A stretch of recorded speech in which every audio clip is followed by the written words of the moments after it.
Hello, hello, hello. This is your boy Irony Boxing coming through with this, my 60th live. We're going to talk about this thing called boxing.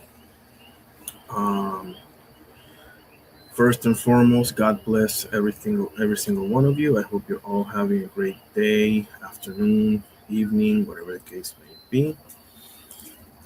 Let's see. Making sure everything is notified properly here. Okay, there we go. Okay. Um. So let's see. What should we start with today? Because we got a couple of great fights coming up on Saturday. We have El Orgullo de Maternillo, Subriel Matias, my boy from Fajardo, Puerto Rico, coming up against Dalton Smith from the UK. I believe he's from Sheffield. Should be a great fight. I believe that's in New York, right? And on the other side of the pond, so to speak, we have Ajit is legit. Ajit Caballel versus David Neva. That is in Germany. Okay, both those fights happening January 10th, Saturday. I will be paying close attention. I need to check the schedules to see if I'll be able to call it live. Otherwise, I'll be sure to do a reaction, if nothing else. All right, let's begin the live stream with the Lord's Prayer in the name of the Father, Son, and Holy Spirit. Excuse me. Our Father who art in heaven, hallowed be thy name. Thy kingdom come, thy will be done on earth as it is in heaven. Give us this day our daily bread and forgive us our trespasses as we forgive those who trespass against us. And lead us not into temptation, but deliver us from evil. For thine is the kingdom and the power and the glory forever and ever. Amen. In the Father, Son, and Holy Spirit. Thank you, God, for everything. Okay, I hope everybody's having a great week. Um, let's step into the news. Let me just put the link. Okay, we're gonna have open panel. I want opinions. I want everything. Predictions. Actually, let me do a survey.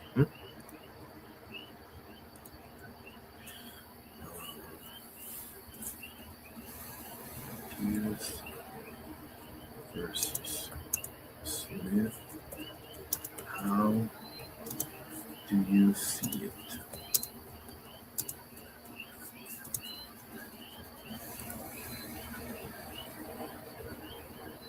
Matias stoppage. Smith stoppage. Matias decision. Smith decision. Okay. For options, obviously I can't put the drawing there because for whatever reason I cannot do a fifth option. If anybody knows, let me know. Okay. Um, there is the survey. There we go. Okay.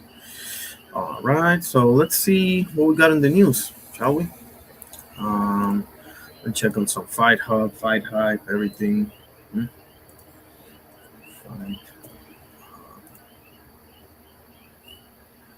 TV. Okay, let's see what you got. Shorts. Boots Ennis in the gym ripping mitts for virtual tease fight. Oh boy.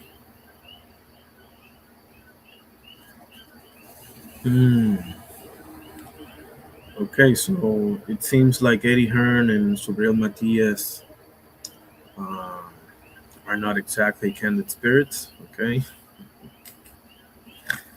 Um, Vladimir Klitschko's leaked sparring footage ahead of possible return at 49 years old. Jesus.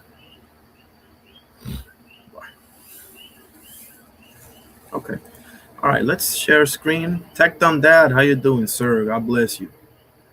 My brother in boxing, and I'm gonna add a few things to that, man. I'm gonna say, didn't you chime in the wrestling thing the other? Yes, you did. You're my brother in boxing, wrestling, and basketball. You know your basketball, Tech, not for nothing. Great to see you, broski. As always, you already know. Um, Let me put the thing here about the copyright and everything else because I'm about to share screens. Mm, mm. Okay, I'm gonna talk about. Feel free to join anytime, guys. I have. Oh shoot, I haven't pinned the link. Have I? Shit. Okay. As always, this is educational purposes only. Not monetized or anything. All credit goes to Fight Hub TV and any other channel that I show. Okay. All right. Share screen. Let's talk about it. Yeah, let me pin the freaking link. I haven't pinned it yet. Okay. All right. Uh, there we go. Pin message. Ooh. We got Smith by stoppage. 1 vote. I'm assuming that's you, Tech. Okay. I love it. Yeah, I don't see this going to decision, though. I will be surprised if it goes to decision. I'll say that, right? Um, where? Okay, here we go. Okay, let's see. Let's see this. Klitschko league sparring footage. 49 years of age, bro. Golly.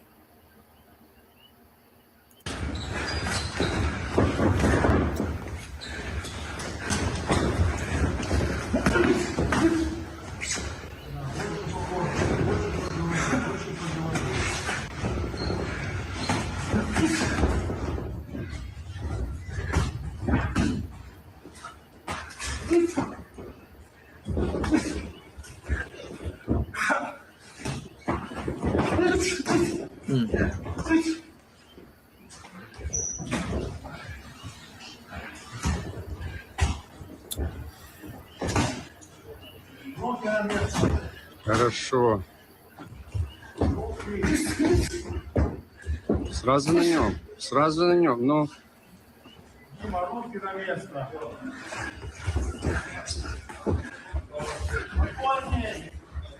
За левую руку.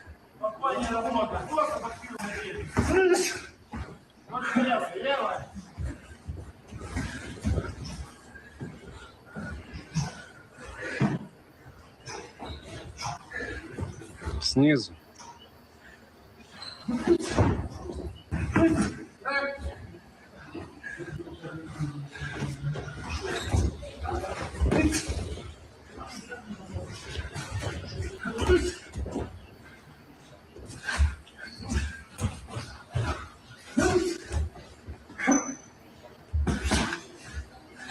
That was a nice one, too. Hold on.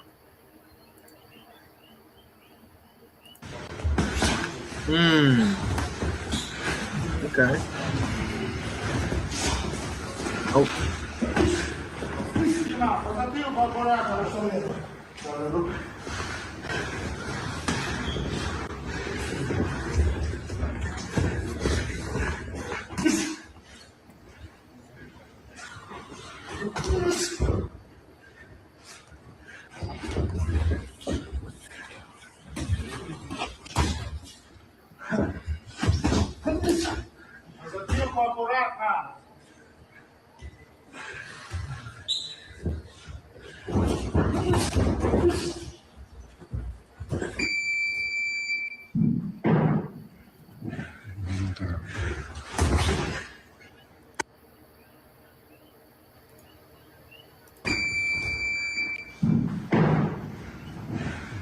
Let's see this one, too. Okay.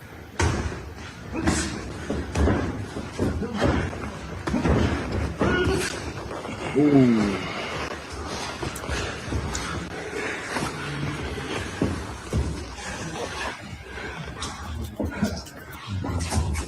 Nah, bro. Nah, bro. That lead left hook, man. I don't know what's up with that. Look at that, bro. That's a knockout shot right there.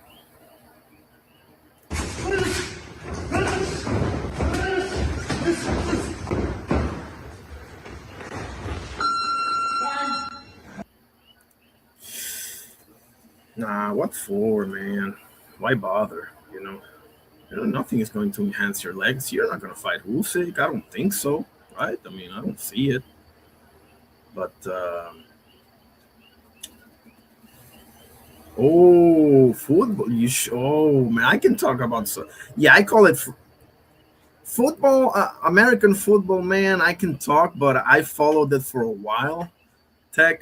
Um, the I can talk football like not like I know who Patrick Mahomes is and everything, but I couldn't talk like right now. You know, like I can talk about Tom Brady, Aaron Rodgers, Terrell Owens, you name it, right? Joe Montana, Ray Lewis, Lawrence Taylor, prime time Deion Sanders, uh, you name it, Jerry Rice, etc. Football, soccer, no, that's a different ball game, right? I think that's to this day soccer. I say soccer because if I say football, everybody thinks I'm talking about like the American football, So I'm gonna say soccer just for the sake of it because soccer is for suckers, right? But it is the term that they use, so let's use it. Soccer, bro, I can talk for days, bro. My favorite player of all time is Ronaldinho, man. It's not even close. Um, Text says the lesson learned here should be as it is. Old is old. When you talk about 40 and beyond, there have been exceptions, but the rules for a reason. Exactly. Text says you have to go away from NFL and college football is better overall. Yeah, I've heard a lot about that. I've heard a lot about that. Like the Sooners and the freaking USC and the Alabama and uh, Notre Dame. And I don't know. I don't follow college sports. Maybe I should, man. I don't know. Back in the day, I used to a little bit as far as basketball and everything. Like I saw that UConn team of Caron Butler and I can't remember the other ones. Man. God damn. I remember that Duke team with Jason Williams and golly, I have a bad memory, man, when it comes to that because it was for a while that I did it. Ooh, what? He says I played soccer for 12 years of my life, bro. Only sport I was ever good at. What position did you play? Don't tell me goalkeeper. I mean, whatever. It doesn't matter. But what position did you play in soccer? That's cool. Are you do you kick from the with the right leg or the left leg? Talk to me a little bit about that. I played for like 5 or 6 years, but mostly in my pre-teenage years. Um, it's all about the atmosphere. Those college kids go crazy. I bet they do, man. I bet they do. It's more tribal when it comes to college sports than pro sports, right? I think so for sure. Um, I remember Duke and what is the Duke in North Carolina, right? That's like the big one in college basketball, right? Duke and UNC. I think that's the one. I don't remember, man. God, I'm sure there's a bunch of them, but I think that's the rivalry. That's the Yankees Red Sox. That's the Lakers Celtics. There's a bunch of rivalries, but there's always one that's the one. You know, that's the Real Madrid Barcelona of college basketball. Well, at least back when I watched it. This is good, man. Give me your 11 starting. Give me your starting 11, man. In soccer. Let's do this. You want to do this? Let's do this. I don't mind it at all, bro. I can talk about this all day. Soccer, bro. Oh boy, I watched. I never missed the World Cup, but I haven't. Like, I don't follow the sport anymore, and God knows how long. Like, I used to follow. I used to watch league games, bro. Let alone like Champions League or Copa Libertadores over in this side of the map, But let's see what we got on the boxing news. Richardson Hitchens agrees to face social media nemesis Frank Martin. Quote, let's lock it in. Okay. Excuse me. Two former Subriel Matias opponents are going to fight in Uzbekistan on May 9th. Shojahon Ergashev versus Batirkhan Jukembayev. He said for May 9th in Uzbekistan. That's cool. Let me just put this here. Those were two guys that Subriel Matias beat. I remember Subriel Matias had a little bit of problems against Ergashev at first, but then surely he took over and stopped him. He pulled a no mas Tias on body over here. Okay, where was I?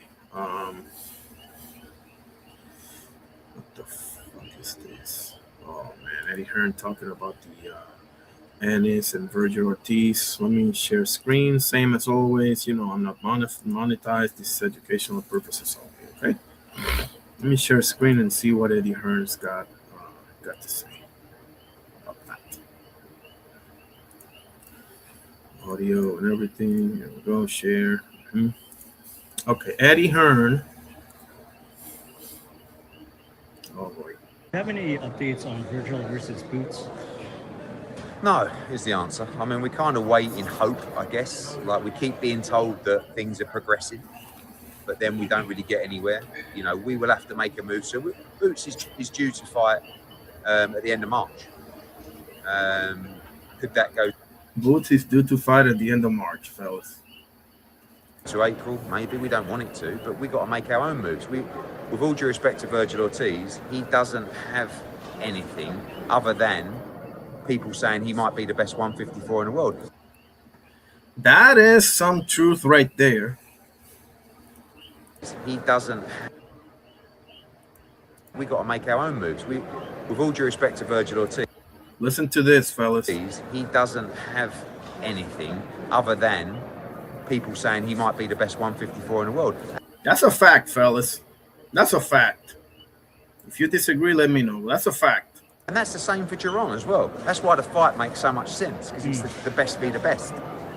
But it's not like he's a champion and, you know, we have to kind of sing to his tune. We're being as courteous He's never been a champion. as we can. Yeah. Unlike the other guy, of course. But sooner or later, we have to make another move. But it would be a very sad day for boxing if Virgil Ortiz doesn't take that fight. Yep. Because everyone knows that's the best fight in American boxing right now. Yep. By a million miles, bro. There's no fight that's even close. Because Shakur and Tang, that ship is sailed, at least for the moment. And you're not going to tell me that Keyshawn and Tio is bigger than Boots and Virgil. No way. Tio and Shakur's not bigger. Whoever other matchup we can come up with. Subriel Matias, not candid spirits with Eddie Hearn. What's up with that? El rival mío es Dalton, no Eddie Hearn. ¿Sabe? Eddie Hearn, él es promotor. He's saying that his opponent is not Eddie Hearn, it's Dalton Smith. Eddie is the promoter. Él se queda ahí como personaje. He just well, it says right there on the letters. If you want me to translate, I'll happily do it. Acuérdate, su trabajo es tratar de sacar a uno ¿sabe? De sus capacidades. Él es un promotor, él no es peleador. Si fuera peleador, creo. He's saying his job is to like get people off their game and everything. Like you can tell. Look at those eyes, bro. And this guy is a real street guy, fellas. I know this for a fact. Que no fuera boxeador. Te hubieran partido la cara hace rato. If he was a fighter, I would have broke his face a long time ago. Thank God I'm not a fighter. But Dice que gracias a Dios no es un boxeador. But, you know, as I said, justice shall be served. Como dijo, gracias a Dios no soy peleador y la justicia se va a cumplir el sábado. He said something about PEDs. What's the deal here? Oh yeah, that test that came out positive. I don't know what the fuck. Camino. No joda. Camino es mío. Yo sí me he tenido que joder. He says journey, my journey. I've had to eat a lot of crap. Si a eso no. You've definitely eaten a lot That's not what he said. Well, kinda. of crap. Si a eso se refiere, pues ando still es lo que va a pasar. If that's what you're referring to, and still. Él trató de sabotear con lo de la prueba porque yo sé que fue él y su equipo. Oh shit, he's taking the Chris Eubank route now. He's accusing Eddie Hearn and his team of messing with his test. Que sacaron. Déjame mejor quedarme callado. See, yes. Better, yeah. Just chill out and don't do the Eubank deal, man. These guys are loaded with lawyers, man. They will clean your ass out, man. It is what it is. Matthias for Shakur next after. I don't know. We'll see about that. Madrigal ready for comeback. Awesome. Let's see. Anybody? Tech says I played left. Oh, okay, left wing, like where Cristiano Ronaldo plays, and yeah, play left striker, wing, and left sweeper, fullback on defense. Same team, same players for 12 years too. Wow, we were a tournament team and a year-round team. We lost 8 games in 12 years. God, bro, that's a prestigious honor. That's good stuff. So I'm assuming you kick with your left foot, right? You favor your left leg, is what I mean. Or maybe you can do it with both. Boots is a come on, Tech. Talk to him, Tech. Let me quote Doctor here. Talk to him, Tech. Boots is a beast. Yes, he's a beast, and he would take over boxing if they let him take over boxing, but they're not letting him take over boxing. That's the truth. Um, let's see. What else we got? Yeah, me too. Me too, Tech. I got him over everybody. I think if Sander can meet him in like 1 year, it could be a hell of a fight. Um, but I don't see anybody messing with Boots, man. Anybody. All the way up to 160, man. All the way up to 160. Not just 154. Nobody can mess with Jerron Boots Ennis all the way up to 160, man. Nobody. Texas Boots beats Virgil by UD or possibly late stoppage. Yeah, yeah. I wouldn't be shocked if it's an early stoppage either, man. Um, it's just a horrible matchup, man. That's it. Um, that's about it, man. Like Virgil is tailor made for Boots Ennis, and it's obvious to me. Yeah, anything can happen in a fight. I know all of this, but nah, I'm not going. Left leg and southpaw. Okay, of course. Yep. Yeah, I played mostly in like the midfield or defense. Um, my thing is, I was good with like free kicks and like doing crosses. I was like the Timu version of David Beckham.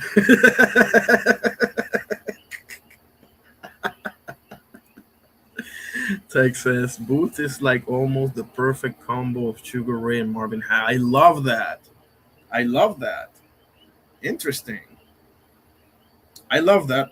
I love that. Yeah, because he can switch stances seamlessly, like Hagler did, And he has the hand speed, the flashiness, the slickness of a Sugar Ray. Yeah, I love that for sure. He's got some power too. Definitely got some power. He has like what, 20, almost 30 knockouts or something like that. So yeah. Um, he just doesn't have that marketable quote unquote personality, you know. But neither did Terrence Bud Crawford. Like I don't understand what the big deal is. Texas got the skills and the dog and the power of a yes, absolutely, absolutely.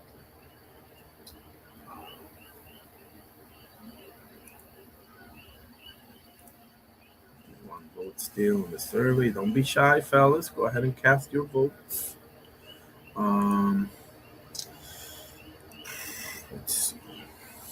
So, who do you think is the best goalkeeper? Who's your goalkeeper? Like you got one match for your life in soccer, right? Who's your goalkeeper? Let's start there.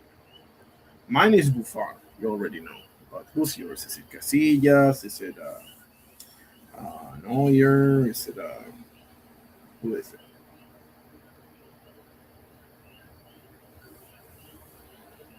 Let's see what else we got here.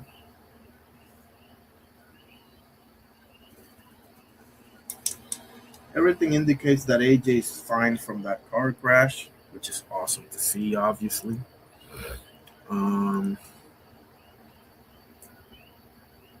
let's see.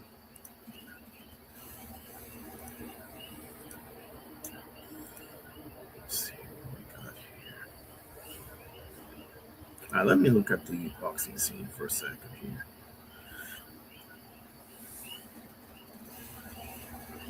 So Henry Cedeno and Alfredo Santiago fight is off. Henry Cedeno was denied medical clearance. Oh boy. We'll have to find a new opponent for Alfredo Santiago.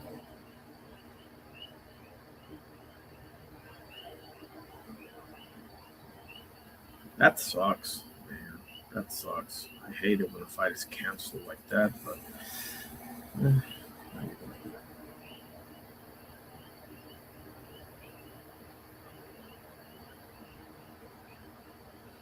okay, surveying through the news here, see what we can find.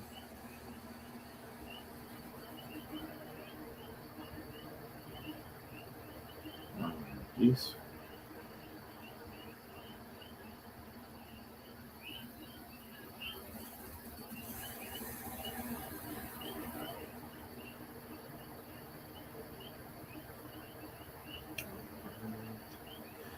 Okay, so do you guys want to see Richardson Hitchens versus Frank Martin? Do you think that's a good fight to make, guys? What do you think? Like, I'm looking here at Ring Magazine. It looks like they have beef and everything. I wouldn't mind seeing it, but I don't think Frank Martin deserves a shot of the title right now. I mean, he just beat Barthélemy, who's almost 40. It's fine, but we'll see. Devin Haney willing to defend WBO title against Keyshawn Davis. See that? Now we're talking. Now we're talking. Let me put the link of this thing, this article, in case you want to see it. Let's share screen. I'm not monetized. This educational purposes only. Well, this is an article that I'm sharing, so I don't know. We'll see. We live, we'll learn, right? Let's share the screen and show the article and chop it up. Okay. Devin Haney willing to defend WBO title against Keyshawn Davis. Okay. Devin Haney says he is open to fight to fight. This is a mistake here, but whatever. He's open to fight Keyshawn Davis. Earlier this month, Davis said on Inside the Ring that if he comes through his junior welterweight debut against Jermaine Ortiz, interesting fight, by the way, on the Ring 6 in New York City, January 31st, he would move straight up to 147 pounds. Okay. Haney recently tweeted that he was looking for at a few different options for his next fight after winning the WBO welterweight title from Brian Jr. in November on the Ring 4 Night of the Champions. He's waiting to see what I do with Jermaine. Davis responded, to which Haney aptly replied, "You on the list? We can get it on." Oh yeah, you're on the list. You just made the list, like Chris Jericho says. Keyshawn Davis, 13-0, 9 KOs, hasn't been in the ring since he was stripped. Yeah, that whole thing with Edwin Dos Santos. Davis was also involved in the backstage altercation. I hear Albright and Swarovski and everything. But now he's back, and Ortiz, who only has sorry, one second. What the hell am I doing? And Ortiz, who only has losses to Vasily Lomachenko and Teofimo Lopez on his record, stands in his way. Ortiz is kind of underrated, fellas. Ortiz is a pretty good fighter. I had that fight kind of close, though, the Teo fight, though, but whatever. Haney was an undisputed champion at 135 and picked up a title at 140 before becoming a three-weight champion last year. Davis might skip chasing a belt at junior welterweight, but if he can perform how he did against Denis Baranchyk in this last fight at 147 pounds, it might not be long before he finds himself with gold around his waist. Hmm. What do you guys think? What do you guys think? Me too, man. Oh, I thought you were talking about Davis and Haney. Hitchens, it is a very good fight, isn't it? Because they're both boxers. I think Hitchens has a better jab. Hitchens is probably bigger and longer. Yeah, I would favor Hitchens. I would have it like 70-30 for Hitchens, just off the top of my head, Tech. Um, but we'll see, man. We'll see. Maybe Frank, is coming back with a vengeance, showing everybody, myself included, that he's for real. Making everybody forget about that tank fight, you know. Um, we'll see. We'll see. Okay, what else we got? Abbas Barraou says old sparring will surprise Sanders Sayas. Quote, I know how he moves. Interesting. When Abbas Barraou marches into the enemy territory for a career biggest fight to date, a familiar face will stand across from him. Barraou's path to notching another resume-altering win will have to go through Sanders Sayas when they meet in a WBO and WBO 154-pound unification title bout January 31st at Coliseo de Puerto Rico in San Juan, Puerto Rico. That's like half an hour from where I live. The two have sparred several times in recent years as world-level contenders, and while Barraou isn't entirely dismissing the experience they previously shared in the ring, doesn't put too much stock in what transpired when they wore headgear and 16-ounce gloves. I know how he moves and how he fights. Barraou told the ring, the fight is going to be way different. I can use it to my advantage, but I'm just focused on the fight. Sparring experience can hold a little bit of weight. That's not what I've been focusing on. Smart man. Smart man. Barraou 17-1 with 9 KOs. Sayas 22-0 with 13 KOs. Both train out of South Florida. Barraou said that he and Sayas spent multiple training camps together, the last one coming in 2024. We sparred a lot, Barraou said. We did 3 or 4 camps, maybe a good amount of sparring. Barraou is 31 years old, won the interim WBA title with a thrilling, yes, it was thrilling, unanimous decision victory over previously unbeaten Joannis El Bandido Telles on August 23rd. Yep, those that were the Friday and Saturday cards over in Florida that Jake Paul put on. The German champion capped the fight emphatically by dropping Telles with 10 seconds remaining. Yep, unbelievable performance by Abbas Barraou. After the win, the unification clash between Barraou and Sayas was foreshadowed when they stood face to face in the ring. Barraou was later elevated to full title holder after Terence Crawford began his mega fight with Canelo Alvarez on September 13. Sayas 23 won the WBO strap with a one-sided unanimous decision victory over Jorge Garcia and Chino Perez on July 26. The win made Puerto Rico Sayas the youngest reigning male world champion at the time. Yeah, because right now I think it's Abdullah Mason, but yeah. With several rounds banked together and Sayas' start to his career, Barraou understands what he will be up against on January 31st. That challenge will ultimately make the win that much sweeter. Should Barraou become a unified champion in one of boxing's best divisions? Quote, I think he's a great fighter, Barraou said. Talented, skillful, he will make a good fight with me. It will mean a lot. Will show the world when I beat him what I'm really capable of. I love it.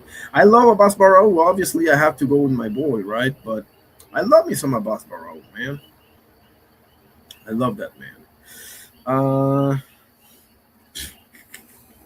Subriel Matias dismisses Teofimo Lopez as a coward who will never fight him. Richard Torres versus Frank Sanchez first bid delayed. Both sides inch closer to a deal. I would love to see that fight. Richard Torres versus.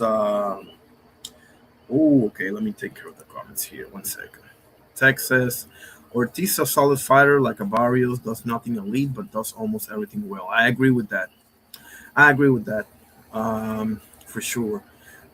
Texas, I still don't like that Frank gets that fight now. He need to earn it. Yeah, exactly. He really doesn't deserve a title fight right now. Not right now. Get me one more. Get me one more. Tech says you got Garcia. I got Garcia. I think Ryan Garcia is gonna pull it off. Tech. Time for supper. Oh, go ahead, bro. Bon appetit. Appreciate you pulling up, brother. God bless. And bon appetit to you, sir. Appreciate it. That's my brother Tech Dumb Dad, fellas. Always great to have him, for sure. Okay, what else we got?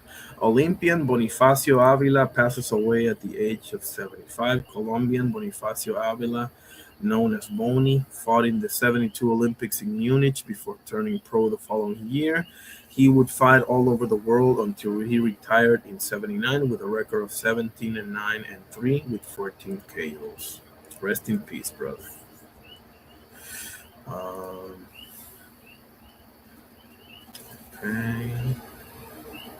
Okay. What's we got?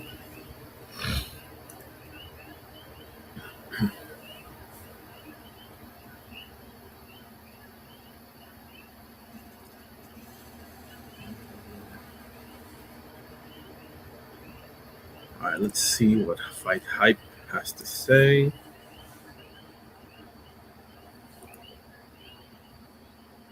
Short.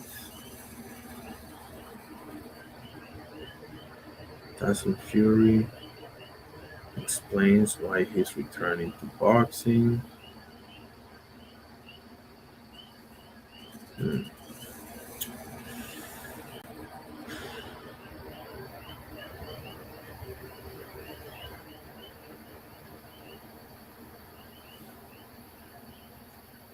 All right, let's see what Tyson Fury has to say. Share screens. I'm not monetized. This is educational purposes only, okay? Please. Let me put the banner here, okay? Got the banner. Okay, let's see what Tyson Fury has to say. The king. You won everything in the sports. I've won literally everything from the regional belts in England to Super World titles, Fighter of the Year twice, Ring Magazine twice, WBC, every one of them, every world title belt there is. But for me, there's nothing else other than fight game. I love this fight game. It's not for financial gain. I could have retired 10 years ago. Made an absolute fortune. It's not about the money, although I always want a good deal, for sure. It's mainly about the love of the fight game and the sport. I'm 37 and 38 this year. I'm older than a motherfucker, but I love to fight. I have zero other interests, only fighting. I was born and raised to fight. My destiny lies within the fight game. Yes, sir. And at the end of it all, I'll be punchier than a motherfucker, and I'll probably end up in a wheelchair like the rest of them all. Punch to death. Don't know if it's Tuesday, Wednesday, or December, but it's the game I chose. It's the life we chose. This is the life I chose. We're not stopping. We ain't stopping. We ain't fucking leaving. The king. You won everything in the sport. He did the Wolf of Wall Street. We ain't fucking leaving. All right. Okay. I mean, what else we got? Let's see. What other? What's the name of this freaking? What's the name of this channel? All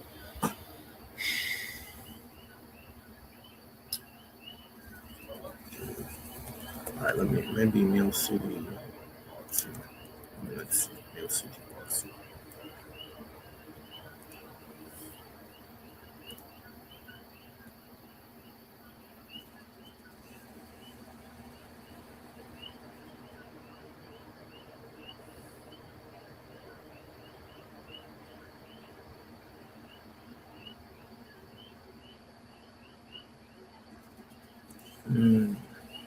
Sander Sayas. Training camp. Let's get a load of this. All credit goes to Mill City Boxing, okay?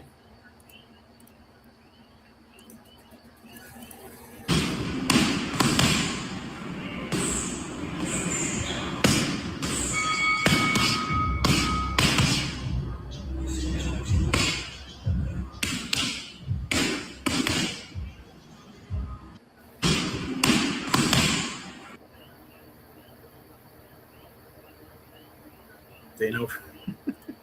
Again, time for the only segment in boxing that gives you the facts and makes you laugh. It's Clapback Thursday. Dana White's t-shirt announced the debut of Zuffa Boxing will be January 23rd. What the fuck?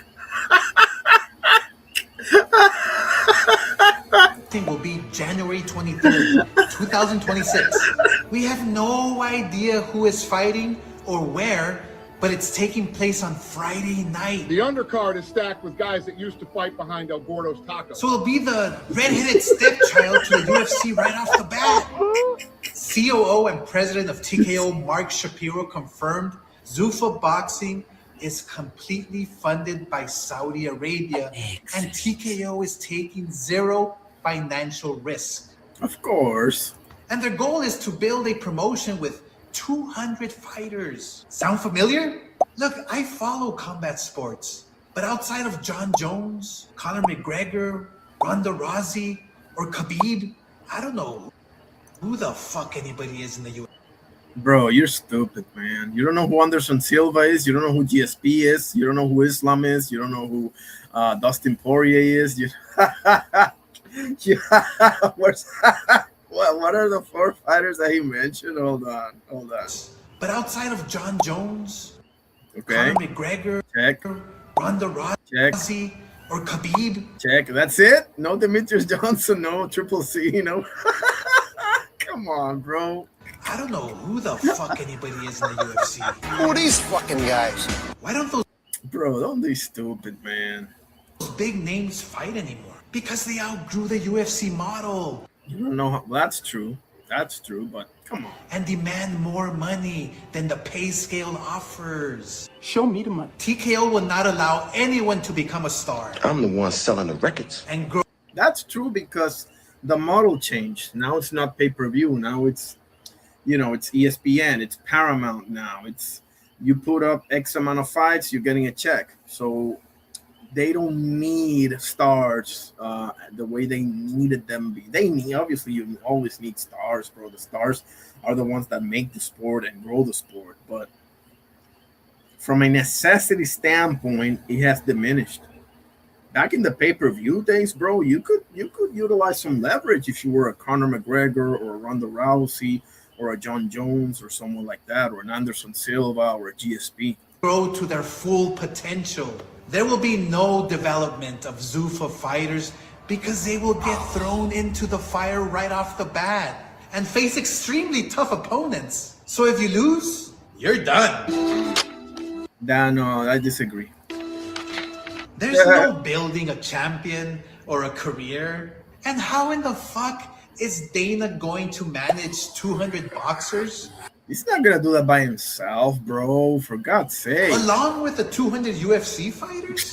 At Golden Boy, You think Dana, at this stage of his career, bro, I don't even know why he's around anymore, to be honest with you. we have about 35 fighters currently, and we expect every single one to become a world champion. Quality over quantity. We know the formula. I've done it for 25 years. Bob Well, so does he, because he, not for nothing, bro, he made not by himself, but he made the UFC to what it is today. So he knows his formula too, buddy. I'm no Dana fan, but when it comes to this type of stuff, yeah. Arum has done it successfully for almost 50 years. Boxing had been thriving for 100 years, but TKO board member Nick Khan is using big words. This will also be part of the Ali Act, so we're simply looking to enhance it. Trying to get you to believe that Zuffa is going to somehow reinvent the wheel? How are you going to do that? Erase 100 years of history?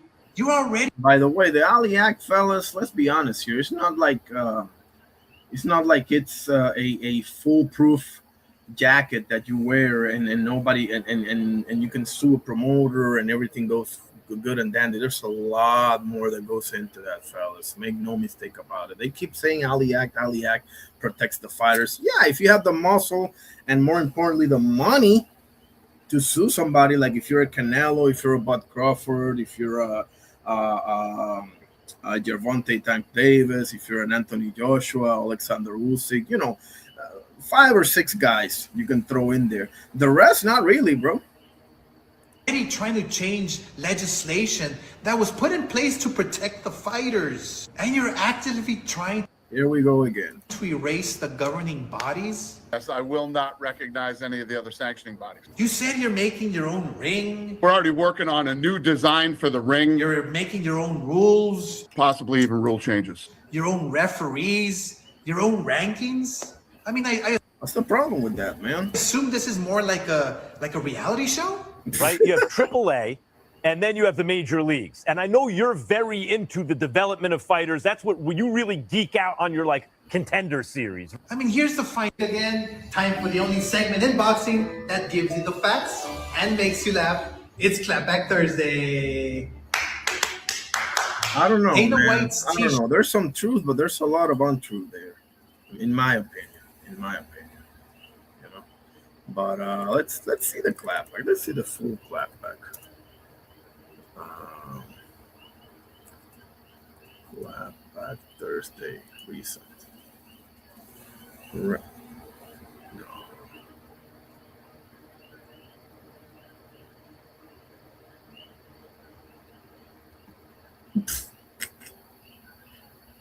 Dana White. Lasts. Where's the most recent? How do you find like the most recent freaking thing? God damn it. It's today, right? Today is Thursday. God damn. How fun with it? Scar de la Hoya, Clapback Thursday. You...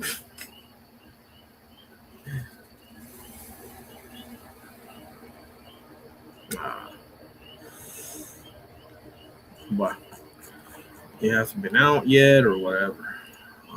Let's see if I can put 2026. Maybe I can find it that way.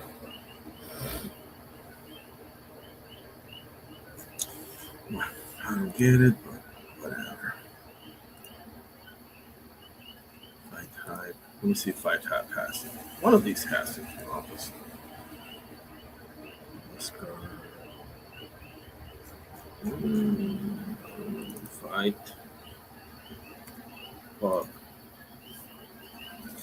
There's another channel that I'm missing. Can you play that shit, man? Like,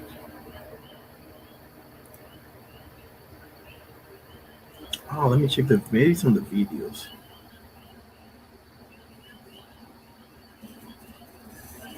No, I don't see it.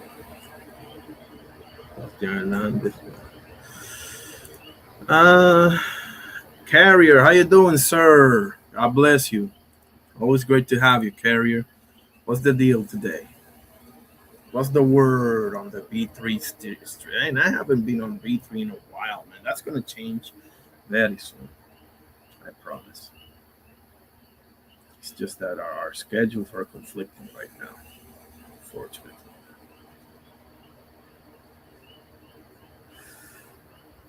What you got up your sleeve today, Carrier?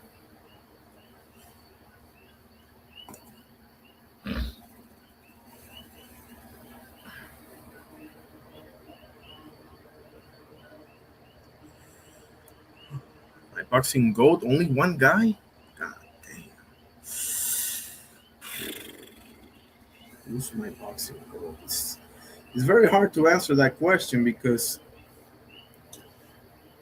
to me, the best choice for only one guy is Sugar Ray Robinson. That to me is the best choice for one guy. Because if you go modern day, like a Floyd Mayweather or a Terence Crawford or Roy Jones or whoever from that era, you know, it's because boxing eras are so different, right? Like, you agree? Oh, okay, awesome.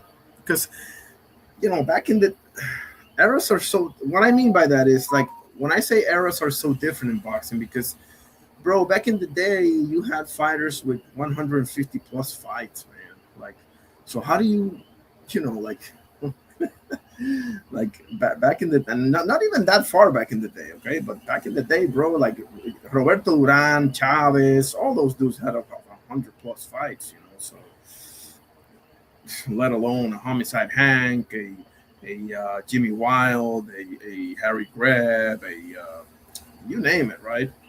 But all things considered, like Sugar Ray Robinson to me is the closest thing I've ever seen to a perfect fighter. You know, it's the closest thing I've seen. Oh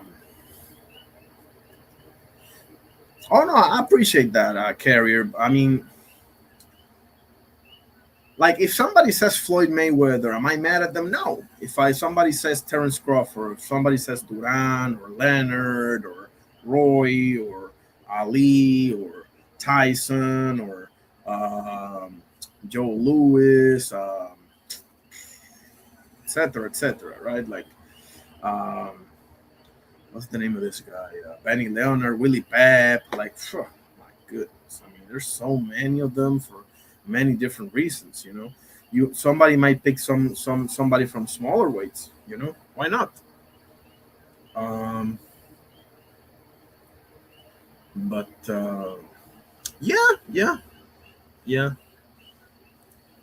Oh well, he said, "But my guy." But when people say he's the goat, it bothers. Let's see.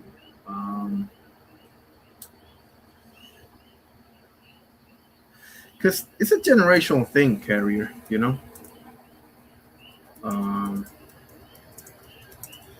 Somebody that is in their 20s right now will probably have either Floyd or Bud at their goat. You know this as well as I do. You know, like it's more of a generational thing than anything. But I understand why. Why would it bother you? Like, why would you say that that's a bad choice for somebody to have as their goat? Because not enough fights.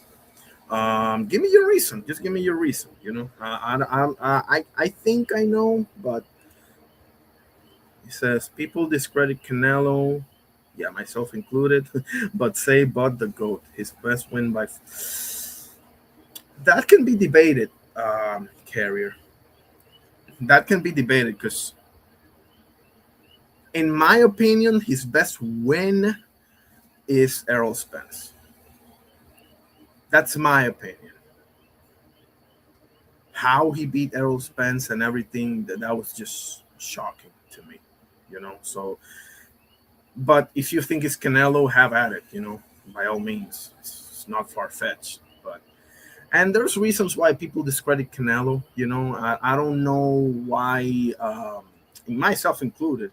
One of the biggest criticisms I have of Canelo is too many controversial wins, bro.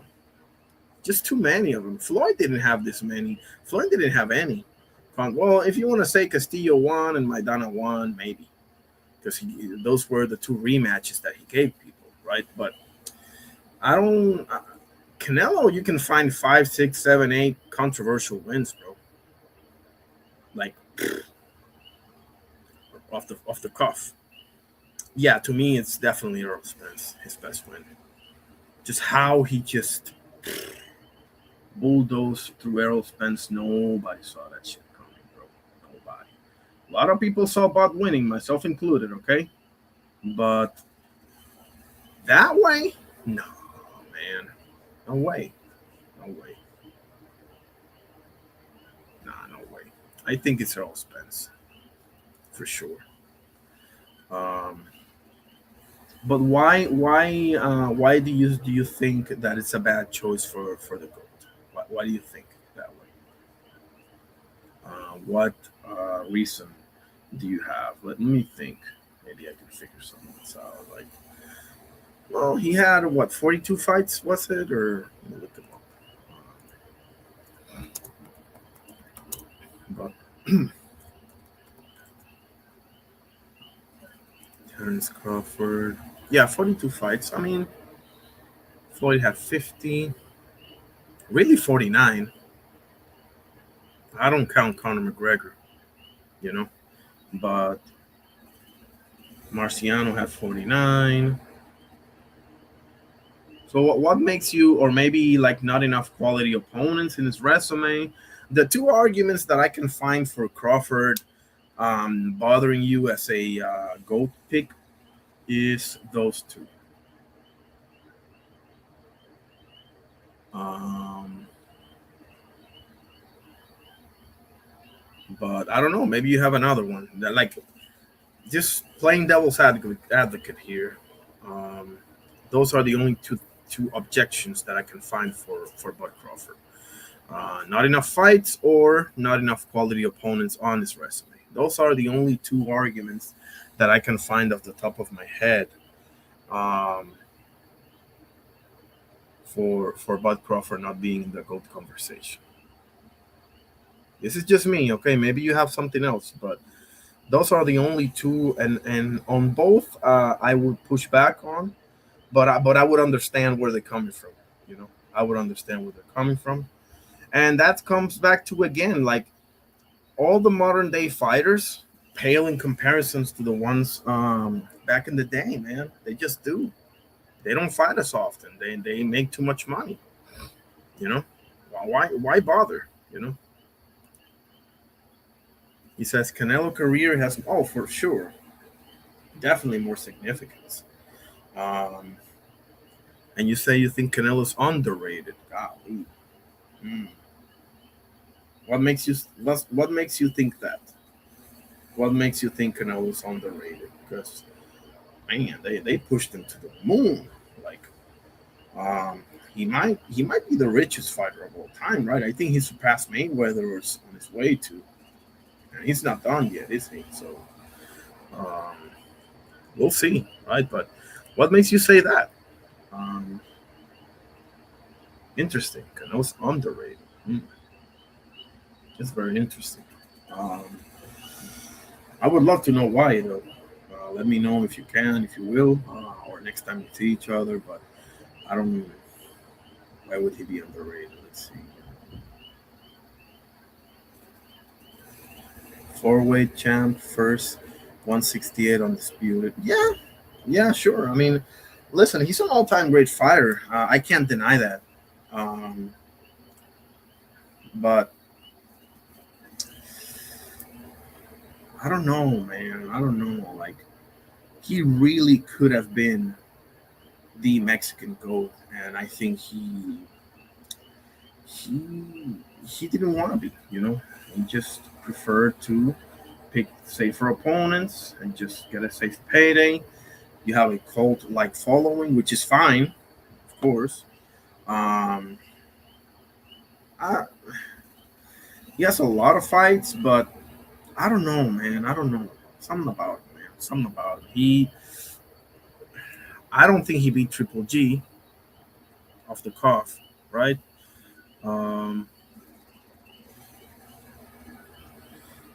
but I don't think he beat Lara. But I see a case for that one because, bro, seriously, man, Lara overdid that whole movement stuff in that fight, man. Like, to be honest with you, definitely did. Definitely did. Um, Austin Trout was a very close fight. Um, I don't know, man. I don't know. I think he could have been all of that, but nah. And I don't go with four-way, this and that. I mean, I go with who did you beat and how did you beat him more than anything. You know? Um,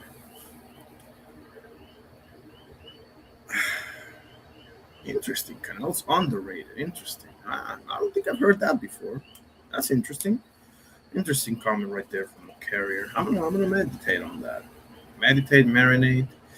Um, he definitely got good wins. Don't get me wrong. You know, the Caleb Plant win, I cannot deny that one. The Billy Joe Saunders win, I cannot deny that one. James Kirkland knockout to me was the nastiest knockout. But with all due respect, it is James Kirkland, you know. So he has a long list of names that 95% of those names were way past their primes, brother. Like, let me show you this. Let me show you this. I'm glad you're here.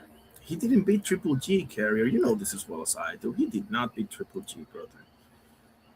He did not, man. They gave him that draw. Then they gave him a fight against. I'm glad you said Kovalev. I'm glad you said. I was waiting for you to say that. I'm not monetized. This is educational purposes only. I'm just showing this real quick. This is a short, for God's sakes. Watch this. Another Mickey one trout. Khan was good, but Khan was super small, man. Look at this. This is Andre Ward. I'll never say Canelo ducked me because he didn't. But in terms of his resume, it's a little website called boxrec.com. And if you know what you're looking at, you can look at the opponents that he fought, right? And people say he fought this name and fought that name. Where did he fight that name when he fought him? When he fought Kovalev was cooked. He wasn't the crusher. He wasn't the undefeated guy. He had lost that. He didn't even want to fight Golovkin. HBO pressed him. Made Golovkin get in the ring after one of his fights and call him out. I'm not knocking the hustle, but you lose me when you start saying I'm the best fighter in the world. Or you lose me when you feel like you don't have to fight the best, but then everybody else got to fight the best. You don't really know how good you are until you fight the other best. I never say Floyd ducked this one and ducked that one. Floyd had 10 years of giving y'all them kind of fights. And he still took some tough fights even when he was getting older. I never say Canelo. By the next best guy, you know he's talking about Benavidez, right? Miss me with Jermel, bro. Miss me with Jermel. You know as well as I do, bro. He was too freaking small, man. Caleb's good. Danny Jacobs is good. Saunders is good. The rest of them, either Mickey or way below his level. Yeah, man, feel free to go ahead and. The thing is, Andre Ward's career, bro, like that's true. That's true. Everybody ducked somebody. That is true, for the most part. For the most part, that is true. I don't think Ali ducked anybody or De La Hoya, but for the most part, you're right about that. I've said that before. Like Sugar Ray Robinson, we're just talking about him, Carrier. He ducked Charlie Burley. It was no secret either. He said it. I'm not fighting him. And Jack Dempsey ducked Sam Langford, and the word on the street is he ducked Harry Greb too, because Gene Tunney, who's 2-0 against Jack Dempsey, by the way, he fought Gene Tunney he fought Harry Greb 5 times, and Jack Dempsey did not. So, yeah, I feel you. Ward ducked Butte and Stevenson for Ward had issues with his promoter too. Like Andrew Ward's career is a little how do you say, unorthodox, so to speak. He lost a lot of time suing a promoter. That's why when people say the Muhammad Ali Act, they protect the fighters. Listen, man, let's pump the fucking brakes here. You know, like it's they talk about that as if it's like an electrical enforced magneted a cape that you wear around and you can sue a promoter and get and take his. Nah, bro, it don't work that way, man. Every single one of these promoters is lawyered up to the gills, man. Like, yes, not like that. Okay, so Ward was one belt away from being undisputed at 168 and 175. All of that is a fact. Ward sued Dan Goosen on his death. Isn't he still around? Dan Goosen? What do you mean on his deathbed? He had an issue or something? I don't remember this. God damn. Oh, wow. Okay. I didn't know that. His deathbed. God damn. Well, I mean, who knows why he sued them, right? We'll see about that. But interesting. Good stuff. Yeah. Oh, right. Joe Goosen. I'm sorry. Thank you, man. So tell me something, Carrier. How do you see Shakur versus Tio? I wanted to ask you this. How do you see Shakur versus Tio? Give me the goods. How do you see that? Do you think it's going to be a good fight? Number one. And number two, you already know what's your prediction. How do you see it? This and that. I don't know if you're a Shakur guy or not. I think you are, but we'll see.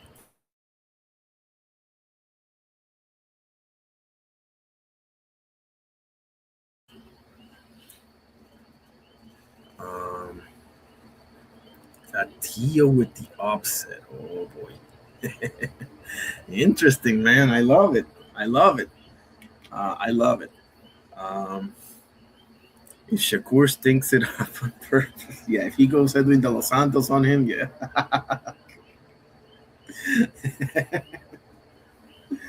Yeah. I don't think it's gonna be a good fight, man. I think it's gonna be a stinker. I've said on other panels, like both dudes in their own respective ways, but both guys, Shakur and Tio, are most effective or prefer when the opponent is the one initiating the offense. Would you agree with that? Like both guys are most effective when the opponent is the one initiating offense. Appreciate it, brother. Because look at who Tio struggled with and who Tio had success with. Josh Taylor, right? Josh Taylor is tailor-made style for Teofimo Lopez. Okay? Now, he had trouble with who? Sandor Martin. Okay? Jermaine Ortiz.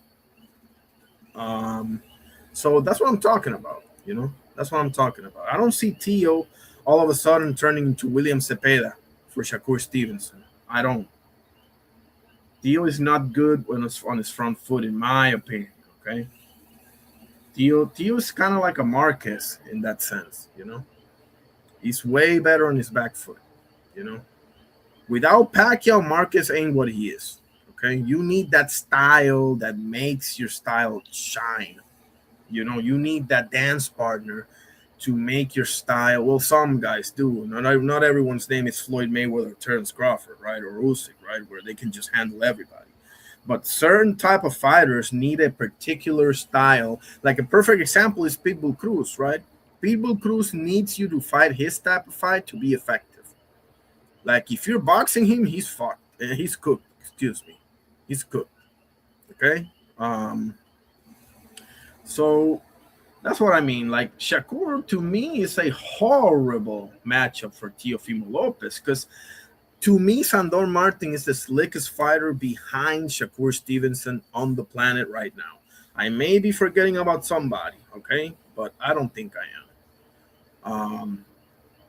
Like hardest to hit, Shakur number one, right there is Sandor Martin number two, in my opinion. He just fought, by the way, and he called out Pitbull Cruz.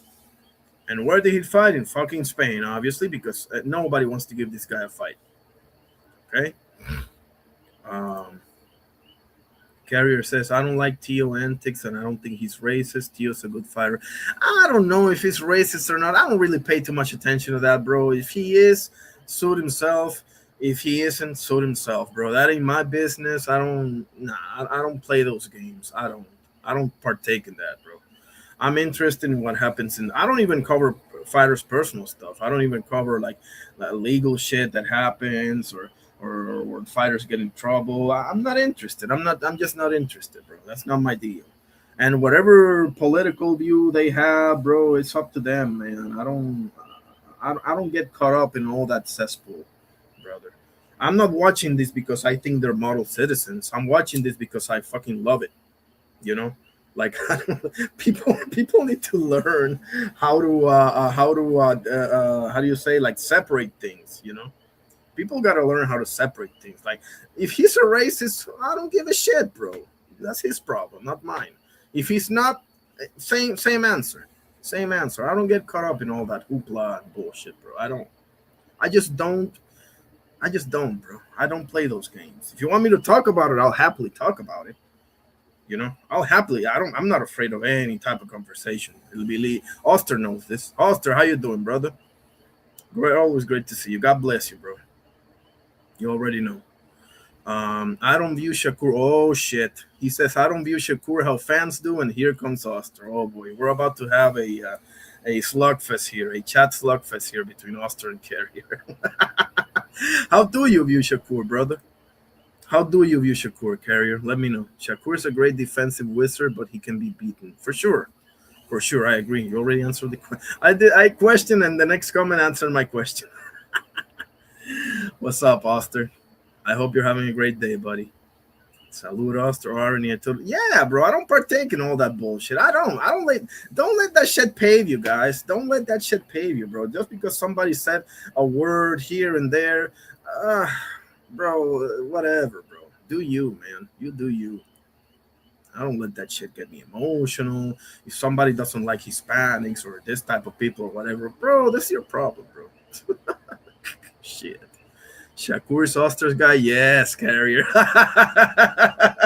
Well, now maybe not, right? Maybe not because he's had some issues with. I think when Shakur went to help Jake Paul for the quote unquote tank. What I think. Well, Shakur is kind of goofy. I'm not gonna lie. He's kind of goofy. He got the big teeth. I don't know. He doesn't do himself too many favors on the interview type of thing. Me neither. But again, like I don't know the kid. I don't watch this because I know any of these people or I want them to be my friends or whatever. Nah, bro. I couldn't care less, bro. And I don't think so either. But if he is or if he isn't, bro, it's not gonna make me watch boxing more or less than I do right now, bro. I don't. That's the silliest shit, bro. Like.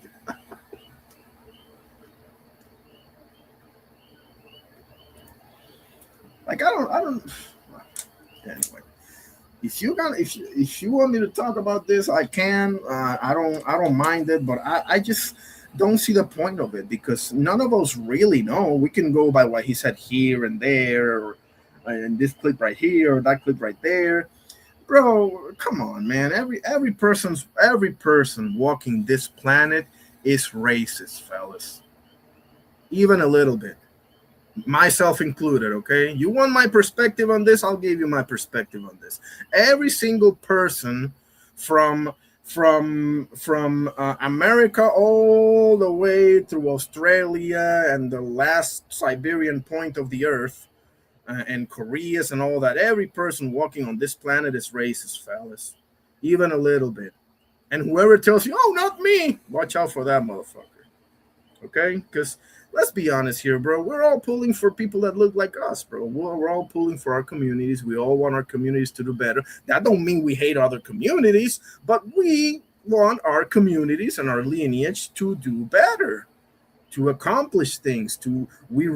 Typically root, at least me, typically root for people within my lineage.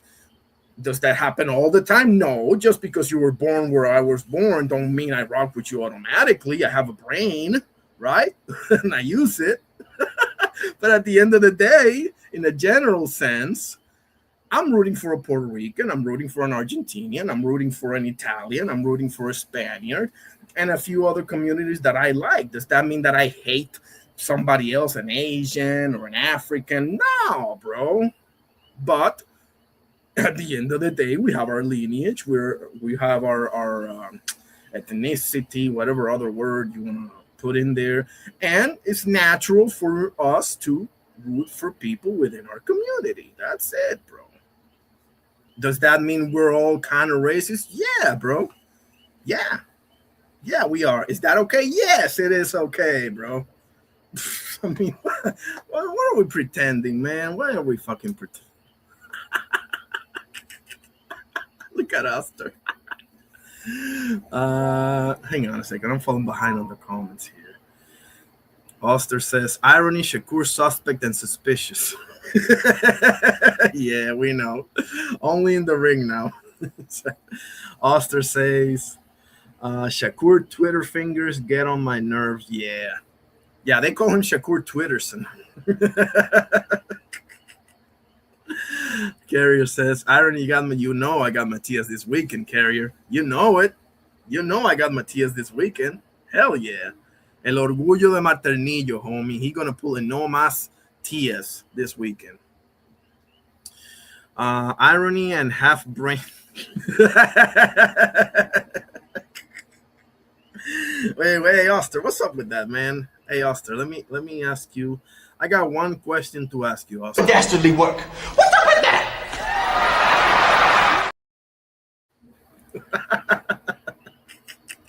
What's up with that comment, Oster? What's up with that? Carrier says, from the outside looking in, it seems like Matias is more beloved and without a shadow of a doubt, Carrier. Come on, mate. Like, it's not even a doubt in my mind. And no, it's not solely because Subriel was born here and Berlanga was not, because we don't get to pick where we're born any more than we get to pick our skin color or our parents or our million other things, right? You don't get to pick where you're born. I don't care if you were born here or not. You can still, bro, I rock with more than one place. I was born in Puerto Rico, but I rock with several countries, bro, for several reasons. So I don't, bro, Miguel Cotto wasn't born here. We love Miguel Cotto to the death, bro. Miguel Cotto was born, I think, Jersey or New York, one of the two. So what, man? So what? It's a lot more to do with that, bro. Langa, bro. Don't even get me started on Berlanga, bro. Fucking retire, bro. Go rap. Go do buddy with Fat Joe somewhere, bro. I don't know, man. What else we got? Let's Oster. By the way, Oster, don't think I forgot that you said that LeBron ain't a top 30 player of all time. Don't think I forgot you said that, Oster. Okay, I gotta. You know, just to quote Stone Cold Steve Austin, bro, because I know you love wrestling, Oster, right? I was looking through my bag and I found a can of whoop ass and it had Oster's name on it. What you got to say about that, Oster? Huh? Anyway, Carrier says, irony, you're going to a Boss for Sander fight. I want to, but I don't think I will be able to, man. I'm gonna, at the worst case, I'm gonna do a reaction to it. I'm obviously gonna watch the fight. I'm trying to get credentialed, bro, but I haven't heard back from my guys, so I'm not holding my breath for it. I may need to work that day. Who cares, bro? And like I said, worst case scenario, brother, I'll do a reaction to it and I'll watch it and we'll chop it up here. So, but I want to go. Oh man, do I want to go? Because it's the same place. It's the same place that the Richardson Hitchens versus the Amparo fight was. So definitely.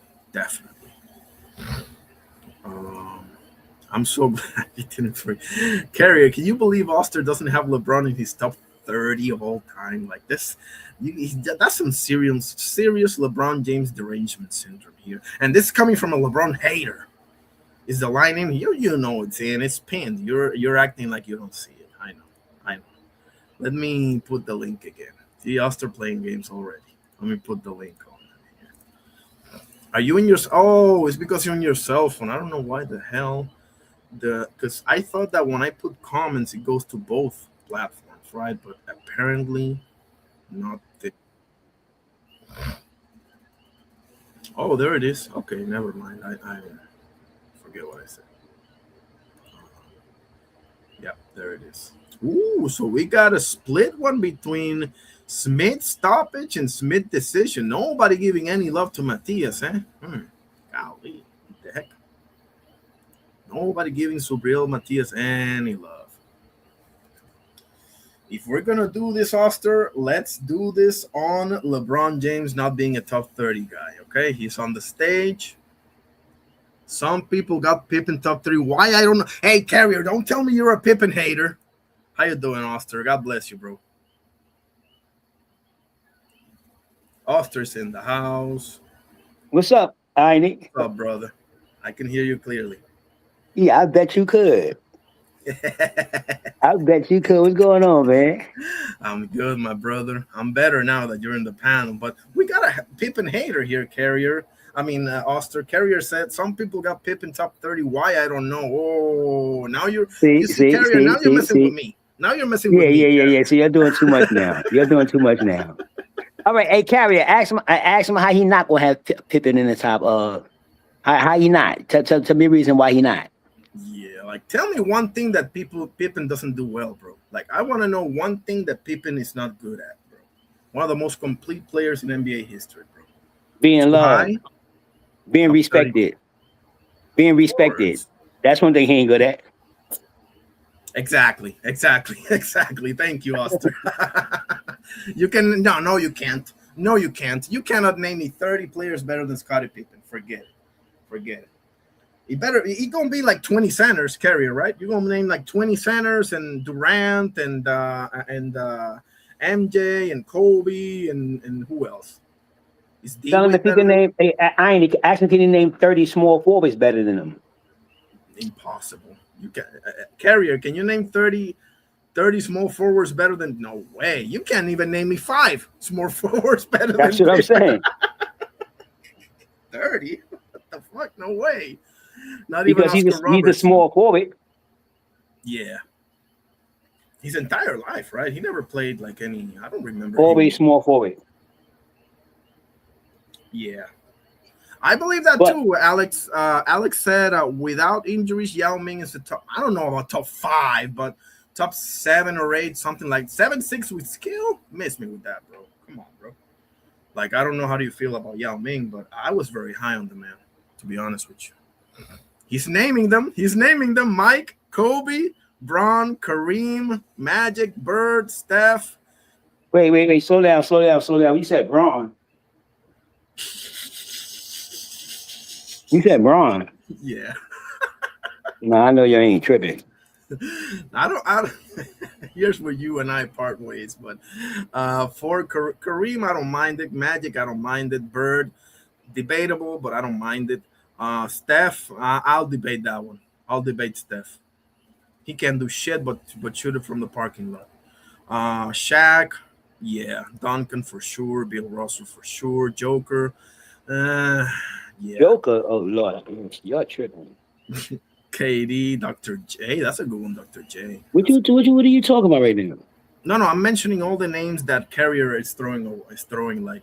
No, Barkley. No way Barkley's better than Pippen. You're high, Carrier. You're high. No way Barkley's better than Pippen. Oster, what do you got to say about that? You said Joker? Let's get back to that. I don't follow the NBA today, so I'll let you take it away on that one. I don't follow NBA neither. That's the reason why I didn't make no sense to follow it. Because they talk like this. That's why I don't follow it. They talk like this. Joker? Joker? How you going to say somebody's top anything that don't play defense?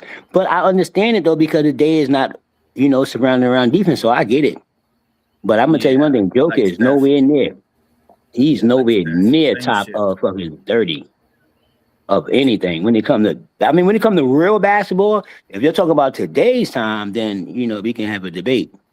Yeah. But if we talking about real basketball, ain't none of those guys even in the conversation. Real basketball as in playing both ends of the floor, not only one. They ain't in no conversation with none of that.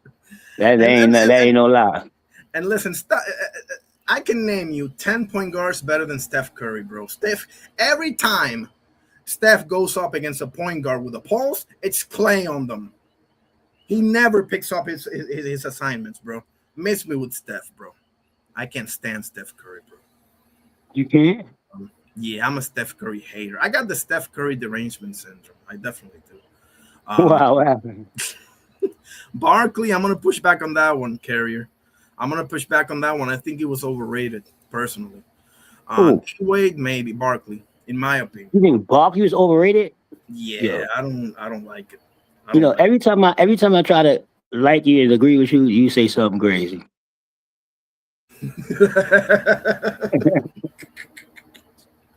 D-Wade, I cannot really deny that one. We'll come back to it, Roster. I just want to get through the whole.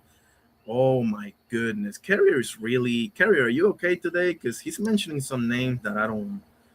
Oh, and who's the Alex? I agree with you on Yao Ming, but not top 5. I will say top 8, something like that. Because get the fuck out of there. I say top nothing. Y'all is really. Yao Ming was good, bro. Yao Ming was good. He ain't top nothing though.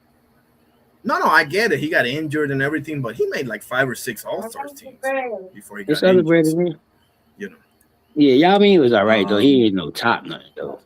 Yeah, he was. Sometimes I think because if Yao Ming was a African American player, guaranteed he won't be top nothing because they still talk about Shaq.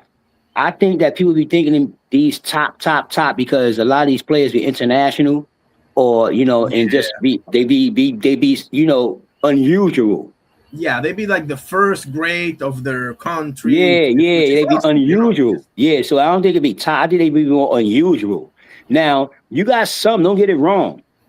Like Dirk Nowitzki. See, Dirk, it was a different ball game to me. Dirk is top. You know what I mean? Because he started something. When he got here, he brought something to the game. A lot of people don't bring nothing to the game. That's why Steph Curry is important to the game. I mean, I know you don't feel like that about him, but Steph Curry brought something to the game. LeBron didn't bring nothing to the game. I don't know if you'll understand what I'm saying or not.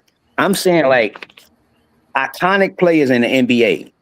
You don't got to win a ring to be iconic. You got to bring something to the game.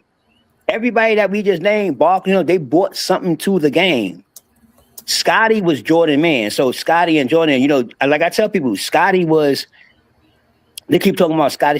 You got to respect Scotty. Scotty came to the league as a rookie like everybody else, never changed the team and left as a Hall of Famer. And if you tell me that's not good. Scotty did leave the team, bro. See, Scotty played for Portland and he played for. That's after, but nobody talks about that. Okay. Nobody ever in their life ever says Scotty was on Portland. Nobody. Scotty's entire career, his entire conversation is about Chicago. And we all know that. We all, you couldn't ask the average person right now, yo, remember Scottie Pippen? Yeah, he's on Chicago. Nah, we went after that. They be like, Scotty left Chicago? Oh, shit, I forgot. You right. Because it's over after that. You know what I mean? With Jordan, it was over after that. They went to the Western Conference Finals. They came real close to beating the Lakers. But I see what you're saying. I'm saying in people eyes, it was like, you remember Scotty on Chicago. That's about it. You get what I'm saying? That's about it. For sure. Yeah, that's about it. You don't really know Scotty for being on Portland and all that. And I forgot that shit the other day when I seen it. I said, oh, shit, I forgot Scotty went to Portland. Swear to God, I forgot it. And to Houston too, but let me get to some of these comments before you and I go off, because we will, trust me. It's just that there's some blasphemy here in the comments that I just got to address. Okay, so D-Wade, I'm not a big fan of D-Wade, but I cannot deny that. I'll put D-Wade over Pippen. All feelings aside. Alex, Will Chamberlain is my top 5 all time. He has 72 records. Yeah, but the problem with Will Chamberlain is that everybody else was like a foot smaller than him. So that kind of, the question remains, like Kareem did his thing against other 7-footers. Hakeem, Shaq,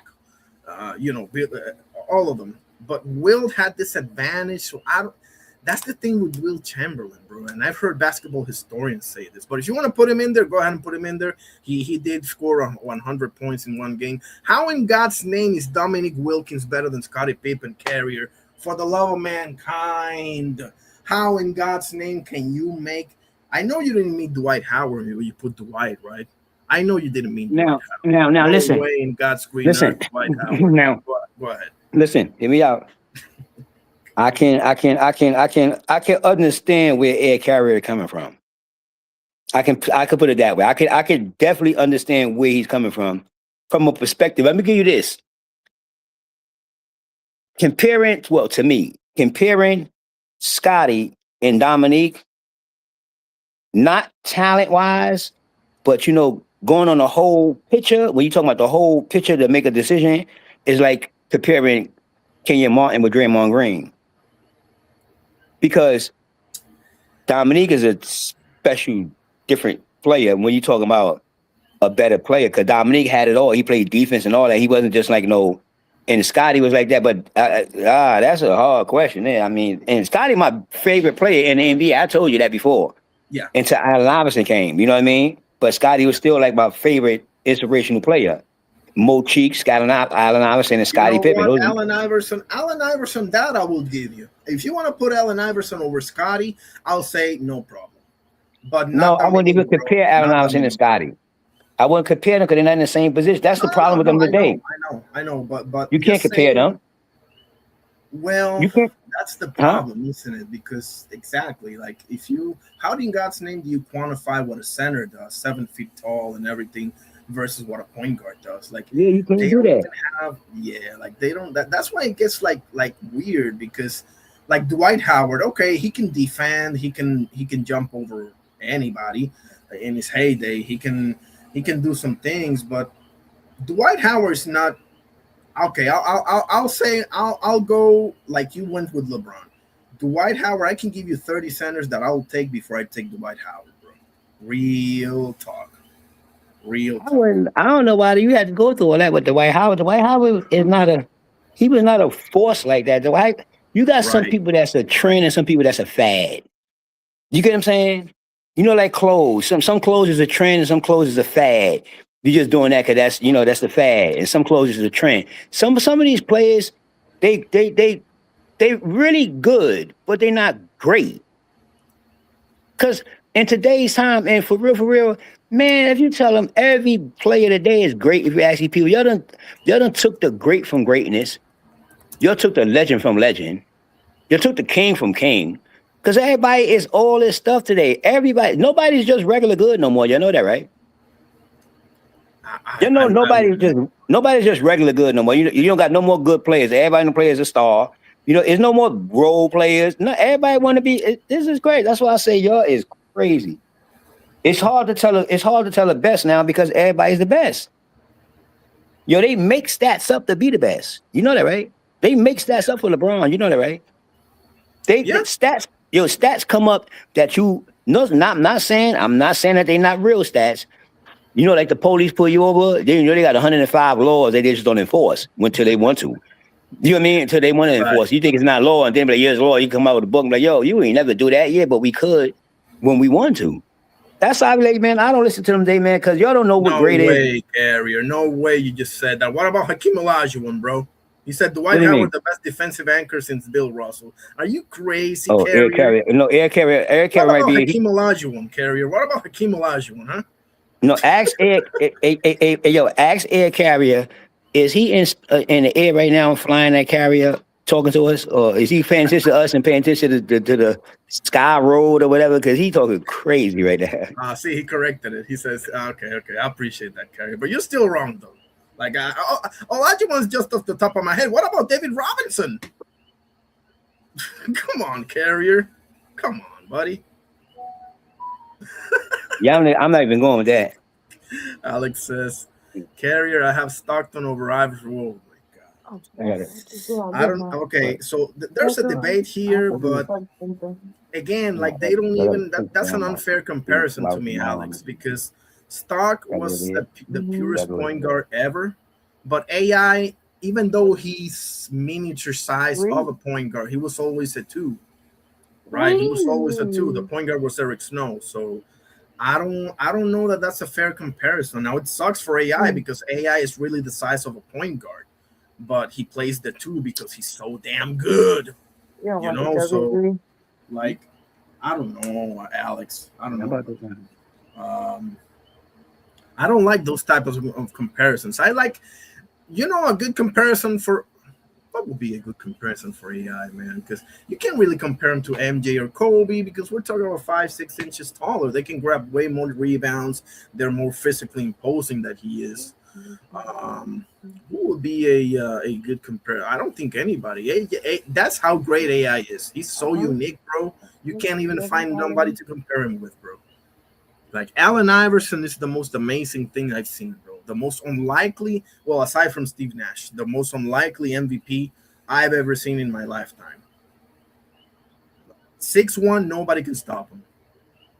Like, when have you seen that? No way, bro. No way. It's not supposed to happen. In a physical league. In a physical league, remember that. Yes, exactly. In the league that was defense, they were still somewhat half court. They were like in the transition, but to become this all running with, like chickens without their heads cut off, like they do now. But yeah, it was more half court oriented for sure. Yeah. Can you imagine? Could you imagine a player like AI, the way he plays in today's league? Bro, can you imagine AI being 6'7", brother? Just imagine. You don't have to be. Imagine him being the same size he was in today's league. 50 points a game, bro. 50. Easy. Because listen. And you can't touch him. Remember, today you can't touch him. Yeah. No, the difference is Jordan to play the game. He scored what he needs to score to win. LeBron to do what he got to do to win. I don't know why they keep putting that one in the conversation, but AI is some people's a scoring machines. See, AI is a scoring machine. Like he's a scoring machine. You know what I mean? So in today's league, he probably will have no bullshit. He might drop 50. Easy. At least he might drop 50 at least 5 to 10 games a year.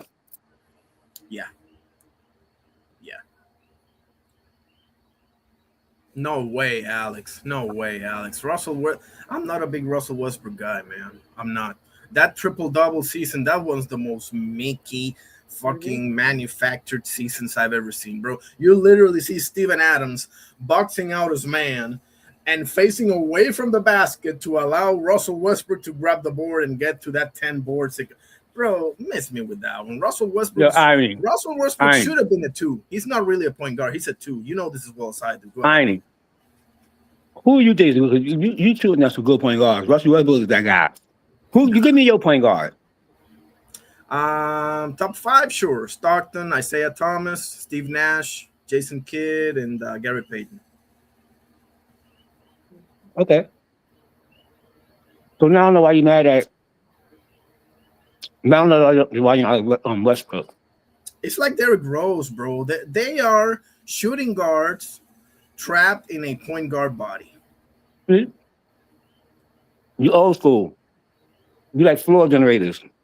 Exactly. Thank you. I like more the facilitating type point guards because I just feel like that's the primary, how do you say, like the primary, But you can take Chris Paul ass out of there.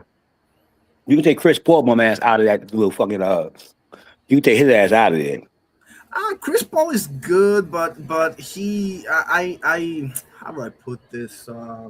He never really had much to work with, bro. Like he never got that team that he needed. Well, maybe Phoenix, they got to the finals, was it or whatever, but that New Orleans team and the Clippers team and the Houston team, those weren't really, I don't. I give Chris Paul the benefit of the doubt. Am I a big fan? No, but he was pretty good, bro. He made Blake Griffin an all-star. He made Blake Griffin an all-star, bro. That's how good he is. But you're talking to two tongues now. He made one of the most overrated players I've ever seen in my life. A dude can literally do nothing but dunk the freaking basketball. Blake Griffin an all-star. Exactly. I agree with that. But listen, you can't say that and in the same breath say he ain't never have nobody to win. If he making people all-stars, he don't need nobody to win. That's what great players do. Chris Paul's problem is he don't step up in the playoffs, he always lose. Like your man LeBron. Something similar, you hear me? Yeah. Something similar to a body bond. When you get him, he ain't there. You went away from I think you went away from he's something to a LeBron Bron. When you need him, he ain't there. That's Chris Paul's problem. Look at him in the playoffs. That's his problem. He never step up. I don't know what's up with Chris Paul. Chris Paul's he been overrated. Chris Paul's a good floor generator. But he's overrated. He's been overrated always. He good Olympic team and all that shit. Just because he's a president of the basketball league, Chris Paul ain't never win nothing. I don't know why they keep running around with him all day long. Oh, he all right, but he has some people to win now. Come on, that Clipper team, they could have took the chick. The Clippers team, no way, bro. No way. How in God's name they were never gonna get through Golden State? No way. Then he tag up with Kwan and them too, and the Houston team was better. The Houston team was better. Come on, Chris had a time. He could have went, man. Get out. Okay, they came real close to beating Golden State, man. They came. I told you they always get their info. And I want to know one thing. All right, you're an old school player, right? So you know what the old school rules is. It's not the rules no more. If you lose the game, who fault is it? No, I get it. That's all I'm saying. For somebody that's there's only so much he can do. He can't just take over like a Russell or a Derrick Rose can. He's not like and he's that. Not as good as you say. He's not that guy. I don't think he's that good either. Okay, I'm not a big fan of Chris Paul. As far as like facilitating first type of point guards, I don't have him up there with Stockton or Nash, or Jason Kidd. No, I don't have him up there. I want to be clear about that. But he's pretty good, bro. Like I wouldn't. Put it this way: he's not as bad as other point guards, and he's not as good as the ones that could take a team someplace. Allen Iverson could take his team to the chip. Steph Curry, point guard, could take his team to the chip. You got who else? Isaiah, like you said, could take his team to the chip. This is what point guards do. They make you. That's what floor generals is. And Chris Paul's a good floor general, and he had good players, but he don't have that. See, he ain't got that click button where he can score, but he's like a LeBron, man. He's like a LeBron, man. Just like a LeBron. When he comes to the big game, he want to make the right play instead of win. He like a LeBron. To me, he's like just like a LeBron. And every now and then he get picked on Olympic teams, all this because he's floor general. Yeah, you could generate the floor, but you can't generate no chip, nigga. You can't generate no chip. I'll tell you that much. But let's be fair here. Let's be fair here, Oster. Barkley never won a chip either. Stockton never won a chip. Nash never won a chip. Gary Payton got it literally in this last year. Same as what's his name? Same as shit, man. I just forgot. Same as Alonzo Mourning, same as Dirk Nowitzki. Some of them just got it way late. Some of them didn't. Patrick Ewing never had a championship, but bro, that doesn't like. I don't hold too much weight on that. You want me to be real honest with you, bro? I don't hold too much weight on that, bro. Me neither. Me neither. I don't hold that much weight on it until people be saying like this person. Hey, now I hold weight on it when you actually got to the chip as this floor general, supposed to, win at these type of times. So some people that never made it to the chip, I can't argue that. And when you speak about Barkley and all of them, I don't mind Barkley not winning the chip because you got to see who he went against to get the chip. He had the problem that everybody had. They went against the very wrong person. So that's kind of like exclusive talk. Like that's like, I'm not mad if Barkley went against somebody else and then you get the chip, then you can start comparing them. But not with Jordan. Everybody in the world know if he went against Jordan, because we all know he was 6-0. But in retrospect, Chris Paul ain't faced these people if he got to the trip. That I don't even want to hear none of that. When you say this and that, you got role players. You need one. I've seen teams with one player like AI. So if you're gonna talk about Chris Paul, I talk about AI. AI took 4 people in a wheelchair on the court. In a wheelchair. For real. In a wheelchair. Rolling up and down the court in a wheelchair. Alex, you just got here and I appreciate you, brother, and I hope you subscribe. But Alex, we were talking about this the other day in Carrier. Me and Oster were talking about this. Like that AI taking that team to the finals, to me, 82 games. It's one of the most amazing things I've ever seen in my life. And that was the year he got MVP, by the way, just to put the icing on the cake. I'm trying to, he should have listen, They was hurt the whole year. If they really came, if you go back and Google it, the whole team was 60 to 80% hurt going into the finals. Even AI. Yeah, AI had a million injuries, bro. It was even AI. And he still won a game. And he still won a game, bro. That's what he said. Are you kidding me? AI knew he wasn't winning. He said that. He said, "You're not sweeping me." He said, that's why he had the broom. Remember he bought the broom. He brought the broom out when he won. He said, "You're not sweeping me. You're tripping." Nah, that's not happening. I saw the writing on the wall, but at the same time, bro, like. But I wanted to I was gonna say something, but go ahead. I forgot. AI get there with Mutombo in his 13th, 15th, 19th year. People start dunking on Mutombo. He can't even do the no more. You know what I mean? Aaron McKee. Come on, man. How are you gonna beat Kobe and Shaq? Come on, y'all for real? No way. I'll tell you this: if they don't pull Tyronn Lue out of their asses, bro, excuse my language, I don't know, because Derek Fisher wasn't hanging with AI, and neither was Kobe. So if they don't put Tyronn Lue out of their backsides, I don't know. No, but they could have kept Tyronn Lue on the bench. That game was going 4-1. It doesn't matter who played. They was in wheelchairs, man. For real. They was literally, they couldn't even run them down the court. AI in there doing all these things. So I'm like, but what I'm talking about, can you imagine, getting to the chip, but can you imagine the other 82 games that you was playing and they was in wheelchairs? I'm talking about you running through the league, wiping niggas out. Listen, let me put it to you this way. Just like Steve Nash made Amari Stoudemire an all-star, Chris Paul made Blake Griffin an all-star. That's all I'm going to say. Nah, disagree with that. I disagree with that. Blake Griffin came in, number 1 draft pick, right? Yes, over Yeah, Steph. Can you believe that? he shit? came in. Blake Griffin came in as a you know what I mean. This he landed with Chris Paul. He had somebody to give him the alley. Blake Griffin made Chris Paul look good. You see, Chris Paul still ain't do shit since then. If you ask me, yo, Chris Paul is overrated. Come on, bro. He went to the Western Conference Finals against Golden State and took them to 7 games with James Harden. What do you mean? And why Chris Paul ain't win? We talk about losers. What's up with the day? Why we keep talking about losers, man? What's up? But why we keep talking about losers? I don't understand. I don't understand how we get the losers get more props than the actual winners. That's wild, man. Okay, so it doesn't matter that Steph Curry got like 4 Hall of Famers with him, and Chris Paul got like 1. It didn't matter when Allen Iverson had 4 people in the wheelchair, and he played. There's a reason why we've never seen anything like this, right? But I'm saying, but did it matter? It didn't matter when he went there with 4 people in the wheelchair going against Shaq and Kobe and all these people. It ain't matter then. But Austin, we can't use an exception like that as an example. You know, come on, you're just fucking with me.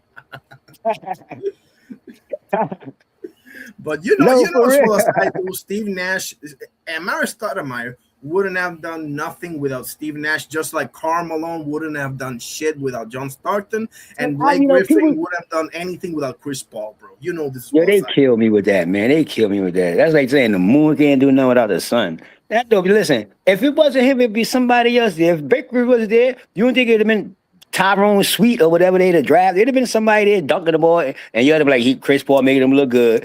Chris Paul is overrated in the NBA. I've been saying this shit for about 15 years now. I swear to God, he's overrated. He's just overrated. I don't care what nobody says. He's overrated, man. You listen, okay, he's not that good. I can get to where he is not that good because I said it myself a minute ago. Like I wouldn't put him with the Stocktons, the Nashes, the Kids, the Isaiahs, the GPs. I wouldn't put him up there, but I wouldn't. But at the same time, that this kid can ball, bro. I'm telling you. He's just physically limited. He can't jump over people. He can't, there's certain things he can't do, bro. What are you gonna do? Chris Paul cannot win. That's what he can't do. For sure. That's proven. It's proven fact. Sometimes people don't get the opportunity. See, we all know Barkley good. We all know T-Mac was good. We all know like the Vince Carter, Kenyon Martin. We seen this. We know that they good. If they had somebody like a Chris Paul, they probably still wouldn't win. But you know what I mean? A lot of people have some real good point guards and they win. It's depending on who they went up against. Jason Good and Kenyon Martin is a damn good duo. But you go up against the wrong motherfuckers, it's not working. You can be great, but it shows who's the real great when they pull it through, no matter what. Like people like Kobe. You know what I mean? People like Shaq, people like Kobe, Shaq, Steph. These people did it a couple of times. The hell with Bron. We're not doing that with Bron because Bron ain't win none of those chips. Give me one chip LeBron won. Tell me one time LeBron said, I'm taking this over and I'm gonna win. Nope. Win. Who? Let me know. Say the question one more time. Say the question one more time. Which chip LeBron got? He been there 10 times. What chip that LeBron took the game over in the chip and won the game? I'm waiting. I don't think so. No. I bet you don't think so. No. Well, hold on a second. That block he got over Iguodala. Who? That block he had over. You gonna tell me you don't remember that moment? Stop pretending. You gonna put those two names in the same sentence? What Iguodala did to LeBron? You gonna put them in the same sentence? You for real? Do you know Iguodala got Defense of the Year and the MVP fucking with LeBron? You for real? You ever say they two names in one sentence? You crazy? It happened. What do you want me to say? I mean, I wish I could. Do you know? Listen. Do you know? But you do know. You know Iguodala got Defense of the Year. I mean, or the MVP. Locking LeBron, you do know that, right? Locking LeBron down, you know that, right? So I would never put those two names together. I'm telling you, because people just get it mixed up. Not me personally, but you gangster. I wouldn't do that on the internet live. You gangster, Irony. I'm telling you, gangster. You is gangster with that one, kid. That's a gangster move. You pick somebody that got MVP for blocking this guy down, and that's who you pick to compare him with because he got one block at the end. Is you for real? It's like LeBron passing the ball at the end. Like, you do for real? You ain't talking about LeBron here, y'all. We're not talking about Kobe. We're talking about LeBron. Okay, but we agree on that. Like LeBron is not a Kobe MJ type of player. I've said this with you. Maybe it wasn't with you, but okay, I'll say it now. To me, a more honest comparison for LeBron will be either Scottie Pippen or Magic Johnson, because to me, they're more similar to him as opposed to an MJ or a Kobe or even a D Wade for that matter. No. LeBron need to be compared to the type of player is what I'm saying, Oscar, okay? LeBron need to be paired to his man Telshin. What's his name? What's his name? My man from New York. What's his name? What's LeBron man? What's his name? What's his name? He did the time in jail. He did the 10 years. Yeah. I have it right there, but I don't have it. I know his first name started with a T and list started with an S. I just can't get this shit. Towson shape, something like that. That's who LeBron remind me. He remind me of like people like LeBron is trash. Yo, I'm telling you, this is a hype job, y'all, for real, man. Listen, you ever, hey, Iron, you ever had a car and you know that shit worth $500, but you needed $1,500 bad, and you tried to push it on the motherfucker for $2,500, trying to get down to $1,500. You know what I mean? You know that even worth that. That's LeBron. Sebastian Telfair. Bingo. That's who you compare him to. You compare him to people like that. Come on. Look, listen. Seriously, man. Compare LeBron like Ron Artest. You know what I mean? Good players like that. You know, no fucking nobody that can do anything that can score. You can't compare him to none of that. LeBron, if y'all forgot when LeBron came in the league, everybody forgot this. Yo, listen, when I tell you about the PR management in professional sports, yo, it's on fleek today, man. It used to be bad back in the days when we didn't have the internet. Remember, we used to got fed all that bullshit. We didn't have no internet. It used to be because we had to listen to what we heard. We had to go to this paper, wait till the paper come out. But this redundant bullshit that go on today, this is, yo, it got people really thinking that LeBron is good. I want to know one time y'all tell me, okay, let me ask you a question. If LeBron is so good, right? When the last time have you heard a kid say, I want to be like LeBron? Or on the court talking about, that's LeBron.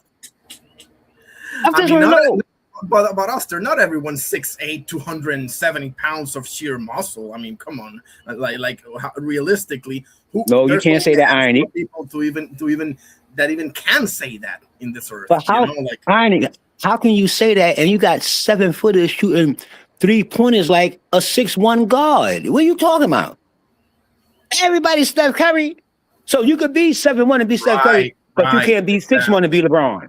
There you go. No way. Don't work that way, bro. That's crazy. That don't make no sense. What do you mean? What do you mean it doesn't make no sense, bro? Who are you gonna jump over being 6'1"? Who? So you telling me that when AI was out, you telling me only people that were saying AI doing the crossover was people 6'1" and under? That's what you're telling me? Is that where we at, Ernie? Ernie? To stop making AI an example because there's AI is 1 in 1, bro. You keep making the most. So who you want me to go to, Jordan? Okay, I'm trying to be easy.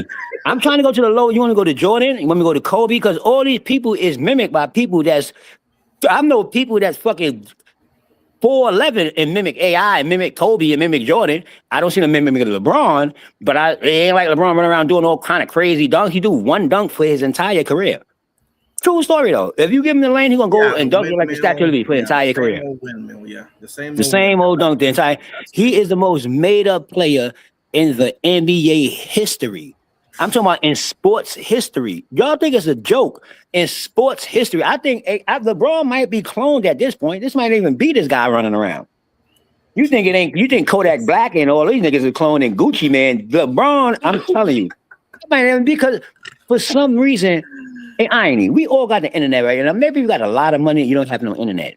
Probably, I don't know. You have a different internet. I don't know, maybe. Because there's no way in the world that man can't see people on the internet talk about him like this.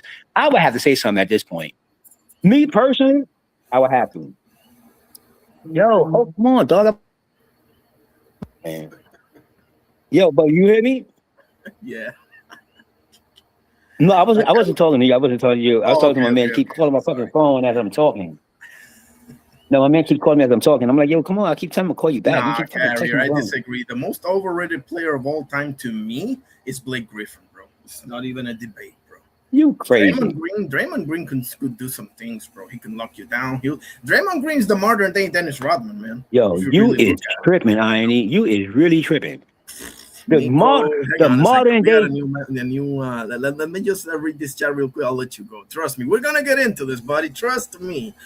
Nico says, how you doing, by the way?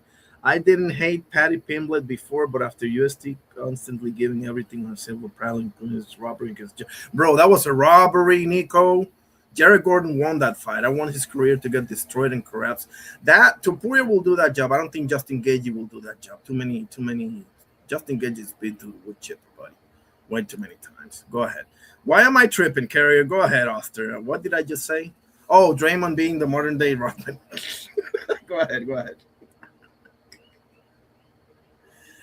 Are you there? Okay, maybe he's busy. Yeah, I mean, he'll do the things nobody else really wants to do, right? He'll get into it if he has to. He'll dive for loose balls, bro. Everybody needs a player like that in their team, Carrier. Make no mistake about that, bro. Everybody needs their Draymond Green. Everybody needs their Dennis Rodman. Everybody needs their who did that for Dallas? Let me think. Tyson Chandler, maybe, or maybe Josh Howard. Who else? Everybody needs that. I know you tripping, Iron. I know that much. Go ahead. I know you tripping. I'm telling you, man. Y'all gonna see in a minute. Y'all gonna see when the LeBron career is over. You're gonna see what I'm saying. That man is made up, man. I'm telling you, that whole shit. I couldn't care less about LeBron, but I wouldn't say, but I don't take it as far as you do, bro. Like you got something, bro. You got like listen, it's a listen. I don't believe in false narratives. I don't care how long they play it. I know the more money you got, the more bullshit you can pull.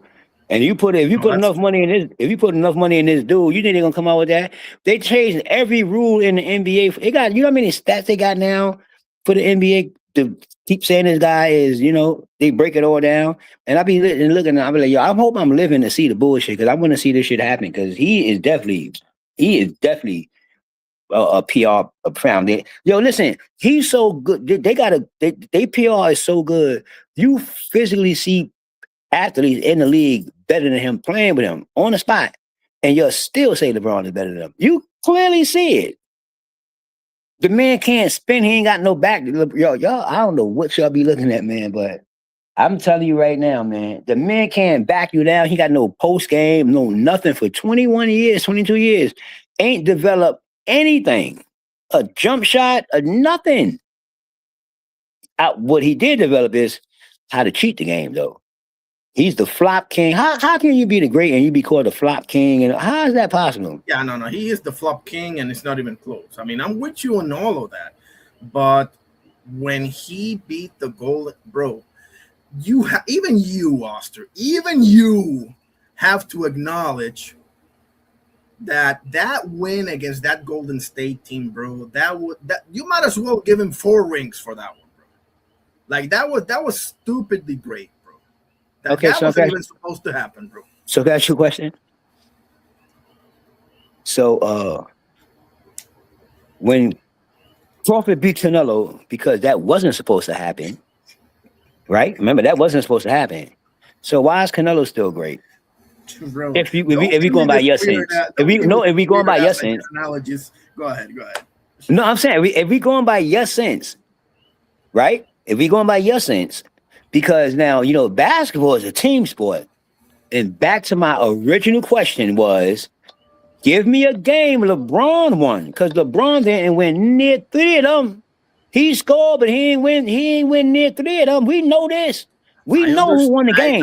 I understand that, and that's true. That's true.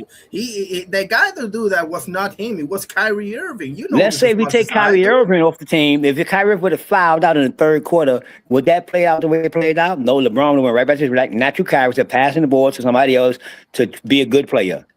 Let's give props. You can't do that, Oster, because it will be like, okay, take Shaq off the team. What is Kobe gonna do? Or take Gasol and Bynum off the team. What is Kobe gonna do? I can do that. He showed you what he did with them off the team. He won 2 chips. He showed you what he did. No. I said that's why I said Shaq, and then I said Gasol and Bynum as well, because I knew you were gonna pull that one on me. No. But what I'm saying is, you throwing names. You gonna put Byram in the name of Kobe. So if it wasn't for Byram, Kobe would. I mean, Kobe wouldn't have won. Come on, you're killing me right now. You're Irony. telling me. You're telling me killing that me. with those. Hold on. You're telling me that No. without those 2 7-footers, he beats Boston. You're telling me that? No, what you telling me? Because he lost with them the first year. Remember they came he back got and his won. ass kicked. I remember that. Yeah, but Kobe came back and won. That was Kobe. Nobody was mad like that. You think Byron sitting there? They ain't got the same attitude. You know what time? You know we just talking to be talking right now. You just talking because you got lips right now. So fuck it, we gonna talk just to talk because it's what 11:30 and you just want to talk. Fuck it, we gonna run up the channel right now. You hear me? We gonna talk crazy. No, but anyway, you know you gonna put. So you disrespect. Let me tell you how many people you disrespect in a whole one sentence. You disrespect Shaq. So you said like Byron and Shaq is like equal. That's what you just said. You said Shaq left and he had Byron. So you think Kobe would have won without Byron? Oh, so he's like a Shaq? You telling me? Oster. I said Gasol to Oster. So together, like a Shaq? Both of them together like a Shaq? Since you said Gasol, you want to say somebody else? Give him another one. Is all three of them still compared to Shaq? As well as I do. Kobe won 3 chips with Shaq and he won 2 with Gasol and Bynum. That's why I said all 3 of them. Come on, brother. Kobe won 3 chips with Shaq. Gasol and Byron won 2 chips with Kobe. That's okay. That's true. That's true. That's how that's supposed to be. You know, in English language, so we all can understand what's going on. That's how it's supposed to happen. Because right now, you saying like Kobe wouldn't have won without Byron. That's bullshit. 100% bullshit. 100%. 100,000%, man. And you know that shit. I'm like, Irony, what is going on today in Puerto Rico? What's going on, man? What you doing over there, man?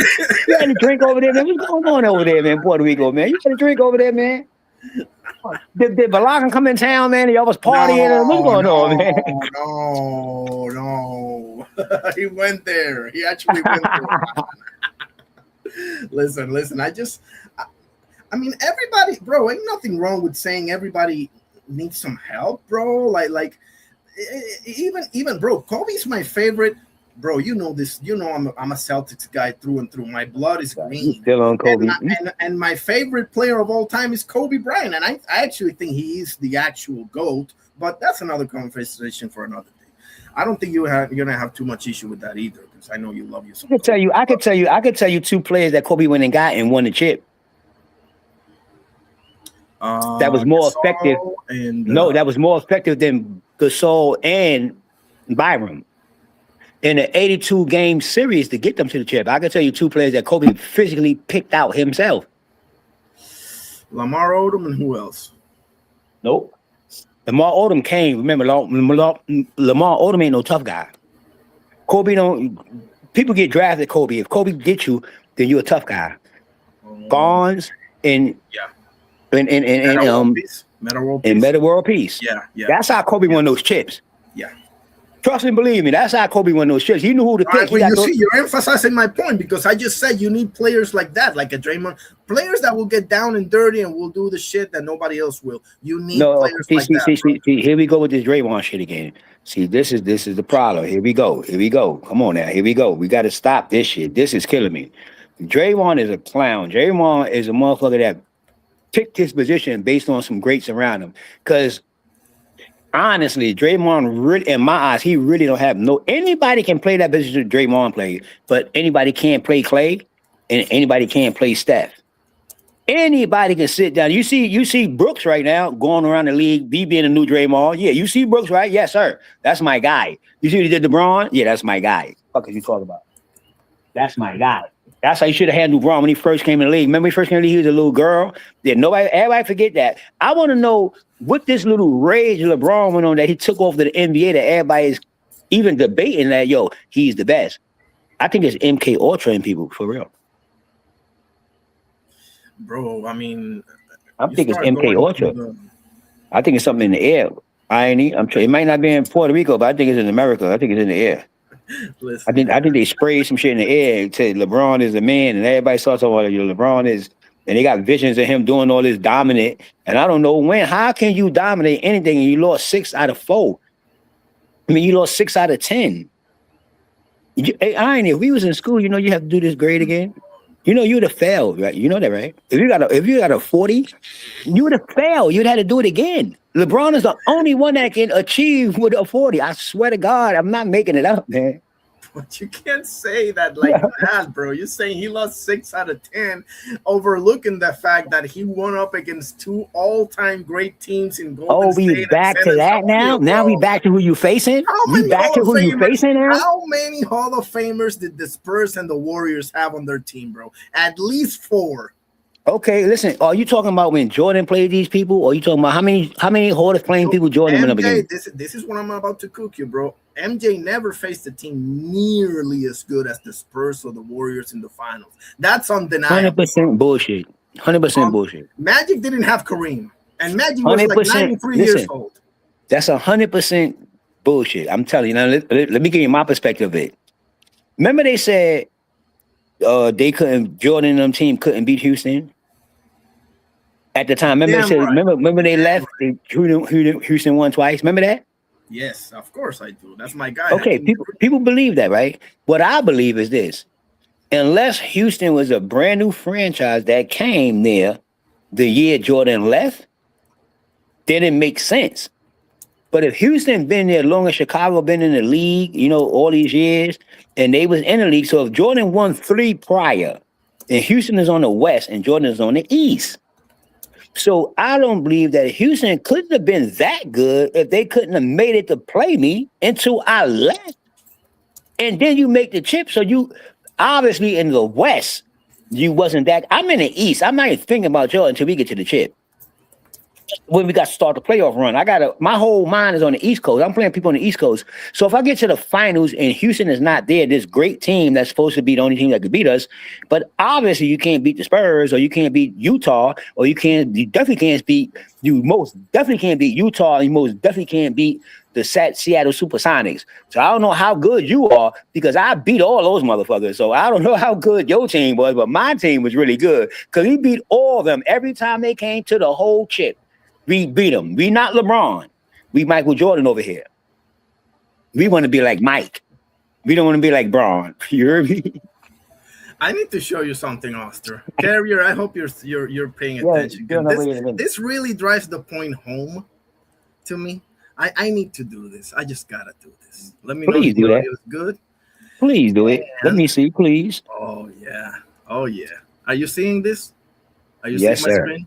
Okay. Yes, sir.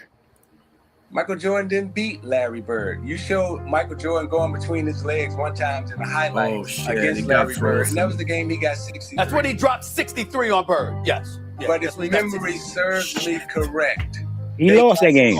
Man, no, not frozen. Not lost. It's frozen. They got swept. LeBron has gotten swept before. So Michael Jordan in the 80s, he never won. He never beat Larry Bird. He never beat Magic and Kareem. I'm going to say that again. He never beat Magic and Kareem. Truth be told, I beat Magic and Kareem, and I beat Larry Bird and his Celtics. Michael Jordan never beat those teams. Okay. What you saying, sir? What you saying, sir? Okay, Isaiah. Now let's put it in content. Let's put it in context. Bro, let's my put it in shit's context. frozen. If I disconnect, just hang in there. I'll be right back. Okay, just Look, you ain't got to disconnect. We can leave it frozen. You can leave it frozen. You can leave it frozen, because he talking garbage anyway. So he talking blasphemy anyway. Of course, the world know Mike never beat them. But what Isaiah is not saying is that Mike was a rookie. That's what he's not saying. That's the part that he's not saying. He's just going on Michael's name because his name is the name. He's like, yo, Michael never beat Bird, this and that. Everybody in the world know that. Mike will tell you that. But when he did get their ass, they never got him back. When he got them, what they said about Mike. That's what I'm saying. What Bird said about Mike when he got his ass. He said, oh, that ain't a person. That's not a person there. That's not right or wrong. What did he say, Ani? That's not a person there. That's somebody else. That's Black G. I don't know what he is, but that was a whole different. That's God right there.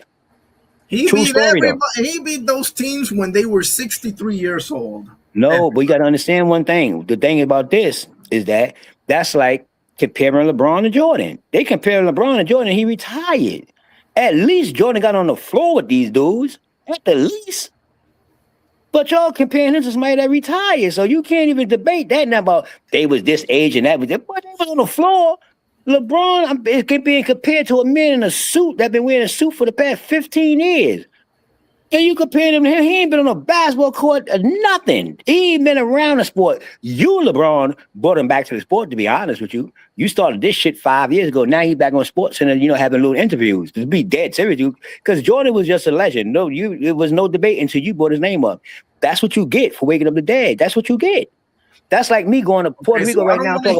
I don't want to hear a single word of LeBron getting swept by the Spurs when he was like in his second or third year in the NBA, when he beat the Detroit team on the Eastern Conference Finals, the same Detroit team that had been to the finals twice and kicked Kobe's ass and Shaq's ass in the finals. Rip Hamilton, Chauncey Billups, the Wallaces, and Tayshaun Prince, right? When they was old. Again, when they was old. Okay, I don't want to hear a word about that. Go ahead. Once again, when they was old, you ain't put that in there. Now, what I'm saying is this. For you to defend LeBron, I'm telling you, this is a very... This is how bad... This is how... Hey, guys, listen to this, guys. This is how Oster... This is how bad Oster is. A guy that can't stand LeBron has to actually defend LeBron. That's how bad Oster's... No, listen. I'm telling you, if you defending LeBron, I'm talking about like you don't even. It ain't me you heard, it's you. I ain't defending the guy. I'm just letting you know, like, that's not a good thing. LeBron is a made up person. I don't care what nobody say about him. He's a made up person. LeBron is not even good enough to show the people that he better than who he are, than what he is. He's not. He will complain about why you don't see me like this. He won't perform on the court. You got to understand. People before was not respected. I mean, they was not liked. They was respected. It's a complete... See, LeBron is liked. That's why he phony. He's liked. He do things that people like. Kobe ain't do none of that shit. Jordan, they didn't care because the game showed what it is. They chip showed they win. They don't complain, but they lose. It ain't... LeBron talking about it's the team. How is the team and you build it? Everybody know you build a team and you say they ain't playing like they're supposed to play. You build it. You the one got franchise players. What the fuck are you talking about? I mean, for real, when you really think about it, like, yo, LeBron, listen, I ain't in this world, everybody can't be lying. You could never have this many teammates that say the same thing and it's not true. That's crazy. For you not to believe it's true. It's like, okay, LeBron is made up. It ain't gonna stop your check. You're not gonna get stopped because you say LeBron made up. Now they gonna be like, okay, we ain't gonna pay you this week. It's all right. It's cool. It's all right. You cannot argue with that, Oster. I mean, he beat a team that had not only they won 73 games, one more than MJ did, the same in a season.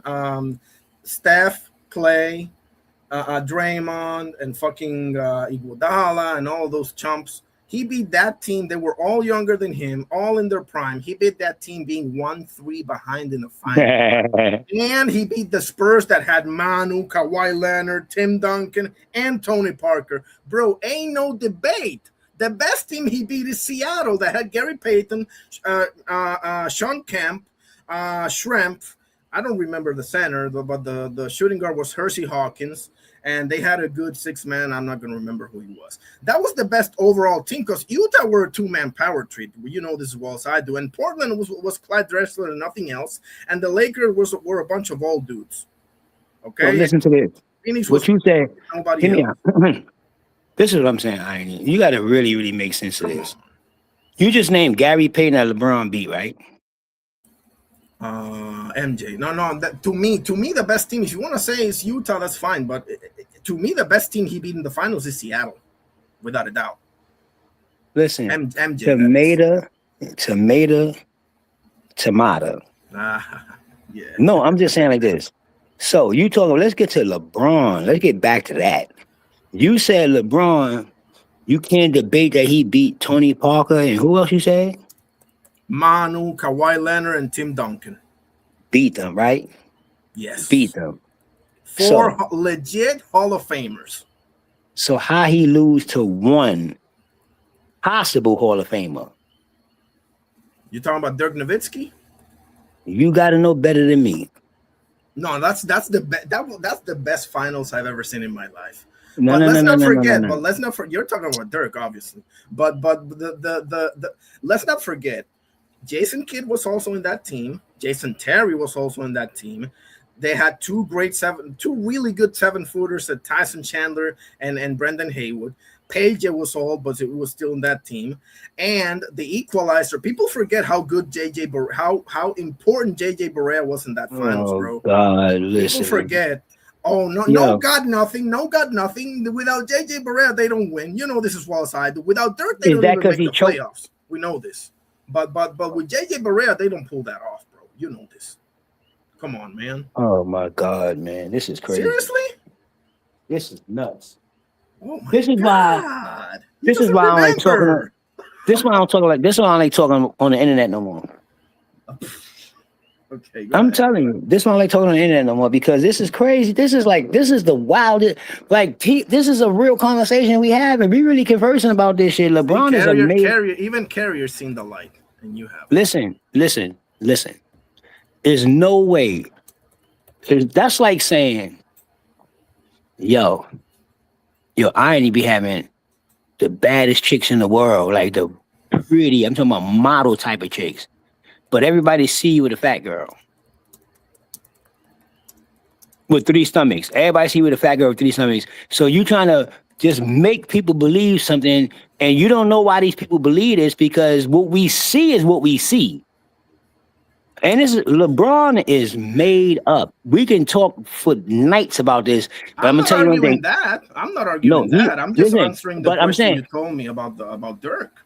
But you cannot say LeBron went and beat 4 superstars and then lost to a prospect of a super because Dirk wasn't. Well, he lost first, and then he beat the superstars because he was. Listen, it doesn't in matter. Miami when that happened, and then he went to Cleveland and beat Golden State. So technically, Doesn't matter how it happened.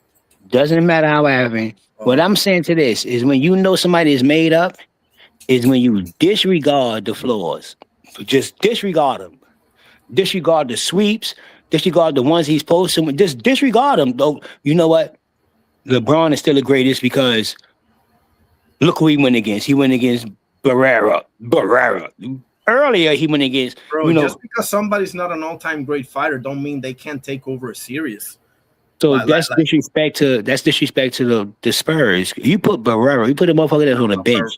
Spurs. Barrera was in Dallas. That's what I'm saying. You said, listen to what I'm saying. I know where he was at. I'm saying that you disrespecting the Spurs because LeBron went and you said he beat the Spurs, but he lost to people like Jason Terry. Come on, irony, man. You don't want that argument because Kobe got his ass kicked by a Detroit team that ain't got no Hall of Famers in them, and then he went and he beat Orlando's ass, and he beat the Celtics that had at least 3 Hall of Famers in it. So that logic don't work. How it don't work? Because Kobe got his ass kicked by a team that had no Hall of Famers in them.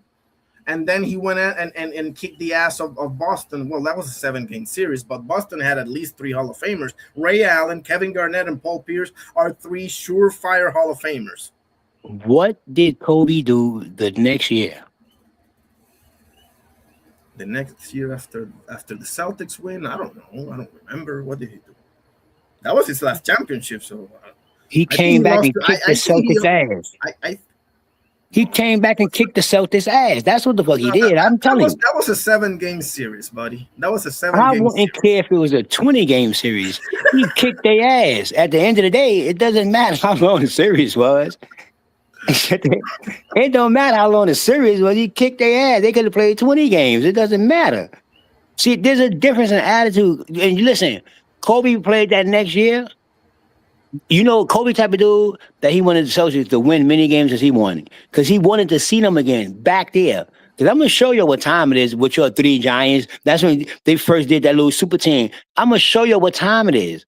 And I'm coming in with people like Gasol and people that y'all don't say is nobody until he's somebody. So, and I'm going to make him somebody. Watch. We're going to come back and we're going to get that back. You think it's a game? Watch this.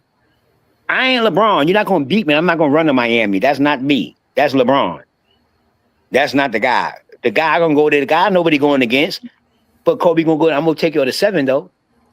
But Oster, But think about this with me. Like a team that has five pretty good players could be harder to prepare for than a team that has two amazing players and then three, so middle of the road, can do one or two things maybe type of players. Like five solid good players like Billups, Rip Hamilton, Tayshaun Prince, Rashid, and Ben. Bro, like think about it. Like you almost rather see a team like Boston because okay, it's KG's, Paul Pierce, and it's Ray Allen. We know. Like this guy, any of these five guys can put points on the board, can make a play for themselves. They may not be all-time great players, but you see what I mean? Maybe you don't see what I mean, but I don't see what you I'm mean. just, No, I don't see what you mean. I'm gonna tell you 100% because for the simple fact is that you're not talking about who's on LeBron's team. You just talking about LeBron like he on his team by himself against all these great players.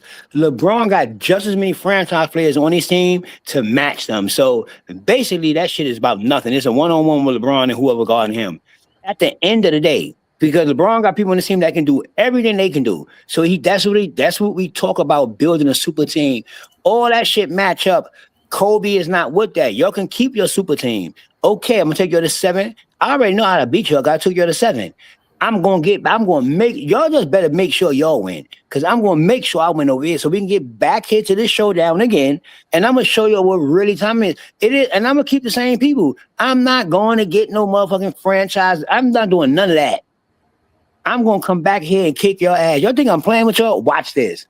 And what happened? This is 100%. See, I speak facts. let me give you LeBron's team when he went to the '07 finals against the Spurs. You're gonna laugh. Try. Hopefully you're sitting down because otherwise you're gonna die laughing. Let me tell you LeBron's team when he went in '07 against the Spurs. Okay, Shannon Brown, Daniel Boobie Gibson, Drew Gooden, Larry Hughes, Zydrunas Ilgauskas, Damon Jones, Dwayne Jones, Doniel Marshall, Ira Newell, Alexander Pavlovich, Scott Pollard, Eric Snow, Anderson Varejao, and David Wesley. Please tell me who else is going to be in the Hall of Fame aside from him in that team. No, listen to me. I'm saying I'm not knocking that. Okay, cool. We gonna give LeBron that. That's 1 year out of 22. Now, I don't know no other player unless they manufactured, unless they made up that will take that ones. Like I told you, they make a lot of decisions for LeBron. They will. That is the crown jewel. That's the crown jewel there. That mean more than any of these other wins because it's a fact. You played that year. That's 1 year though. We know. Now let's name a bunch of other people that went and got to the chip and got one ring and never got another ring. They not talked about like LeBron.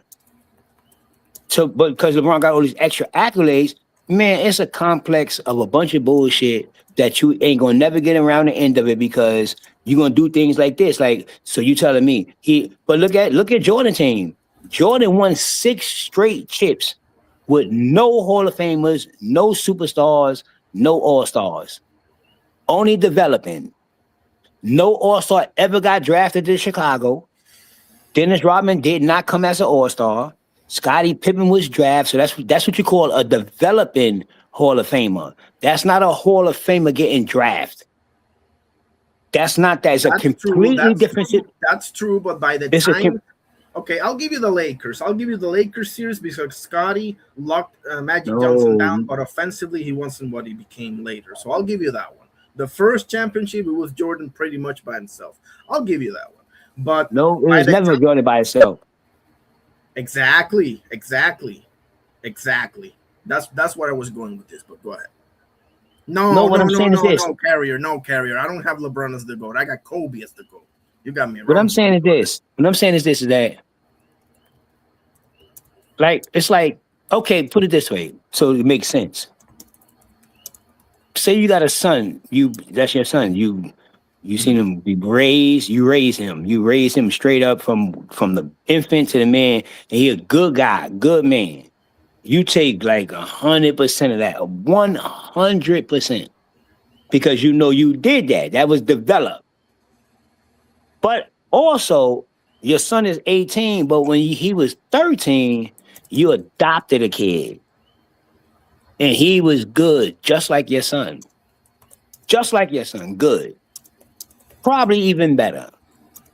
But you can't take 100% for that because he came to you like that. It's a completely difference when you draft in a franchise player because the expectancy is high.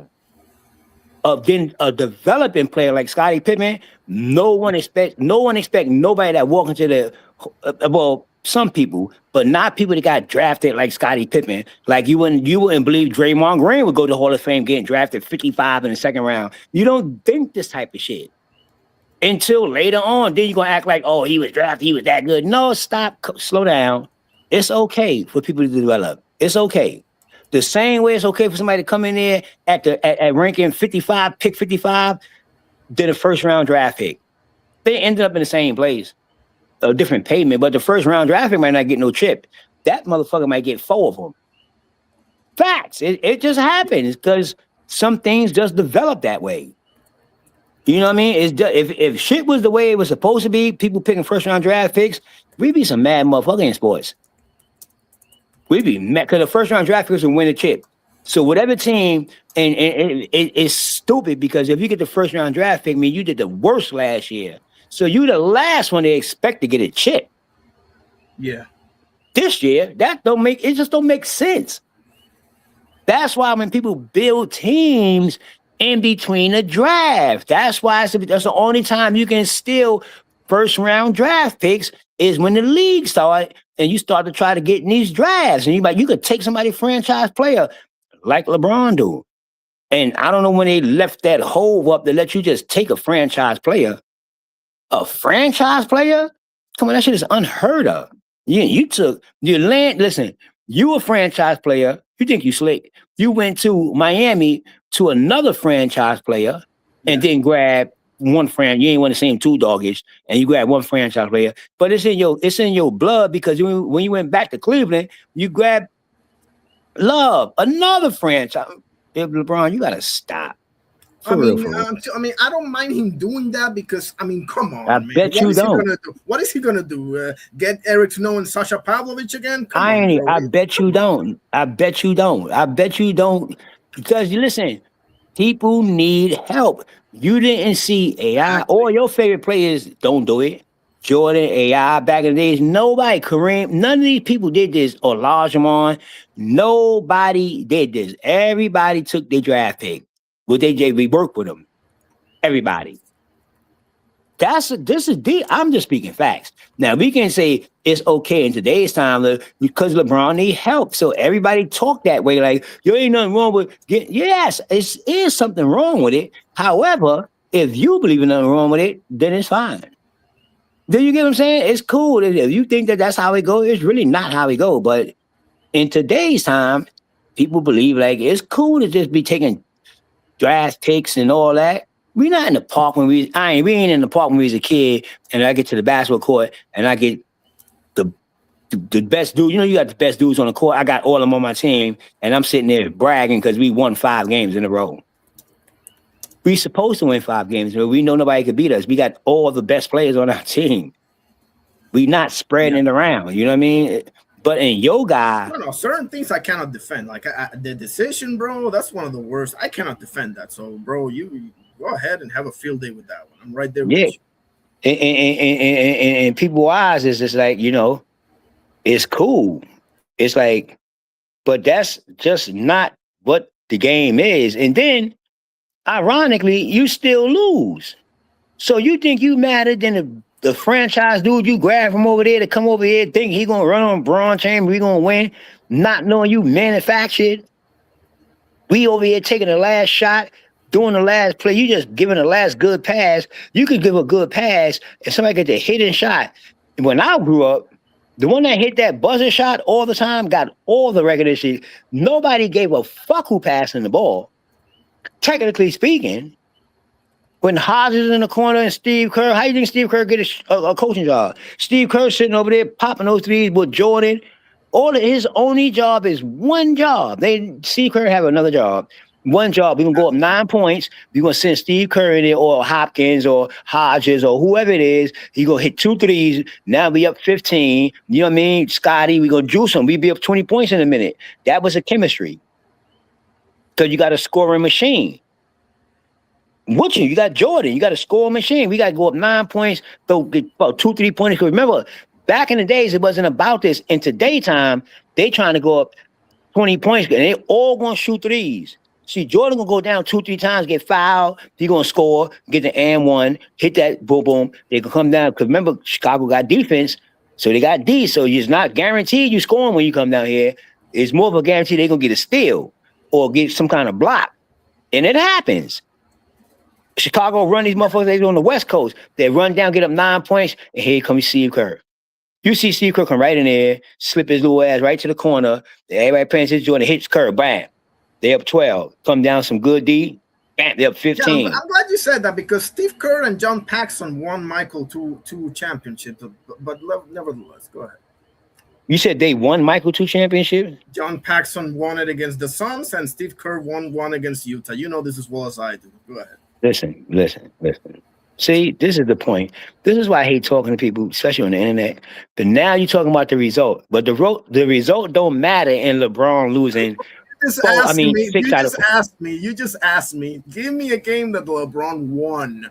I said, no, that's not his job, really. That job was D-Wade in Miami, Kyrie in Cleveland. It is what it is. That's not LeBron's job. He's not a natural born killer, bro. But no. But that don't matter. That don't mean it's not his job. You cannot tell me somebody that came into the league with $107 million contract that never touched a basketball court is not expected to win. What the hell is his job? That's not the job. Oster, don't get me wrong. I'm not saying when you say win. Come on, Oster. You're talking about taking the last shot to win the game. That's what we're talking about. So let me ask you a question. Because you compare them, we compare him to Jordan, right? By being a GOAT. Do you think it was Jordan? Do you think Jordan ever job was not to win, was to pass the ball? You think Jordan ever did what he had to do to win games? If that means to pass the ball every now and then, he will go ahead and do that. You said every now and then? Of course, because he won most of the games, but sometimes even MJ needs somebody to bail him out, bro. It is what it is. Okay. You won't tell me John Paxson didn't won the Suns championship and Steve Kerr didn't won the Utah championship? When in the bench, there's a recording of them in the bench, Kerr telling him, listen, pass me the ball, I'll win the game for you, and Jordan nodding. Come on, bro. It is what it is. That's not taking anything away from MJ. It's just it is what it is, bro. You hold that against LeBron, but you don't hold that against MJ. No, it is taken from MJ. It is. What I'm saying to you is that I don't give a hell what fucking Steve Kerr said. So you telling me, let's just get this right before we even get into that. Let's make sense of it, because I don't like arguing about shit that don't even make no sense. So you telling me 7 games, be 3-3. I mean, be 5-2 or however it go, because he never went 7. Whatever the case is, we at the edge of this game, and we get to the huddle. It's 4 seconds left. It's 4 seconds, and Phil Jackson is in this little huddle talking about what we're going to do to try to get this open shot. I know it's not for Steve Kerr. I will bet everything right now, my fucking life. The bullet is right here. When it's say to blow my head off, I can guarantee that the beginning of this conversation inside here was definitely not about Steve Kerr. About you getting open, Steve Kerr. No. We know for a fact it was Jordan getting open. But Jordan is that superior player like LeBron, like you say, who knows he's getting doubled and tripled because everybody in this arena know Jordan is shooting. They wouldn't care if Jordan shot that shit from the other side of the court, as long as he shot the ball. This is a fact. So what you talking about, that is some real, so you telling me Steve Kerr went inside the huddle, 4 seconds left, last shot of the game, and said, show you the video? Hold on a second. No, I know what Steve Kerr could have said, but you telling me he went in the huddle and said, yo, I got this. Goodness. He's really, bro, I saw this with my own 2 eyes. Give me a second. I'm not saying it's not true.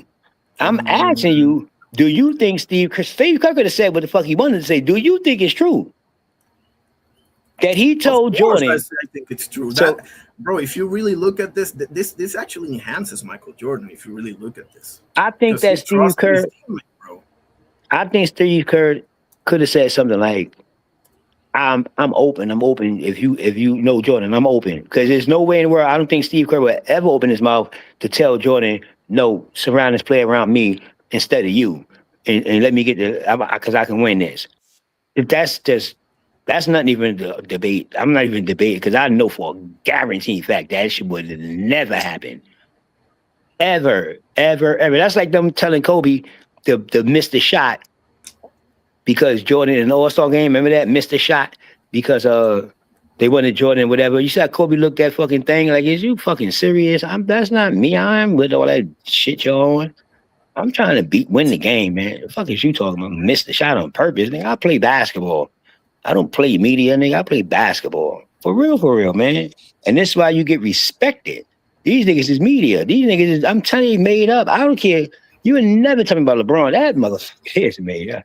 I can laugh talking about LeBron because that's easy. That shit is easy. Y'all niggas talk about more stat. I want to know one thing. Yo, listen. Do you know what LeBron leave when he leave the game? Is he leaving anything to the game? Is anybody saying, yo, this guy is made up? I'm telling you. I'm trying to find the freaking. But y'all know made up people when y'all see them. Y'all don't see them yet, but there's gonna be a lot of these motherfuckers in another 3 years. Right on your doorstep. But what difference does okay? So, but Oscar, I'm not saying like Steve Kerr went into the huddle and told Michael, "Listen, man, you gotta pass." No, bro, obviously no. But what difference does that really make? Like this really is an enhancement to Michael. It's not taking anything away. He trusted his teammate in the most crucial moment possible, bro. What are you talking about? I'm talking about when I brought up the John Paxson and the Steve Kerr, bailing him out in 2 finals. Okay, he got the double team and he passed the ball to these 2 guys who are not really used to being in that spot, and they made the shot for him, bro. Even MJ needed some people every once in a while to, bail him out, bro. It is what it is. Because you keep saying LeBron didn't win this game. LeBron wouldn't. Okay, bro. He is the type of player that he is, and it sounds like I'm defending LeBron. You see what you forced me to do, Oster? You see how bad it is. Like people are gonna think that I'm a LeBron fan, bro. It's the opposite. But you got something going on, man. I gotta take care of this, bro. Like, golly, you keep saying LeBron. Show me a game that LeBron, bro. That's not really the point, is it? Like he is who he is. He is who he is. He's not the guy you want the ball. I wouldn't want the ball in LeBron's hands with 2 seconds to go and 2-point game. I wouldn't want that. I'd rather Kobe, MJ, even Reggie Miller for that matter. You should be quiet then. You shouldn't even talk about that. I would just let somebody say what they want to say about LeBron, because I'm telling you right now, people win the debate with LeBron, they win the explaining LeBron debate. They can explain LeBron all day. They can say, yo, they can explain him all day and they win a debate. See, he this, he that. Oh, yo, because he passed. But see, explanations, you can still be in a conversation with explanations. However, with factual shit, you can't be in a conversation, because when we start talking facts, you can't deal with the fact, because LeBron don't have no facts. Nothing that substantiate you being a GOAT compared to somebody with stats all around. You just can't. Like, I don't that's like saying I hit the lotto for 100,000 and you hit the lotto for 10 million. And we leave the joint and they like, yo, you hit the lotto. And we like, yeah, such. And they say, how much you hit for? And you say 10 million. And it just make it seem like I made 10 million with you, but I made 100,000. I'm gonna get treated just like you until they figure it out. That's just a LeBron thing. I mean, y'all can say what y'all want to say. Yo, this one event. We can talk about people done scored 60 points in the NBA in the game. You know what I mean? I'm talking about regular motherfuckers, not no big name. Nigga just got hot. LeBron is just not what he's all right. What makes him 100% garbage because people push him up so far.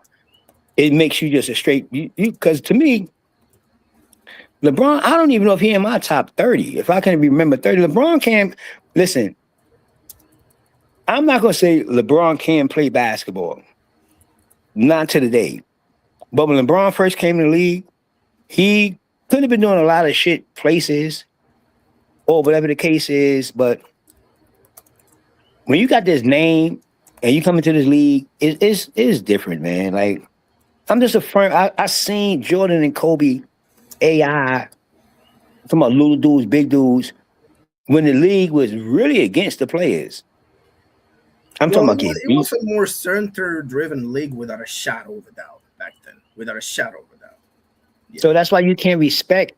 Well, me, I can't respect. Okay, I can't respect growing up with gangsters, and then when I'm 30 years old, I'm living with some punks, and I gotta respect that. And I know you just certain things you just can't do. I mean, listen, it's just my personal opinion. I go on TV with this. You is definitely not who you supposed to be or who they 100%. I know people that they hate in NBA that's better than you. LeBron is likable, man. Like he's a likable dude. He's a good product. He's a good product that's going to listen and do exactly what you're supposed to do. This is why he don't have to develop a game. He don't got to do none of that shit. LeBron won't walk out this motherfucker like he walked in the game. He's not going to leave one thing in the game but a bunch of attitudes and how much money niggas lost, fucking with you. At the end of the day, to me, LeBron, there's something wrong with you, bro, homie. A lot of these people to get to stardom and all that shit. And you gotta remember, LeBron is in the middle of all of it. You remember he's a Puffy fan and this and that. But it's just that none of this stuff comes up whatsoever. And if it does come up as a joke. But more importantly, the dude don't say nothing. He don't say nothing about him. Nothing. But that's when LeBron, souvenirs come in. They say that you hating. You can say I'm hating all day. I don't care. I don't know the guy. The guy don't know me. He on my channel. So I'm not on LeBron channel. Talking about LeBron. LeBron's on my channel. And I see other channels. I mean, unless I don't believe what I see.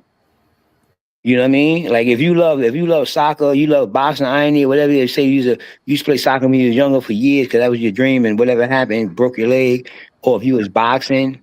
But you gotta show and prove though, man. Bro, you just I don't care if I sound like a hater. I don't care. Fuck that shit. I know I ain't hating. I know one thing, I'm not hating. I know one thing, you gotta prove yourself, dog, or you be fucking triggered. No, I mean, I think you and I have more similarities than differences. I think we're both crazy as holy hell, and we're strong opinions and everything. We're two rough and rugged dudes that just have strong opinions, bro. And it is what it is, bro. I mean, but that's part of what makes this fun, bro. I love talking to you, bro, and this is one of the reasons why. Like when you feel, because, bro, not to sound stupid or anything, but like you start talking and backing your opinion up, and I see myself a lot in that shit, bro. Real talk, man. Not stupid. Real talk. But yeah, I mean, somebody said Kaepernick. Hold on. Who the hell? Somebody said what?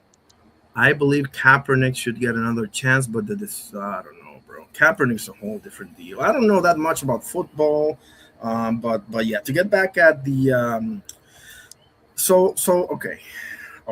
Now, let me get it back to Pippen if I can, because Carrier, I'm not letting you off the hook, buddy. I'm not letting you off the hook. You were saying that Barkley was better than Pippen and Malone was better than Pippen and Dominic Wilkins were better than Pippen.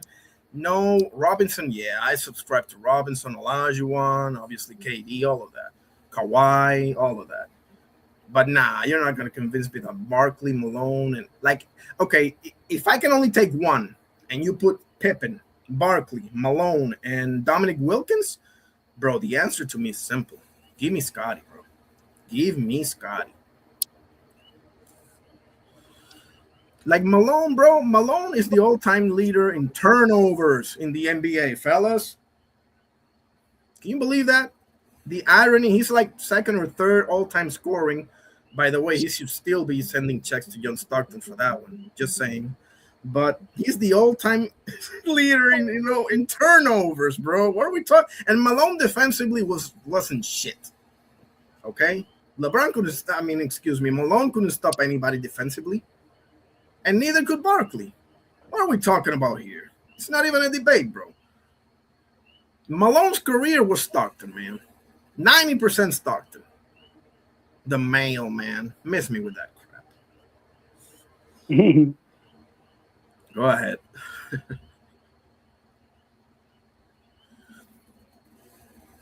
All day. I got Pippen over Barkley all day, twice on Sunday. Come on, Carrier. Barkley couldn't lace Pippen's shoes, man. Seriously. Champ Ross saying still trying to figure out what Malone was saying at the free throw line. I love it. Yeah, he always said something. That's right.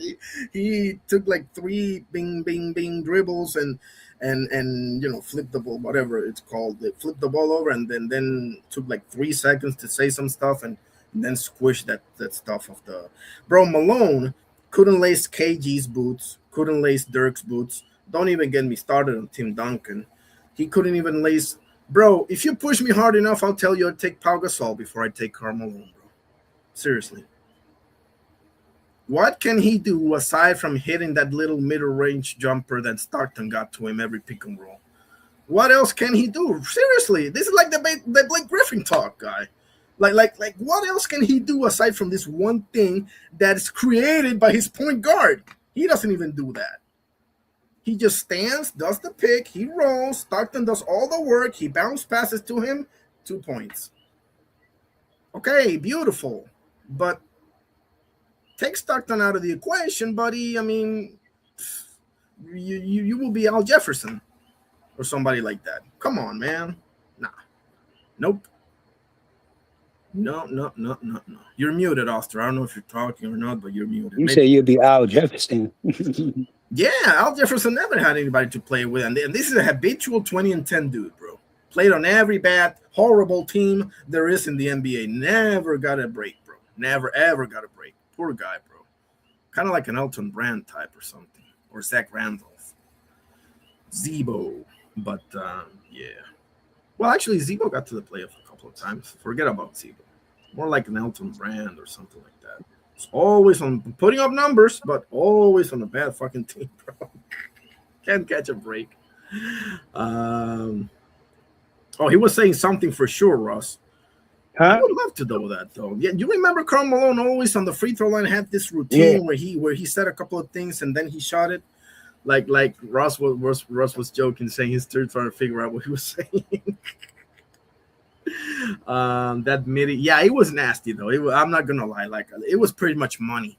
That shot, bro, you can tell they practiced that 10 million times. But Carrier says blasphemy. Ross says, wasn't he still putting up numbers with Howard Ice? Oh, that was the number 2 of Stockton. Yeah, I forgot about. Nah, I don't think so. I would be shocked if it did, bro. This man, hey, what's up with Al Jefferson, Kerry? What's your problem with Al Jefferson, Kerry? You better spit it out. 20-10 career. It's not his fault that he's playing with 4 corpses. You know, it's not his fault. Well, it's kind of his fault because you choose who you sign to, right? It's kind of his fault. But lay low, my boy Al Jefferson, bro. He's just always on a bad team. He can't catch a fucking break to save his life, bro. There was a dude like that back in the day. You remember Drazen Petrovic? One of the greatest international players of all time, but always in a bad team, bro. Even Michael had trouble with him, bro. People forget about players like that, man. Drazen Petrovic. If you don't know this player, look him up. Just a scoring machine, bro, but never had anybody by his. It was like the small forward version of Patrick Ewing. Never had anybody by his size, and don't even think about mentioning John Starks to me. Don't you even think about that. Always getting either injured or in a fight with somebody. Bro, you got Charles Oakley for that. You got Anthony Mason for that. You don't need to be getting fights with people. You got Charles Oakley, the toughest dude in the history of the NBA. You don't need to be fighting, bro. He'll fight for you. I wouldn't want to mess with Charles Oakley ever. I'll tell you that much. Not even now. He must be like 80 years old. I wouldn't fuck with him right now. That's how legit Charles Oakley was, bro. Come on now. T Hill says, yeah, at least 3 Carrier, and I believe he was there. They would have gotten more time out of Durant there. So, okay, they're talking about something. Okay. Carrier says, T Hill, you got Pippen over Malone all day. T Hill, you should say yes. So should say yes. I mean, I don't know. T Hill, we'll see. Carrier says, I value T Hill sports insight. So do I, all day, bro. T Hill know what he says. He's T Hill is a Lakers fan. Nobody's perfect, but I do. I love. I'm fucking with you, T Hill. But I can't stand the Lakers. Ross says Drazen was raw as fuck. He was the first real. Yes, he was the first one. People think it's Manu or Dirk or nah, bro. Drazen Petrovic. I'm glad you remember him, Ross. Appreciate that.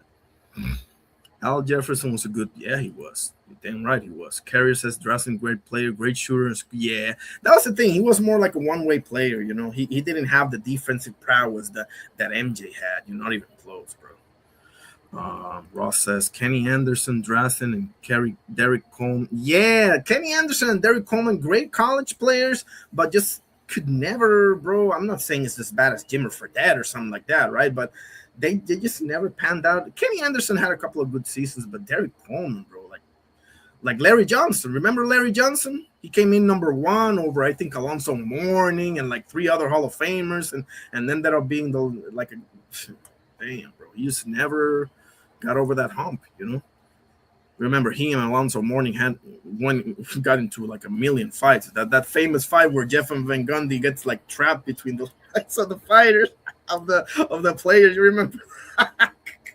That was some fun. Oh, T Hill is here. I didn't miss. I'm sorry, T Hill. Have you been waiting for a long time there? I just. Hell yeah, I've been waiting for a long time, man. You reading my comments and everything, but you ain't seen me in the back. I'm sorry. In the back, though. Shout out to my good brother Carrier. Shout out to Chad Ross. You know what I'm saying? I never said LeBron James was the greatest player of all time. I just said he had the greatest career of all time. Okay. I disagree, but okay. Of course. I'm pretty sure you would disagree, but when it's all said and done, that man about to be in the top 5 of damn near every statistic. There's not going to be anybody to ever supplant that. I mean, I ain't mad at him, but he's not the greatest player of all time. It ain't even close, man. But like I say, for the people that opinions matter most is the people who actually know what it takes to get there and to sustain success or even to sustain a career there. And they say otherwise. So that it got to be some truth to what they say. Because not all of them going to just hate on the Mickey Fricky for no reason. So other folks, like fans, they'll hate on a Mickey Fricky in a heartbeat. They'll have no damn reason why they don't like or support or say somebody garbage. But these Mickey Frickies, they know because they go against them. So, and I'll leave it there. So, with that being said, Drazen Petrovic was the Mickey Fricky man. Bro. The Mickey Fricky man. And I'm sorry, man. I'm going to disagree on LJ. I think injuries hurt his career. He was tough when he was healthy. He was real tough when he was healthy. Okay, so yes. He was a pretty good player overall. I would say I would rate him as I would rate there are a couple of number 1 picks that turned out to be pretty good, just not great. Like a Damon Stoudemire. I'm missing a couple. I have him right there, but I missed him. I think Pau Gasol was number 1. He turned out to be pretty good, but not great. It is what it is. It's definitely not like a Michael Olowokandi or a Kwame Brown or a Darko Milicic, obviously. But I will put him there. Darko Milicic. Yeah, for real, bro. Man. They had pretty good. Like Andrea Bargnani had an okay career. I wouldn't say boss, but definitely number 1. So that's what I would say about LJ overall. Well, to me, man, Stanley Roberts, Michael Olowokandi, and let me see who else. Kwame Brown, bro. You got to understand. Kwame Brown came into yo. I don't think y'all really know the tailbone that Michael Jordan is, bro. Like he is. You ask all his former players, teammates, they all say he's an a-hole extraordinaire, extraordinaire. And when you a young 18-year-old cat and you come into the league and you got heavy. I don't think Kwame Brown was garbage. I just think that he was broken because he had to play in there alongside somebody who was. Oh, that's right. MJ was in the Wizards back then. I forgot Yeah, about that. man, Yeah. and he was riding his ass hard, bro. And it's like, yo, he a young buck. It's when you big, that's one thing, but you're still not a man. And he's playing a position where men play. Men, you know what I'm saying? It ain't easy. And I thought that he took it hard, and then he went to the Lakers and went into another situation where you're expected to win. I mean, let's face it. And I heard that little snide remark you said about, I'm a Laker fan, so I'm not perfect. But let's face it, though, dog. When you come to certain franchises, you expect it to win. And the Lakers are one of those franchises. They're competing against the Celtics. So you gotta win. And you gotta separate yourself because, there's been far too many times where, you didn't win. But you're expected to. And unfortunately for him, he came to a bad situation. I thought that if we would have had West there still, we would have done better by putting talent around folks and it would have worked. But, I think some of these people in particular that you're naming, man, like their careers were cut short by either injury or, unfortunately, some of them by, losing their lives and whatnot. So it's kind of tough. Yeah. Brandon Roy would have been. Yeah, Yeah, Greg exactly. Oden is a great example of that, like Carrier said. Yeah, Greg Oden. I don't put Greg Oden there as I put like Anthony Bennett is a great example, like he said. Another great example is Anthony Bennett. But like Sam Bowie back in the day, you remember Sam Bowie that got drafted right behind Hakeem Olajuwon and above this guy named Michael Jordan. Yeah, but he had a decent carear though. He had a decent career. No, but he always got hurt. Like he was like a Greg Oden type, Yeah. Well, I think he was a little bit more durable than Oden, though. Oden, man, my God. Yeah, that's not exactly a compliment, but yeah. Nah, well, it's not a compliment, but it's a far cry from what I don't think Oden ever had a full season. Not one. Never, not even one time. I mean, unbelievable. And there was so much talent in that man, too. Yes. I would throw Bynum in there, bro. Bynum had a lot of talent, but that Mickey Fricky had them legs that it was a movie with Roddy Piper, man, when they had these little aliens and they legs would go backwards, man. He had knees like that. I would say that's a great example, but I would say Andrew Bynum fits more in like the what if category with Yao Ming and Tracy McGrady and Grant Hill and Penny Hardaway and just guys that was just destined for greatness, but for strictly health, and Brandon Roy obviously, but strictly for health issues could never get there. Tracy McGrady, Grant Hill, Yao Ming, what was the guy you just said? Penny Hardaway, Andrew Bynum. To me, that's a more fitting category for Andrew Bynum because he still made a few All-Star teams, not for nothing.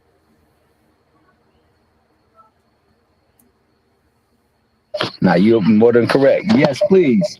Okay. You want to chime in, Oster? Because T Hill's busy. Yeah, I'm busy right now. Chime in, Oster. No, I know. T Hill. T Hill go in. So I let him rock out. But that's what I say about how I feel about this shit. I mean, it says that people will feel the way you want to feel about certain things, but I just like it is what it is. When they come to LeBron, I just don't respect no I can't really respect nothing that I feel is made up. You know what I mean? I'll tell you on that. I think that he's had a lot of cosmetic appeal to his career, but beyond that, he's still uber talented though, bro. I mean, He's yeah, there's a lot of people in NBA that's talented. They don't get the treatment LeBron get, but talent, I mean, talented is talented, but I'm just saying, like, it's just that, man, my thing is that if you're getting carried in any kind of way, any kind of form of fashion, you should not be like rated with people that's not getting carried. That's like somebody on steroids getting rated with somebody that's not on steroids knowingly. man. Knowingly. It's like, so if it's it's like he'll like if you catch somebody in one lie, then it's like you definitely not more believable than you was before I caught you in a lie. You get what I'm saying? I mean, not saying I'm not going to, but you're not more believable. I just caught you in a lie. Like, what up? So if you cheat in the game, then there's no way in the world you're going to tell me you only cheat in the game this way. I'm not saying, you know what I mean? But it's just, it's suspicion. That's why it's suspicion. You know what I mean? You just look like, come on, man. I don't have that suspicion with a lot of my other greats. So I look at it like that. Why do I have suspicion with you? It ain't me. I You hear out what there you're playing the saying. ball game. I hear what you're saying, man. I mean, there are some doubts about it, but you doubt what you saw on the court, though? No, that's what I'm saying. That's what makes me really believe that it's a bunch of bullshit. Because you not doing nothing on the court is getting hyped up, but you're not doing anything on the court that's better than nobody else. Because it's so many flaws that you could talk about, and the worst part about it is that people got answers for all of them. That's the worst part. It's like, damn, you got an answer for all of them. So now we talking about losses is wins. Losses is not that bad. He loses not that bad, but he win is super great. Even it's just when it comes to LeBron, man, it's like it is what it is, man. You can't win the battle because you just can't. Like people go and believe what they want to believe. It's like, yo, people they could know Julius Irvin, Michael Jordan, Wilt Chamberlain. None of those names matter when it comes to the days time I'm talking about LeBron because they ain't that great. LeBron is the greatest, and it's just that. It's not a lot of evidence. It's not a lot of like. Put it this way: I haven't seen somebody shut somebody down in a conversation with LeBron against anybody. Whoever thinks LeBron is the greatest, send them my way. I'll squash their head. But it don't I matter. don't think he's the greatest, but I mean, top five, undeniably. Without a doubt. Undeniably. How though, Oster? How? Because I'm saying, because it's like hey, yo, Hill, you know what? It's like I feel about Canelo. You can be a good product. If you manufacture it to me, I can't rate you like that because I'm used to non-manufactured fighters. I've seen fighters that's not manufactured. I'm talking about great fighters that never got chips, great fighters that never got a chance to fight for a belt or held up for. And I don't even like Boots, but Boots, held up for the opportunity that you need at that point. And then it make me start thinking about is you ducking Boots or you know what I mean? But this is what happened with great fighters. But I've seen a lot of fighters that's manufactured get chips and continue to get chips like a Canelo. They can say he's not manufactured. It's fine. It's 100% fine. But I know one thing: every time they step out that lane and test him, he lose. Things is controlled in this world, and LeBron in that NBA, I honestly believe, and y'all can call me crazy, I honestly believe that LeBron is the first, like, real plant in the NBA. True story though. I can't make it up. When you say manufacturer, I need more. I need Okay, I'm gonna give you more right now. Okay, me, you, and Hill is trying to come out with a product, right? We gonna sit there and talk. We gotta get the best product for our money. We got back end, we got all that. We need this product now because we got a big ass industry that we gotta run. We need somebody. And this is facts, man. Like Kobe came out, but we know that the NBA don't like Kobe. Kobe is just like Jordan. We know for a fact that they did not like them. They was against the NBA. They was against Well, all that. They I didn't. would say they didn't like Rodman more. Like Rodman is a better No, example. you talking about character, man. You talking something completely different. They didn't care about Rodman until he started his character. Nobody cared about Rodman until he started his character. Jordan and Kobe, they did not like because these people was great and people followed them no matter what the NBA said. They couldn't control it. It wasn't the internet time. The people loved them. So the NBA had to respect them or they wouldn't be where they be at today. They just won't. They just won't. They didn't like Jordan. They tried to destroy Jordan every day. Everybody know this. They gave up every room in the world with Jordan. Every fucking room in the world. But he was just that good. But Kobe always showed it more on the court. No players like them. None of their teammates. They ain't really like them, but they respected them because they win. That was the whole.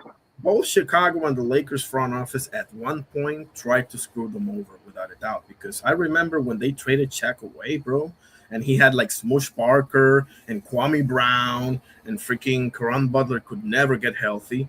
And just was that was the year he averaged them near 40 points. He just went bonkers, bro. He almost beat Phoenix in the first round. You remember this? See, you talking about the Lakers? Yeah. That was before they brought Gasol and Bino because he was about to leave, bro. Kobe came within an eyelash to leaving the Lakers. Yeah. At that point, yes. But remember the NBA as a whole, like the NBA, David Stern, the Kobe team probably liked them until a certain time, because Kobe needed some help, like, yo, such, you're taking me down, whatever the case is. That's all fine and dandy. But what I'm saying is that as a whole, they didn't like Jordan. They really, really, really didn't like Jordan because Jordan has so much clout from his game. And remember, this is my thing about LeBron. Because he became bigger than the game. That's where Bingo. Bingo. He became bigger than the actual game itself. Now the front office is a different story because the front office, they had issues, whatever. But the NBA as a whole, Michael was probably the first player that became greater than the NBA. Michael was the first player. This is the thing that I be trying to tell you. People think that it was, Bird and Magic. It was like that. That's how it was. But Bird and Magic wasn't getting paid as franchise. Remember, there wasn't no deals for NBA faces and all that. That didn't exist. The NBA themselves was trying to become important. People don't really understand the history of basketball. They really don't understand the history of the NBA. Like, they act like the NBA been like a prominent sport since it came out. No, that's not true. Bro, back in Jerry West days, they had like part-time jobs and shit, bro. Yeah, it is not true. This is just like they're playing the sport. They was on TV, but they wasn't on TV like that. They wasn't on no major channels. Back when the shorts were above the knee. They wasn't. Listen, the NBA is the last of the totem pole when it comes to sports. On TV, NBA was the roughest sport. If people think football well, as far as team sports, because the latest sport to the TV is obviously the UFC. But as far as the team sport goes, you're absolutely right. Yes. Yo, look, when it comes to the team sports, baseball and football been around forever. NBA has been around for what, 70s, 60s, something. Yeah, but the thing about it, you got to remember the thing about it. See, when you, and this is a quick breakdown. This is my personal opinion, but when you understand the NBA and where it was at and where it come from, this is why I say manufactured, because I watched the NBA. You got to understand, I watched the NBA come up. The NBA was not like it is today. You couldn't go to any channel and none of that stuff. They used to shit on the NBA. You crazy? You couldn't catch an NBA game on TV to save your life. And you had to literally be in New York to see a New York game. You couldn't be in LA and think you're gonna see a New York. It's not happening. Like today time, you go like, I want to watch.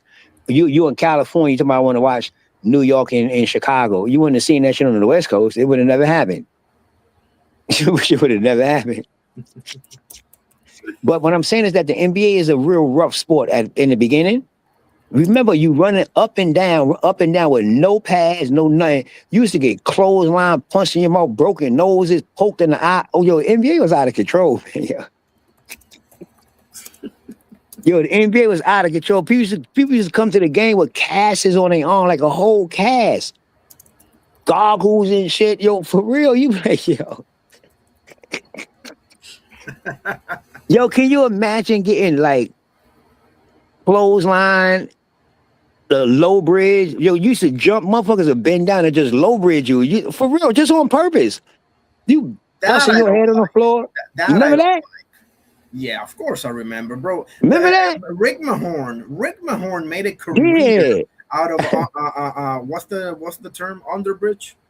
Low bridge. You low bridge. Bro, Rick Mahorn was the master at that. And I love Rick Mahorn. Yeah, I like low bridge. I like underbridge though. Let's work with that. That sounds right. I don't like it because it's like what Sasa Pachulia and Bruce Bowen used to do. When the dude jumps for a shot, they put the fucking foot. I think they call that undercutting, where Bruce Bowen injured AI and Vince Carter doing that shit, and he tried to do it to Kobe. And I bet. No. They didn't try to do it to Kobe. If you remember, the leg that got hurt was the one that when Kobe went up and shot, Jalen Rose went underneath. Because Kobe was logging more minutes and heavy minutes, and on top of that, he was putting his body through so much. The injuries, he was playing through injuries. Like, niggas really don't respect Kobe for what he truly was out there. Man, my man played with sparing talent. A lot of people. If you go back and look at the draft selections and look at who they drafted and look at what they did and how long they stayed in the league, he played with a lot of people that was 1, 2, or 3 and done on his team. And some of the cats that stayed, they was like DJ Bangas and Slava Medvedenkos and Xavier Henrys and Andrew Gowlocks, Smush Parkers. Vladimir Radmanovic, Sasha Vujicic. I like Sasha. That was the only player that they drafted that I actually did like. I thought that he could have been better if, he just was a little bit more mentally stable. Man could play defense and he could shoot. And you need shooters around people that are commanding so many different looks from defenses. But, just the fact that you could name them. Like, we had the who's who of Mickey Fricky G League failures playing on the same team with him. And people will, they want a title. If you just look at the team that they want a title with, and you put that team together with any other person, you be like, damn, how the hell they get there? So, like, and he played with messed up fingers, messed up wrists, messed up legs, messed up knees, messed up ankles, messed up neck. Yo, he just played, dog. And, you got to respect stuff like that because there's a lot of people that they shut down. But the byproduct of it is it puts miles on you, serious miles, because now you're overcompensating. And, unfortunately, it kind of like ravaged his later end of his career, man, because when he was going strong, I'm going to be real with you. Given what he was doing on a yearly basis before he got hurt, in 3 years, he was about to break the record for scoring. He was on a tear. And it was all in one fell swoop, man. And I'm sorry, when you injured and you suffer a career-ending injury like that, it's hard to come back. And when he came back, man, it just was hard to watch him play. He ruptured his Achilles when Mike D'Antoni was the coach, right? The Lakers? Yeah, and then remember, he rushed back. Remember, they told him to take so many months off, like missed the whole year. He said, "No, I'm coming back the next year," and he came back the next year. Yeah. Who you talking about? Kobe. Oh yeah. When he told me tore Achilles. Yeah, he came back too soon, man. They told him to stay out a whole year. That make you freaking no. I can come back and be ready. Went out there and got that platelet surgery or whatever it was, where they inject you and all that other stuff. I think that's the stem cell. But whatever. Yeah, the stem cell. Yeah, the stem cell. Goodness gracious, man. You just saw something nice. I know, man. Hey yo, you know when the motherfucker see something, boy. I'll tell you something. Let me tell you something, boy. You know when the motherfucker see something, boy. I'm gonna tell you two things. Either a motherfucker stop in his tracks, or if you want to hear somebody say the crazy shit in the world, let a beautiful girl walk past him. He gonna say whatever on the top of his fucking mind. That shit So, come so, up. so in regards to that, man, it was two of them that walked. One was bad, dog. The I other bet. one made her look bad, dog.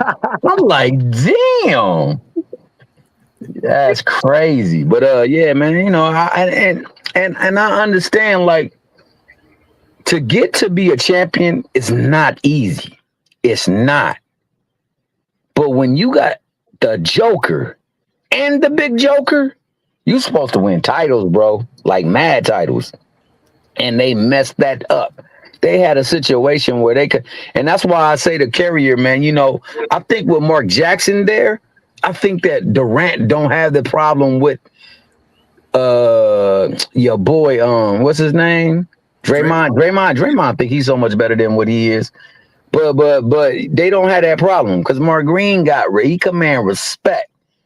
And he know how to diffuse situation, man. He just got an aura about him that's different. And he put all the pieces together. So, man, you know, I mean, everything is stroke of fortune, man. You never know what cards you was dealt, but when you get some good cards, you better know how to play them bitches. And shout out to Kirk, because he know how to play the good cards that he was dealt. But, man, I mean, for me to say somebody a bust, I'll only say, who's the dude that the Dallas Mavericks drafted out of high school? I don't think he ever touched the court. Ever. It's kind of hard to call somebody a bust when they doing something like that, though, man. They can make it to that point. It's not easy to get there. And it's definitely harder to sustain. I remember watching Bradley Beal talking to some kids that he had a camp for. And well, not a camp, it was his team. And he was like, bro, you guys over here playing around, dog. You think that this is guaranteed. Nothing is given. You got to earn everything. He said, man, you know, in our league that only like 300 and something people, I think it was less than that, only something like that. He said, so you going to take my spot? He said, I guarantee none of you going to take my spot. Yeah. Because you guys don't put exactly. And you know, man, I mean, it's real tough. And for that, man, you know, it's kind of hard for somebody who never touched the court on that level to talk bad about some of them people. So I don't like doing it. You know, when I'm a fan, I say point blank, I see other teams who maybe don't have as talented, quote unquote, a roster as us out there outperforming. That stuff is sad to me. Like, you should be out there performing, because them other people, they definitely out there giving everything they got. To quote a Bronx Tale, the saddest thing is in life is wasted talent. Yeah, man. Who you said wasted talent? Yeah, wasted time. You never saw a Bronx Tale? Who? A Bronx Tale. Oh yeah. With Terrell Hicks, her beautiful ass. That's my you baby, a New Yorker, Oster. You definitely should know that movie. That was my baby there, boy. Yeah, she was bad. Oh yeah, that's the one that the dude fell in love with, right? That he had all those issues. Yeah. Dumbass. His dumb ass should have got on the train. Stupid. Exactly. Thank you, Oster. Stupid. So the fuck he get? Man, I'm telling you. That's one of my favorite movies of all time. But back to I'm still trying to figure out, bro, how in God's name, I said this to Champ Ross in the chat, like, how in God's name you had Chris Mullin and Christian Laettner on the Dream Team, but not Shaq or Isaiah Thomas. Like, I'm still trying to I know. You really want to know? I know Pippen and MJ didn't want Isaiah. I know this, unfortunately. Yeah, who should have been on that team? For damn sure. But Shaq and Christian Laettner, like, something wrong with that picture. But let me tell you why. Christian Laettner just won the title. He was the best player on his team. He was the All-American Dream. You know what that means, right? Yeah. Shaq, big dude, talk like this. Pretty brash. He couldn't have rolled over there with them adults that year and played with them. Christian Leitner knew how to carry himself, conduct himself. He was pretty good at first. He was pretty good. But then he like got injured and was never the same, something like that. I remember he had like 2 All-Star games and then just vanished. Well, I'm gonna give you my take. But okay, let's say Isaiah Thomas, no, okay. But what about Tim Hardaway? Shit, even Mark Price deserves it more than Chris Mullin, bro. To be honest with you. What? You bugging out. Mark Price was really good, fellas. Irony. You be tripping, Irony. I don't know what's going on in Puerto Rico right now, but you be tripping. I don't know what you talking about. You wilding right now. Like you really wilding right now. Wait. Oster, you didn't like Price? No, I like Price, but you against Chris Mullin is your fault. Nah, I don't agree with that. I definitely don't agree with that. How about Tim Hardaway then? How about Tim Hardaway? Tim Hardaway is a point guard. Over Stockton? Oh no! Over Chris Mullin. No, never over Stockton. Over Chris Mullin, I mean. No, why you keep switching up positions? Chris Mullin is a damn near 3. What are you talking about? Who cares, bro? You got Scottie Pippen, you got MJ, you got Larry Bird, you got Magic Johnson. Every single one of those dudes can play the 3, man. No, you're not getting it. You could never be the coach. Oh, I know. It's position thing. I know. But not only position, it's chemistry. So what is Chris Mullin that Chris Mullin, number one, probably was the 5th person picked on that dream. You know who Chris Mullin was when he was in the league? Y'all tripping, man. Y'all, come on, man. Y'all serious? Y'all, man. What did I say? No, I'm just saying, like you for real. I ain't even for real. Chris Mullin, he's my guy. He was pretty joking. Are you for real? Now Dominique. The problem. The problem with Dominique. Yeah, okay, we got a problem. Now look, you know where the problem was at? The problem was at Christian and Leitner. Let's get back to that. Now let me give you my take on that. Let me tell you the bullshit about that. This is the bullshit. What's the unpopular opinion? See, that's when they were still. You got to remember, they still trying to get another great white hope in the NBA, like a bird. This is why, like Cooper Flag. I don't care if you got a game and you come in the NBA and you a white boy. It's like a Mexican in boxing. Dead ass. They is on you like you is the next bird. Cause you gotta remember, the next bird still ain't come. Okay, but still ain't come. A minute for that one. Yeah. The team before that, who was on that team? Do anybody remember? What you talking about? The team before the Dream Team. Who was on the team? Which Dream Team are you talking about? 92, right? No, before 92. Who was on 88? It wasn't no 88 Dream Team. I know. Who was on the team though? Oh, okay. Huh? Who was on the team? What you mean? Okay, so David Robinson was on the team. No, it wasn't no Dream Team before 88. But it wasn't no Dream Team before 88. It was college players on the team. Oh, okay. I see what you mean. They got that L. No. They transitioned to NBA players, but in homage to the true amateur spirit, they selected one college player. That's why one college player was on there, and it was going to be either Shaq or Christian Leitner, because Shaq was the best college player. Yeah, Christian Leitner was the best player on his team that won it, and he was tough too. I remember he was like number 3 pick, right? Christian Leitner got there because they wanted him to be the next bird, man. Shaq was too. I'm talking about when you come to, if you want America to win it, the way I see it at times, if you want America to win a team, they put all of the best players. So when they bought that Christian Leitner, that was some BS because they had good players already. They thought they can carry them. You get what I'm saying? That was Christian ain't have nothing to do with that. That's why you came in the league and you was garbage. That's why Shaq came in there dominating. That was clear as day. That was like Shaq came in there and dominated because he's just a better player, dog. What you mean? This is why he's supposed to be on the Olympic team as the only college No, I player. agree with you. I agree with you. Without a doubt. I'm not saying that he shouldn't have been on that team.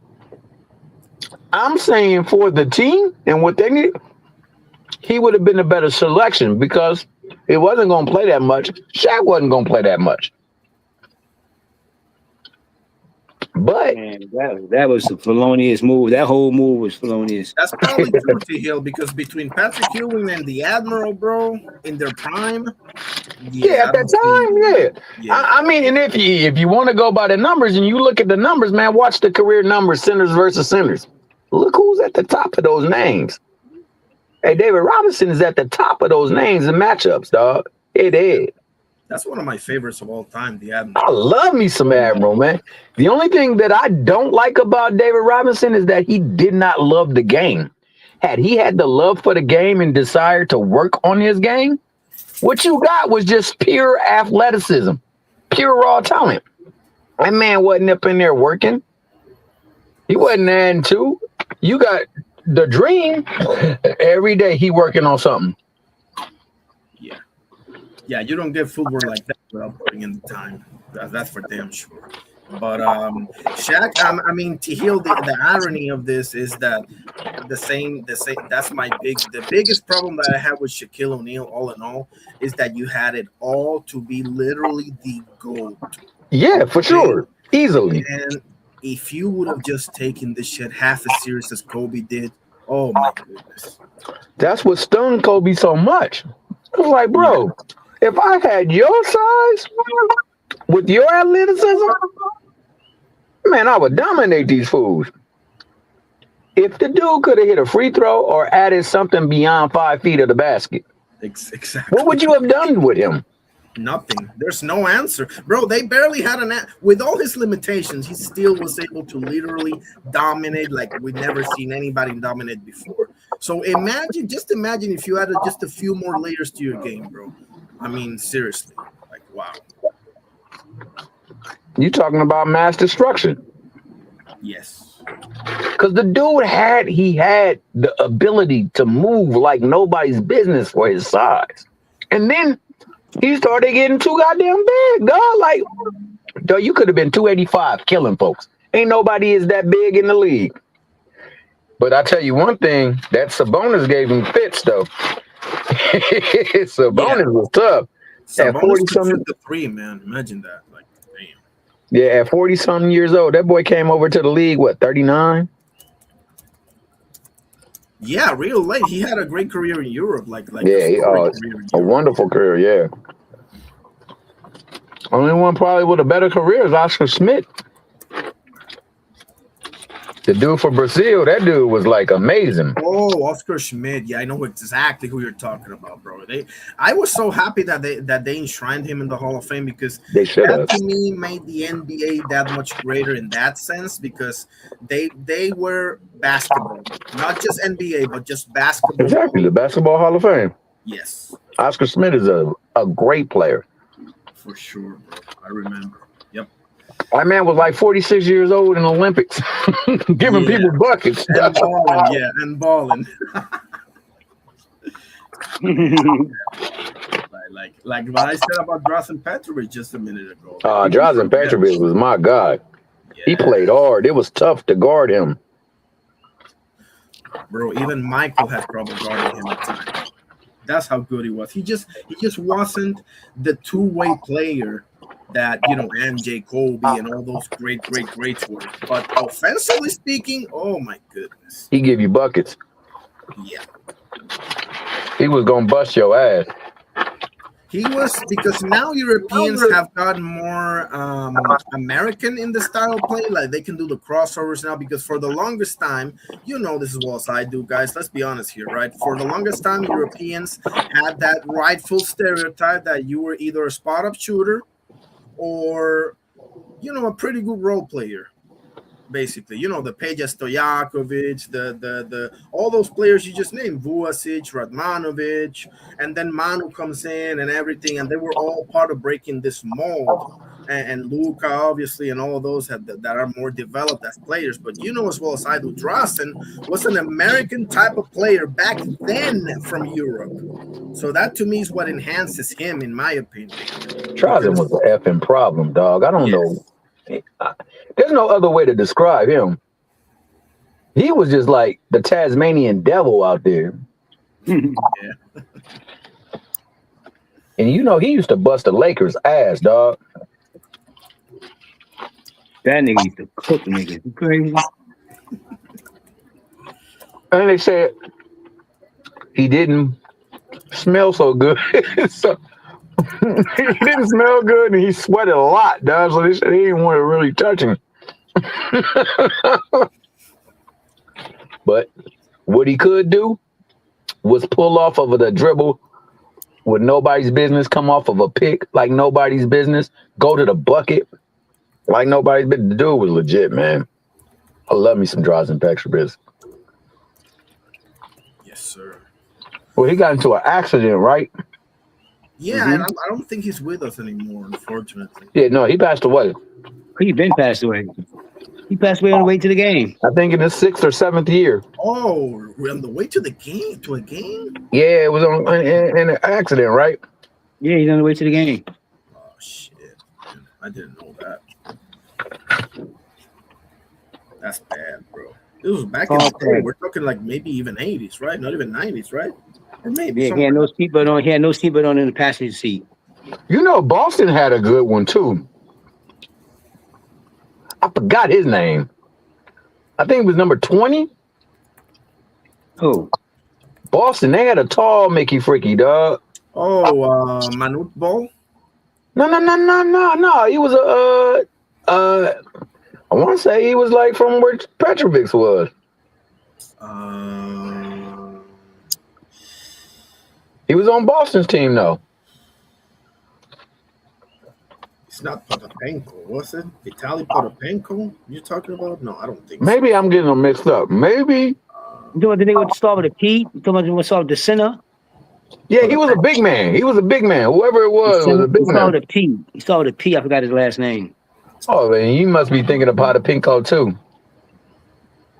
I was thinking of somebody else. Center. Maybe I'm thinking of Gugliotta. No, he was a power forward. He wasn't a center. No, that wasn't him. I know the next best to me. One of the top 5 of the European players. My nigga actually from Sacramento. He was hooking motherfuckers, boy. Oh, what about Dirk Nowitzki, bro? Oh, you know Dirk is the truth. You know Dirk is the truth. That's the truth, right? One of my favorite players, bro. One of the greatest finals, just emotionally for me, was when they whooped LeBron's ass in Miami, bro. Like, that was glorious, bro. I just have to say that. It was, because you remember they were supposed to beat D Wade and them, but they started choking. Yes. Yes. That was a hell of a series. That's when D Wade came out, though, dog. D Wade. He put the team on his back and said, "Let's do this, god dang it." That's why I told him LeBron ain't never win none of those chips. I don't know why they keep giving them props. Oster, I hear you, bro. I really do. And I agree with you. I don't know if Bron don't win no championship if he don't go to Miami. I don't know. But I do know that the 3-1, I put an asterisk behind that only for the fact that they kicked your boy Draymond Green out when they were going back home 3-1. But you still let somebody come back and they was down 3-1. Yeah, I ain't impressed because LeBron ain't winning those games, so. Come on. Here we go again. No, I'm saying LeBron would have came and hit 40 each game he didn't do that. Oh, come on, Oster. That man was averaging almost a triple-double with like 30 points a night. Mickey Freaky was balling, dog. I'm not going. I can't hate on the boy, man. I thought he was Did he win any of the games? That's all I want to know. Did he win any of the games? Bro, that's not a fair argument, Austin. Like that's not a fair argument, bro. That's not his game. You know, that's not even his game to begin with. That, like, if you want to hold that against a player, you should hold that against like a Kobe or an MJ or a D Wade, like, because that's their game, or a Kyrie, or even a Reggie Miller for that matter. But that's not his game. That's like holding that against John Stockton. That's like holding that against Magic Johnson. That's not their game, bro. So when you mentioned Reggie Miller, I thought the year they lost to the Bulls, and was it Game 7? I thought in that year when they switched Kobe. I mean not Kobe. Jordan off of Mark Jackson, put Pippen on him. I thought that they should have won that series, man. They was getting all the benefits of the calls, dog, and they wasn't calling nothing for Pacers. Yeah, no, I think the best team I ever saw Reggie Miller in was the year of the fucking the brawl, yeah, oh hell yeah, they were. God, he they had clearly were going to win it that year. Yes, nobody was messing with that team that year. Oh man, that was sad for me. That was sad for me. That was bad. That team was Steven Jackson was in that team. Steven Jackson. Oh my god. Nah. What's oh boy, Metta World Peace? Yeah. Jermaine O'Neal. What's the other tall brother name that was drafted out of high school? Yes. Jefferson? Because J.O. was one of them, but there was another one. Yeah. Al Jefferson. Al Jefferson was in that team. Yes, he was. Oh my goodness. That team was loaded, bro. Yes. And everybody except for Reggie, but everybody else in their prime, bro. Like Jermaine was out of his mind back then. Jermaine was the business. Yes. I love me some J. O'Neal.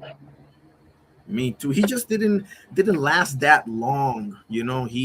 Al Harrington, there it is. I forgot about Al Harrington, another one. Al Harrington? Good. Yep. Wait. Yeah, Jefferson was there too. I didn't say Richard. I said Al, right? I don't think Rick Smith was exactly. No, you said Al. Yeah. But I don't think Rick Smith. I know was in the finals team that went up against the Lakers with the two the Davises and all the rest of them. But no, I don't think Rick Smith was the center of that team in the Malice at the Palace, was he? I don't think so. I think it was either Greg Foster. It was a role player type center. You know, I don't. Nah. It was on that team. It was the Davis brothers, J. O'Neal. Nah, you know what? I'm gonna look it up right now, dog. I think they're different because back in the finals, it was Reggie with Mark Jackson and I forget about the three. But it was the Davis brothers. But the Davis brothers, I don't think were there by the time they got to the Malice at the Palace. I don't. They might not. You might be right. You might be right. It could have been in Portland. Well, one of them could have been in Portland. But that team was stacked though. Retired and Antonio, because Antonio was super young, bro, back then. Antonio went on to play in God knows how many teams. But I think Dale Davis and Rick Smith, I think, retired within 1 or 2 years of that team. So yeah, of that finals. Whoever was on that team was loaded. And they was blowing people out by like 20 a night. Bro, they had the Pistons by like 17 at Detroit.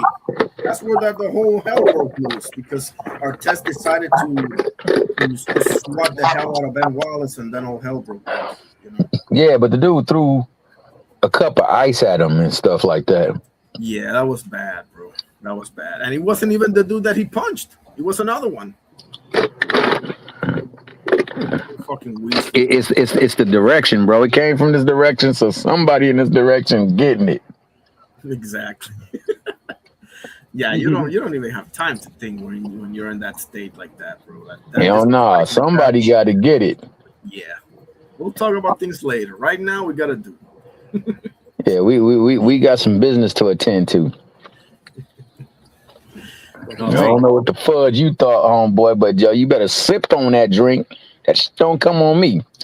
but you know, one thing that I loved about that situation is that they all went after. Yo, dog, and they was like, and you know, to this day, Steven Jackson said, man, everybody on that team felt bad because that was the year that they was gonna get Reggie a title. Everybody knew And they clucked that up because they got so many people suspended off that team that year.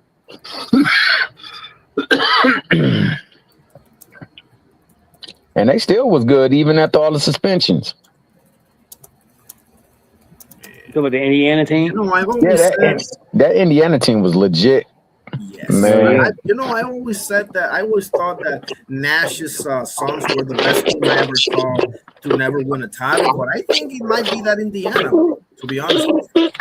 I have to think about that, bro, because that Indiana team was, bro, top to bottom, bro. Like how do you deal with them? Man, they was literally wiping everybody by 20 points. I think the lowest victory they had was like 17 or something like that.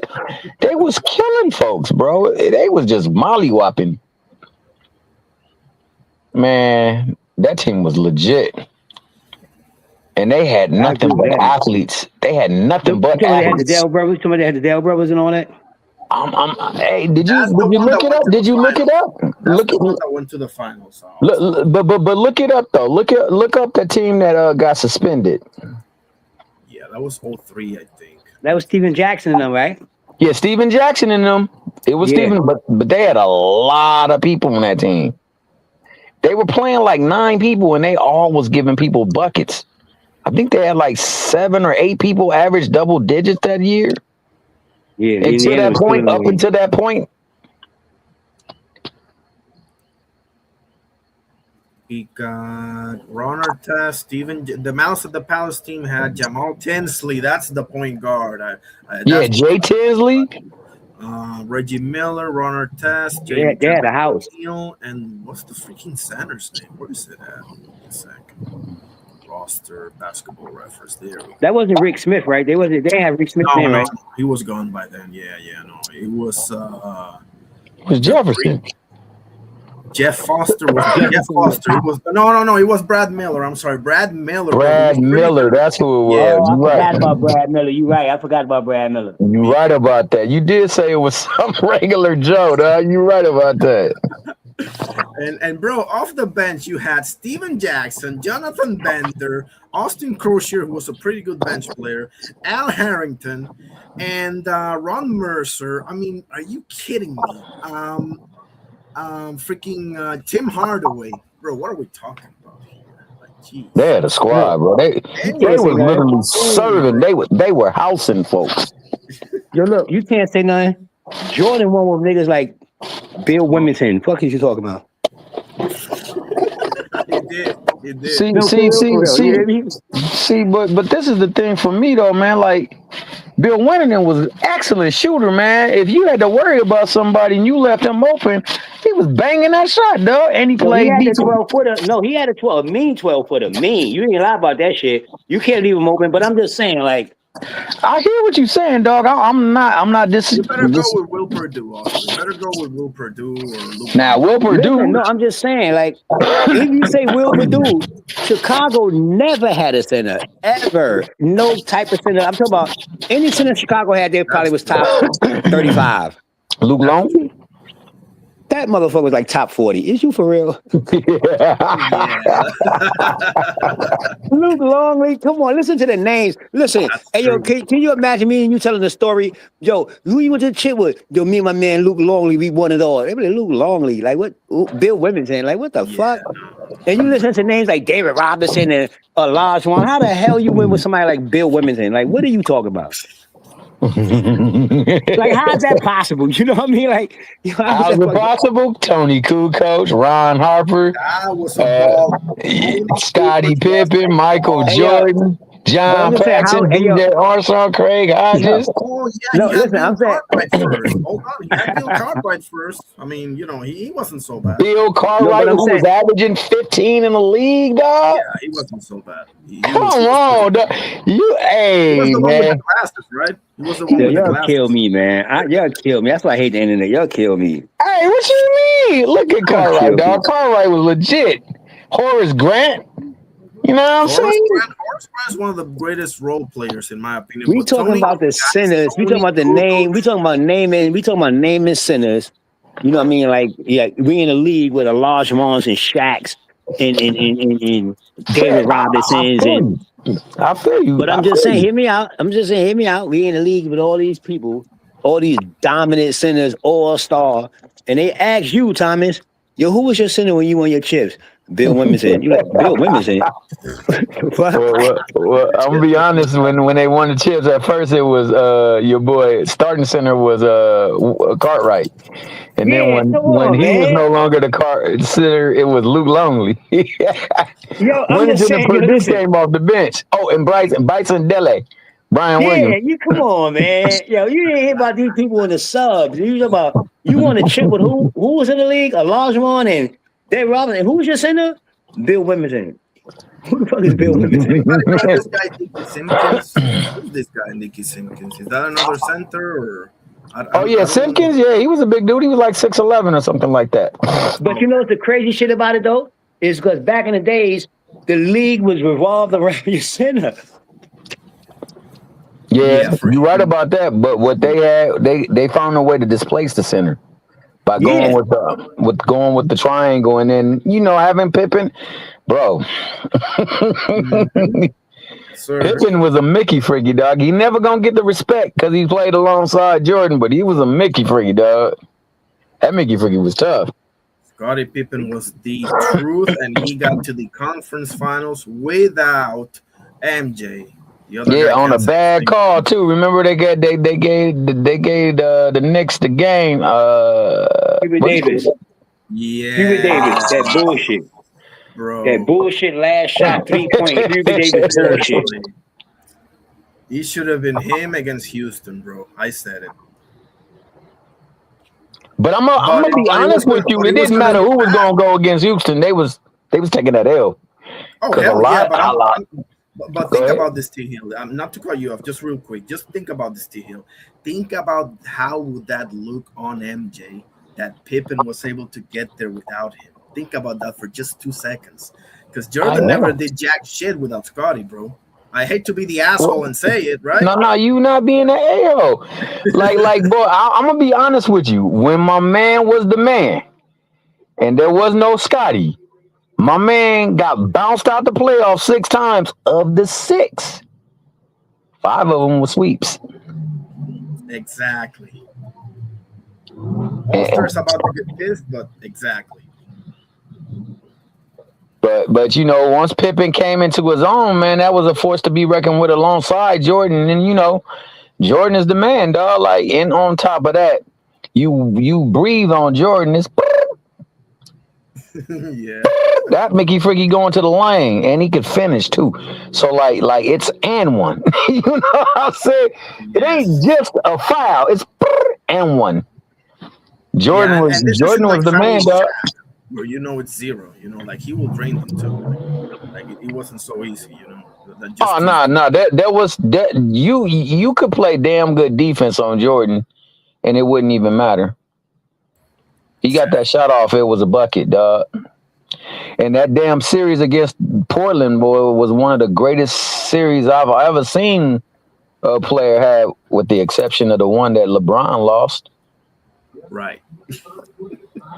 That series, man, golly, I thought he should have won the damn MVP. He was the man out there, dog. Yeah. And let's not forget, Scottie was the one defending Magic, and just saying, Scottie was the one when Mark Jackson was busting Jordan's tail, they made the switch. And that just changed the course of that series, man. I'll never forget that. Yes, sir. Yes, sir. I love that. I love it. Because I thought that was the year that the Pacers could have. I think that the New York Knicks could have beat the Bulls so many times, but that one year when Charles Smith missed like 3 or 4 layups in a row, down there on the last second shot. Yeah, man. Charles Smith, boy, and then after that, boy, the Jordan lore just took off because he wasn't gonna let nobody beat him. Not nobody named Charles Smith. Oh man, nah, them Knicks teams was tough, bro. It's just that they couldn't. Man, it's something about they never got Patrick Ewing any help. Let's be honest here, fellas. That's the damn truth, bro. They never got any help. And John Starks, don't get me started. Don't you even think about saying John Starks because he was, you know where I'm going with this. Allen Houston could never get healthy. I'm he gets a pass from me. But John Starks, bro, you don't need to be fighting anybody when your teammate's name is Charles Oakley. You got the toughest dude in NBA history. You don't need to be starting shit. Just talk to your boy over there. He'll take care of it. Like, I don't get it. John Starks is such a wasted talent, bro. He had talent. He could have been a 20 and 8 guy. But on this, they should have pulled John Starks, bum ass. He was like a Michael Beasley type player. There you go. No, they should have pulled John Stark, bum ass, when he went 0 for fucking 6 in that final, in that Eastern Conference final. You gonna put Hubert Davis in there when it's fucking 30 seconds left. You gonna then pop 2 3-pointers. They would have won the game. But because you had a good game before that, they thought you can come out here hot again. You over there shooting all these damn threes. I'd have been subbed your bum ass out. Remember that shit? Rumor has it he was on the ones that choked. He was the type to choke. I hear what y'all say, bro, man, but when it's like year after year after year, I gotta believe, dog. It's just that y'all can't beat this team, dog. Y'all should beat them, but y'all can't do it, dog. And there is no Jordans on your team. When you need a bucket, you can get a bucket, and if you don't get a bucket, it's a foul and it's 2 free throws. Yeah. You need to get possession. See, in any championship or any playoff, you got to get stops.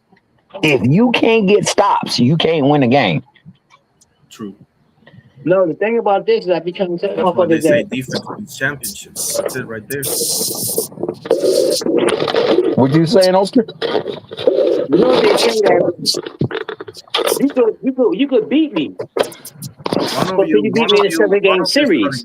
One of you is cutting out for some reason. No, you could beat me. You could beat me. But can you beat me in a 7-game series? That's why the motherfuckers don't win the playoffs. That's why you can't win 7 games. Remember back in the days, it wasn't 7, it was 5 first. In the first round, yeah. Remember, it was 5 first. It used to be a 5-piece. You get a 5-piece first. Remember that shit? Hill? It was a 5-piece first. I remember. Yeah, remember it was a 5, so you can't come in here bullshitting. Yeah, it was game 5. Yeah, the first round was 5 games. Remember, the second round was 7 games. The first round was 5. Yeah, that's why shit was real. You hear me? Shit was real. That's why Golden State got the best record in the playoffs. That year they went 16-1. Oh, okay. Yeah, I didn't even peep that though. The Lakers went 15-1 because they had that one where they won 3 and they got them up out of there.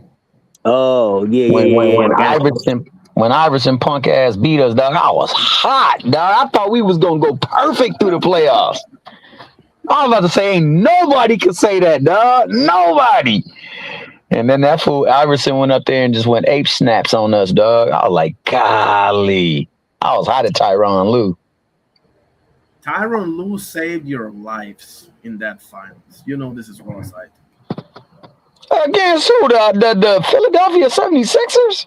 Yes, because nobody else could hang with AI, brother. We had to put Kobe on him, dog, because he was tearing us up. Exactly. Exactly. Oh, I got you. You see? Yeah. I got you. But yeah, that would have been a prestigious honor, bro. Seriously. But nevertheless, you got a 3P for your trouble. So I'm gonna Man, go on a limb here and assume that you're in peace. no, I'm not, dog. I thought with the team as constructed, I thought that they should at least won 6 titles, at least with the team constructed. You get the right people around them, I think we can get 8. You got Kobe and Shaq, dog. You got somebody you cannot even account for. You got to get many bodies just to slow him down. And then you got one of the best, if not the best closer in the league at that time. Like, yo, you just need to get some shooters around them, dog. Get some people around them.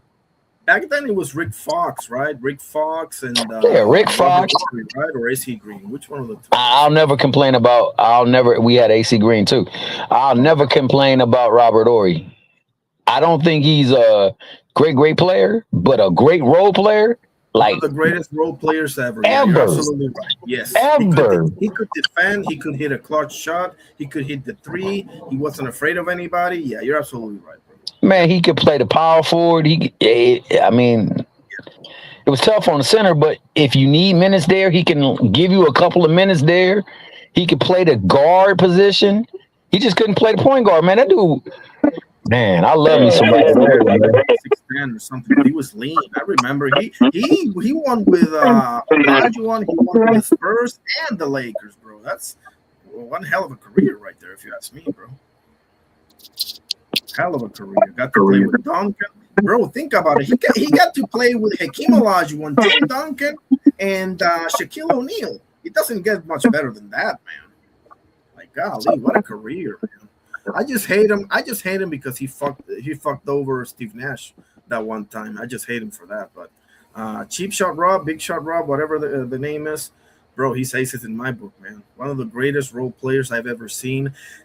Robert Horry, PJ Brown, Horace Grant. I would say Michael Conley as well. He's another great role player, even though he's a point guard. But there's a lot of those players. Did you say Michael Conley, bro? Yeah.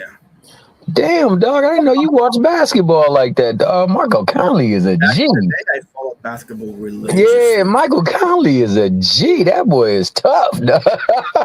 Yeah, but that's my point. I mean, he may not have 8 All-Star games or whatever, but he is reliable, bro. He does a lot of things pretty good. He does the job, So that's why now I'm glad you said that, because that's why I don't place a great deal of value on accolades, because of people like Rod Strickland, or what's the dude that won a championship and for the Bucks? Sam Cassell? No, that's not it. Nah, well, Sam Cassell too. I don't know how many All-Star games he got, but he's a great player. I was thinking about what's his name? He got 2 other brothers in the league. Golly, you're talking about the Giannis team? Oh, I have no idea. The Bucks. Remember the one with Antetokounmpo, the point guard? I have no idea. Oster, you know this? The point. What's his name? He played for UCLA. Oh my God, I can't believe I can't think right now. Whenever anybody asks like who's really one of the good players that nobody talks about, he the first name people you mention. The dude is legit, dog. And he helped Holiday. Drew Holiday. Drew Holiday. Drew Holiday is why I don't really place much value on accolades, dog. Because if you tell me I got a chance to get Drew, maybe not now, but like 3 years and all the way back, Drew Holiday on my squad, if I got a chance to get him. That dude legit. He just knows how to play basketball. He can get a bucket if he need to. He can hit a shot if he need to. He can get you a bucket if he need to, and he will play lockdown defense. Love me some Drew Holiday, bro. Who was that said that, champ? What about to me, another great role player was Matthew Dellavedova. People say he was dirty. I mean, you can't say that around Carrier, because they said I said he was locking down.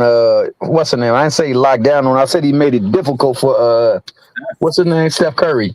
He gave hell to Steph because that was the year that Kyrie went down. So he pretty much had all 48 minutes for Steph. Man, that they said that dude was about to pass out every game because he was playing his ass off, dog. He was playing. He made it difficult for your boy Curry, dog. And you know Curry, you going off picks. You know what I'm saying? You running the whole game, dog. Dellavedova was getting physical. He was hacking his ass off, but he was playing some. He was kind of dirty. I cannot deny that, but I love hella dirty. Bro. I love he put everything on that floor, dog. You gotta appreciate that. He said basura. He said basura. Hey, that cold water buddy. He really, if you would call anybody trash, it would be him.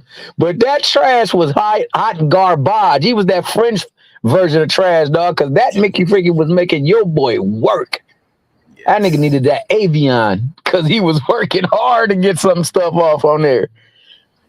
He's the type of player that knows how to get under your skin. And effectively, you know, without getting tagged or anything. Yep.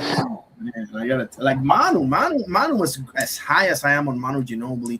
Good God Almighty, could he get over your skin? He got Kobe to elbow him in the face, bro. That's how swift with it he was, bro. Yeah, no. He got sick of it one time and he just bam. I'm gonna put it this way, man. Kobe don't speak highly about a lot of folks. He don't. Because a lot of folks just don't do what it takes to maximize whatever they got in that league. And, you know, that's something that burns him. But Manu Ginobili is one of those guys that he always speak highly of, dog, because of just respect, dog. He a competitor. And that boy can play. The thing with Manu, bro, is that he would have made twice the all-star teams that he made had Pop just started him instead of just going him off the bench because he was so perfect coming off the bench. I get it, but I was kind of sour grapes at Pop one time because I was like, bro, you're literally taking all-star games away from this dude. But listen, they won championships, so who cares at the end of the day? You know? Yeah, it's kind of hard with success. Huh? It's kind of hard to argue with success, dog. I hated the Spurs, bro. I hated the Spurs. But do you realize how tough it was to come out that West? Bro, you had to deal with prime Tim Duncan, prime KG, prime Dirk, and prime Chris Webber too, all in the same freaking conference, bro. Not to mention the Lakers, not to mention always a dark horse that comes up. I mean, come on, bro. Man, so during them championship runs for the Lakers and for the Spurs, Minnesota was tough. Dallas was tough. The Lakers was tough. San Antonio was tough. Sacramento was tough. Portland was tough. Bro, I'm telling you. And like any one of those teams had enough talent to win the title. Any one of them they could win the title. Yep. It was tough coming out of that dang West, dog. Tough. Rasheed Wallace. Man, Portland had the greatest assembled team there was, bro. I take that back. I take that back. Dog. Think about what they had. They had Rasheed Wallace. They had Damon Stoudemire. What's her name? Anderson. Derek Anderson, yeah. Derek Anderson. They had the other dude from Kentucky. What was his name? Damon Stoudemire. Oh, they had Damon Stoudemire too. Nah, but this dude was a light-skinned dude. He played, I think he first played with. Oh, Bonzi Wells. They had Bonzi Wells. Ruben Patterson. They had was it Antonio Andale? No, Dale Antonio, one of them. Brian Grant. He said, Brian Grant, yeah, with the dreadlocks, right? Yeah, I remember that guy. And he said Deadlift Shrimp. Was he? Yeah, Deadlift Shrimp, Scottie Pippen, Steve Smith. Like, you could just name them. Wow. A very young Zebo, though. That wasn't the Memphis Zebo, but I feel you, Carrier. But yeah. Oh, Steve Smith, the one you're saying light skin. Yeah, I get it. Well, that wasn't the Steve Smith of Atlanta, but still pretty good, though. Still pretty good. Hey, Wasn't Pippen on that team as well? Pippen too. That's what I'm saying. They had squad, bro. Like their squad was legit. I'm gonna say this, bro, because I don't believe they were cheated. I do believe Sacramento was cheated. I believe they swallowed the Not a hell out of shadow of it. a doubt, bro. The Lakers had like a million free throws in the fourth quarter. And that's why I say, man, you know, I'm gonna be honest. But if they still would have hit one free throw, they would have won the game. How many free throws did they miss going down that stretch? All they had to do was hit one and they win the game. But that being said, you know, they got shafted, bro. It was Mike Dunleavy, the coach, right? Because Russ thinks Adelman wasn't the Kings, was Sacramento was Adelman. I think it was Mike Dunleavy, right? The Portland coach. Oh, yeah. Okay. Go ahead. I'm sorry. No, you good, bro. I mean, man, I miss basketball. That was when basketball was so freaking fun, dog. Are you kidding me? You couldn't even the All-Star game was played with such intensity. It wasn't a no defense, all buddy game that it is now, bro. Hey, you want to know why? You want to know why? Hey, just like when Michael Jordan came back, dog. You remember that? Michael Jordan was about to get that MVP and win the game and everything. They got that ball back. they told somebody to miss the free throws, and they said, "What? Not missing no free throws, dog? What are you talking about?" Then you know, Kobe got fouled shooting that shot. He like missed the free throw, but he did miss one of them. They went into overtime, and you know, unfortunately, overtime wasn't kind to the East. But hell of a game, bro. Like it was so much fun watching basketball because of the competition, man. Bro, the level of play. You're not traveling all goddamn day. Yeah. Not carrying all dang day. You gotta finish. Man, it was just so fun watching basketball, man. Now Mickey Frickies can pump fake, step back, pump fake, step back, step back, step back, step back, pump fake, then shoot the ball. It's never been easier to be a professional basketball player as it is today. Yeah, man, I seen this move, man, that LeBron did. This Mickey Fricky must have took like 9 steps, dog, without dribbling the ball. And they allowed him to shoot the damn ball. I said, what the fudge are we doing now, dog? I don't know what's going on. It's several things. It's not just one thing that had me pull the plug because I follow that sport, bro. When I tell you religiously, I tell you religiously back then because it was so much fun. Like you say, like it made you want to get it, you know, watch it. It made you want to watch it. You know, it was that interesting. Absolutely, apex athletes. And nobody, you had this sense that it was real. Rivalries was real. Everything was just, bro. Every game meant something. Like, bro, that's what would you want to do as a fan. You know, that's what you want. But whatever. It is what it is, I guess. It's no longer the same, man. And I feel that about almost every sport. Every sport, they commercialized it, I believe, just so it appealed to the masses. Yeah, and you cater more to the kids. That's what's bugging me with wrestling today more than anything because I've been watching wrestling my entire life, bro. I talk wrestling all the time with Tim Layton and Ty and Oscar and my wrestling people. Oh, yeah, on what format? Where y'all talk that at? Oh, no, here or in the Discord, you know. Oh, okay. All the time. And it's the same thing, but soccer and basketball to me have regressed more than anything, to be honest with you. That's just me. Soccer, you said? Yeah, soccer and basketball to me they're basically unrecognizable to me, man. Damn. Like they get you a red card. Red card means you're out of the game, obviously. I don't know if you follow soccer or whatever. Yeah, I know what a red card. Yeah, I'm very fluid. I like sports, bro. So so sport. I watch sports, man. Hell, I'll watch some freaking curling.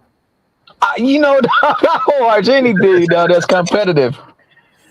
Just like they give you a tech for anything in the NBA, they give you a red card for anything in soccer. It's basically the problem. Back in the Maradona days, bro, they literally, bro, they might as well just pick up a chainsaw and just go for your legs directly.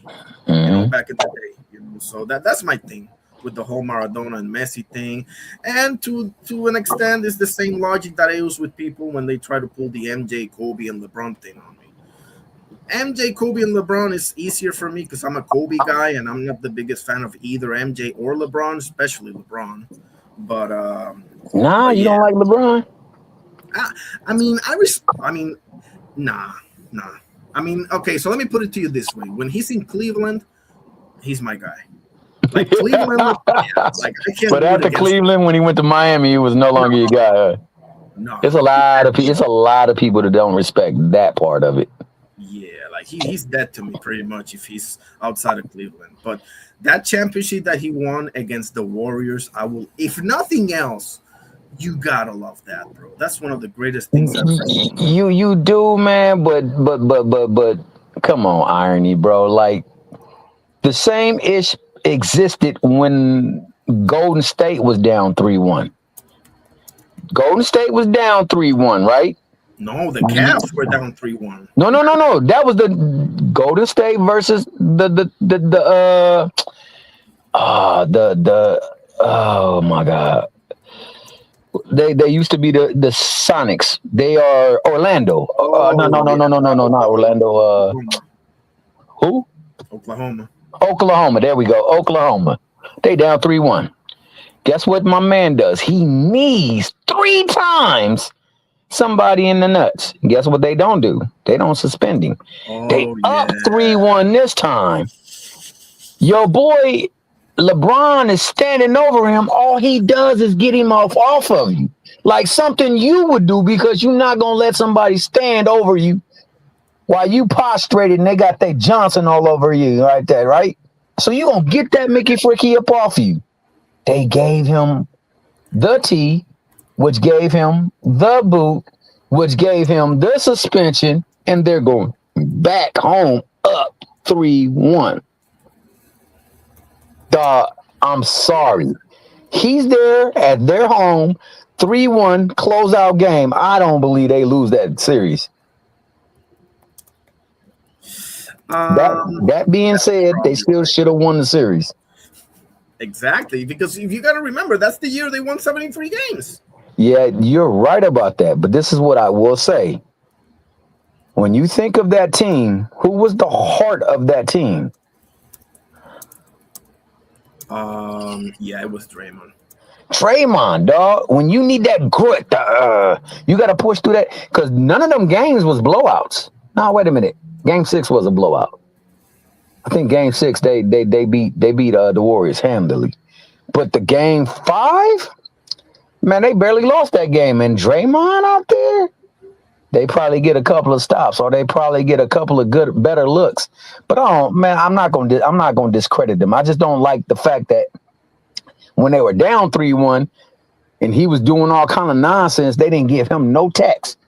But when he was up, and I mean, he was literally kneeing my man in a groin. He did it 3 times and didn't get not one tech. He gets and he gets the Mickey Fricky out of his face, standing over him, and they gave him a T. I was hot, dog. I was hot. Definitely some selective officiating. But man, you know what I don't remember? I don't remember the format because some 7-game series are like 2 here, 2 there, and then 1-1-1. But others are like 2-3-2. Like 2 here, 3 there, 2 over here again. Like, what format do you like better? You like 2-3-2 or 2-1-1, 2-2-1-1-1? Personally, bro, good question. I would prefer 2-2-1-1-1. I would too. I would too. I think 2-3-2 is a disadvantage for the home team. I really do. I really do. If you drop one of the 2, then it's 3 straight times in the other guy's stadium. Nah, I feel you. Yeah, no, we're on the same page on that one. 2-2-1-1-1, bro. Let's make it straight down the middle. When you're doing it that way, because of travel, you got a chance of really getting one. But when you do 2-3-2, it's kind of hard to beat somebody 3 straight times. Right. Exactly. Exactly, because it's the playoffs. It's it is what it is. You're preparing for each other, but I understand what you're saying. Like for the travel and everything, that makes much more difference than Yeah, people realize. yeah, man, yeah. But hey, when you're a champion, and that's why I have a hard time with New York fans because I understand the pain. Because they should have won a couple of those series against the Bulls because they were just that hotly contested. But it's something about a winner, and I ain't gonna lie. Michael Jordan is a winner, bro. He is a winner. He That's will do for damn whatever it. sure. Yeah, he will do whatever it takes to win, and he does this staying up all night, drinking, smoking, partying. The Mickey Fricky gets on the court and gives you buckets. Yeah. Buckets, and you ain't gonna do sheep dip about it, but file that Mickey Fricky and complain. My man said he was a con man, Irony. That's how he said, man, I can't stand Jordan. He a con man. He be pretending like he your friend, but then he wanna eviscerate you. Yes. It's He something literally about did that that because mindset. him and Barkley are boys, but once you stepped on that court, buddy, your ass is grass, bro. Yeah, well, I love me some Barkley, but that Mickey Fricky said that infamous quote. It's over. Ain't no way in hell they coming back from this one. And them Mickey Frickies proceeded to lose 4 straight games. And that created the monster that, yeah, man. Wow. MJ. Nobody like MJ, bro. For real. I'm a Kobe guy through and through. I'll make the debate any day of the week and twice on Sunday for Kobe. But the reality, bro, when it's all said and done, MJ is fucking MJ, bro. MJ is, man. But you know what I will say? I would have loved to see it prime versus prime, dog. Oh my I would have goodness. loved to see it because I love the mentality that Kobe has. And Kobe not concede nothing. Just to think, when that boy was 17 years old and he got on the court with Jordan, he wanted the challenge. He wanted it.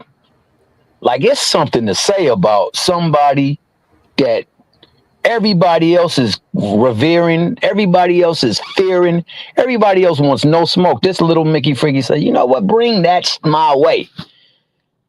And literally just dug it, slapped the ground and dug up the shorts and like, let's go. Like that's awesome to me, man. That's awesome to me. And like I said, being more closely knitted to the Lakers, I understand what other folks don't understand about the squad. I understand what he had to overcome every game. And like I said, man, I'm gonna say this: go back and watch them All-Star games. When Kobe was the man, the only player in NBA history in an All-Star game to face double and triple teams constantly. Yes. Constantly. At an All-Star game, bro. At an All-Star game. The only player. Now, I'll take that back. There were 2 other players, but that was because they was about to break Wilt Chamberlain's record. I think Durant was one, and I forgot it was a guard that almost broke it one time. Them 2 players saw triple teams once they was about to break it. They was not about to let that record be broken. So they triple teamed the hell out of them so they wouldn't score and get the record. But constantly, Kobe get that ball, dog.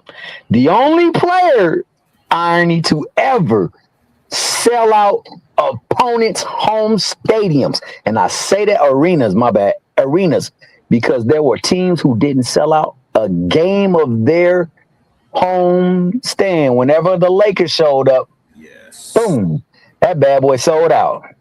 Yes.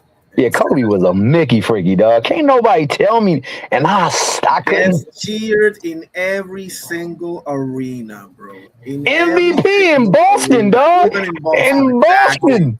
Yep. And bro, I can't stand Boston. But dog, I respect the hell out of their fans, dog, because that's a lot of class, dog, to cheer for a dude, especially. It is. That 1 year, man, and I forever stand on. I think that Kobe should have won 6 MVPs. I forever stand on it. Finals MVPs or 6 MVPs. No. I'm talking about regular season MVPs. And you know, I was pissed when they did give him the one. I wanted him to go his whole career without an MVP because I knew he was winding down, and he, you know, and pretty soon LeBron was gonna start winning MVPs. And some of the younger talent. So I wanted him to go without ever because it ain't gonna be no way you could justify this man did not win an MVP because it would have showed how biased they really was. And that's why I don't believe media and Mickey Frickies who have never played the game should be able to pick who an MVP is. When you go and you sell out every single arena you play in, you're MVP. When your jersey is the single highest selling jersey in the league, you are MVP. And when you constantly give people the business, even though you got Smush Parkers, Kwame Browns, Xavier Henrys, and the like, Andrew Gowlock, freaking who's the dude that got kicked out because who? And remember the guard that got caught up in the shooting thing, the locker room thing, had him.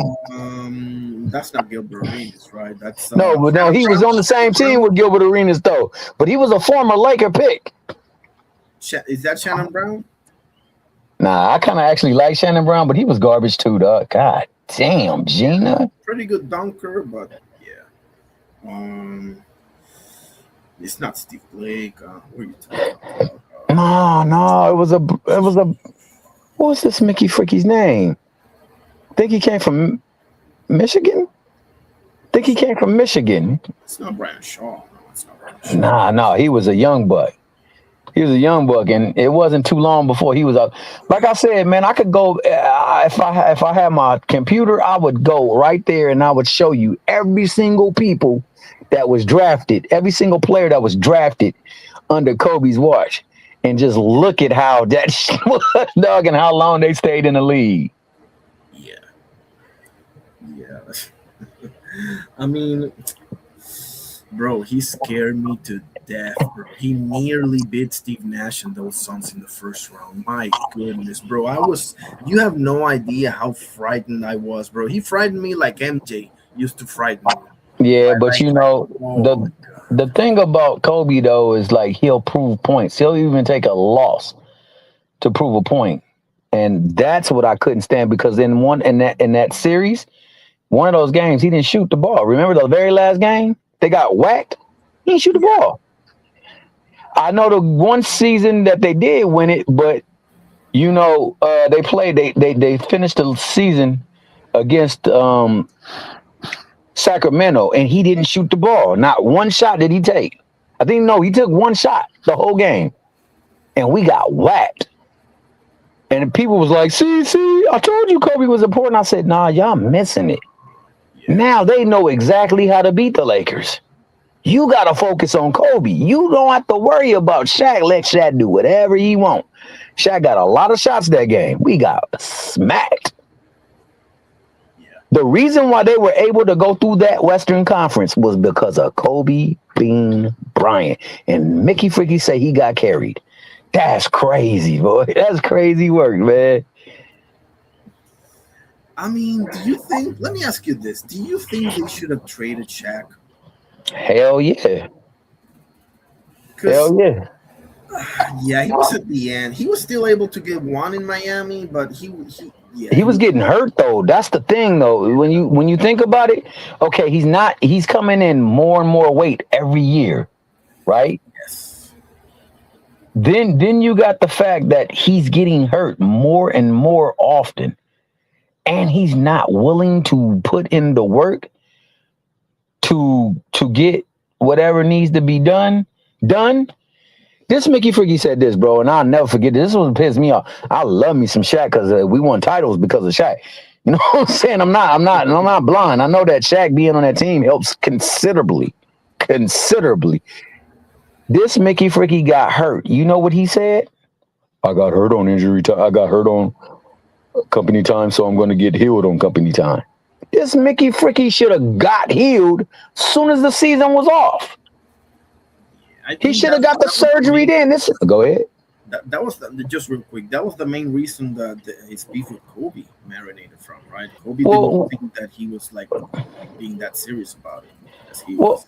That because you know Kobe's a workaholic, but also it's the demeaning and the belittling that he do publicly. Like he would go.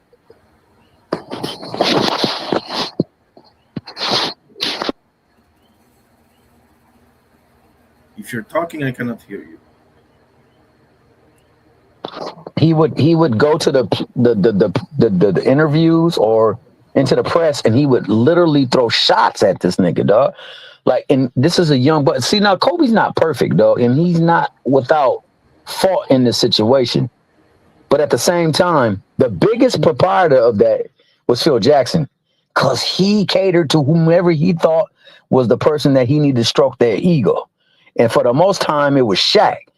And Shaq was wilding.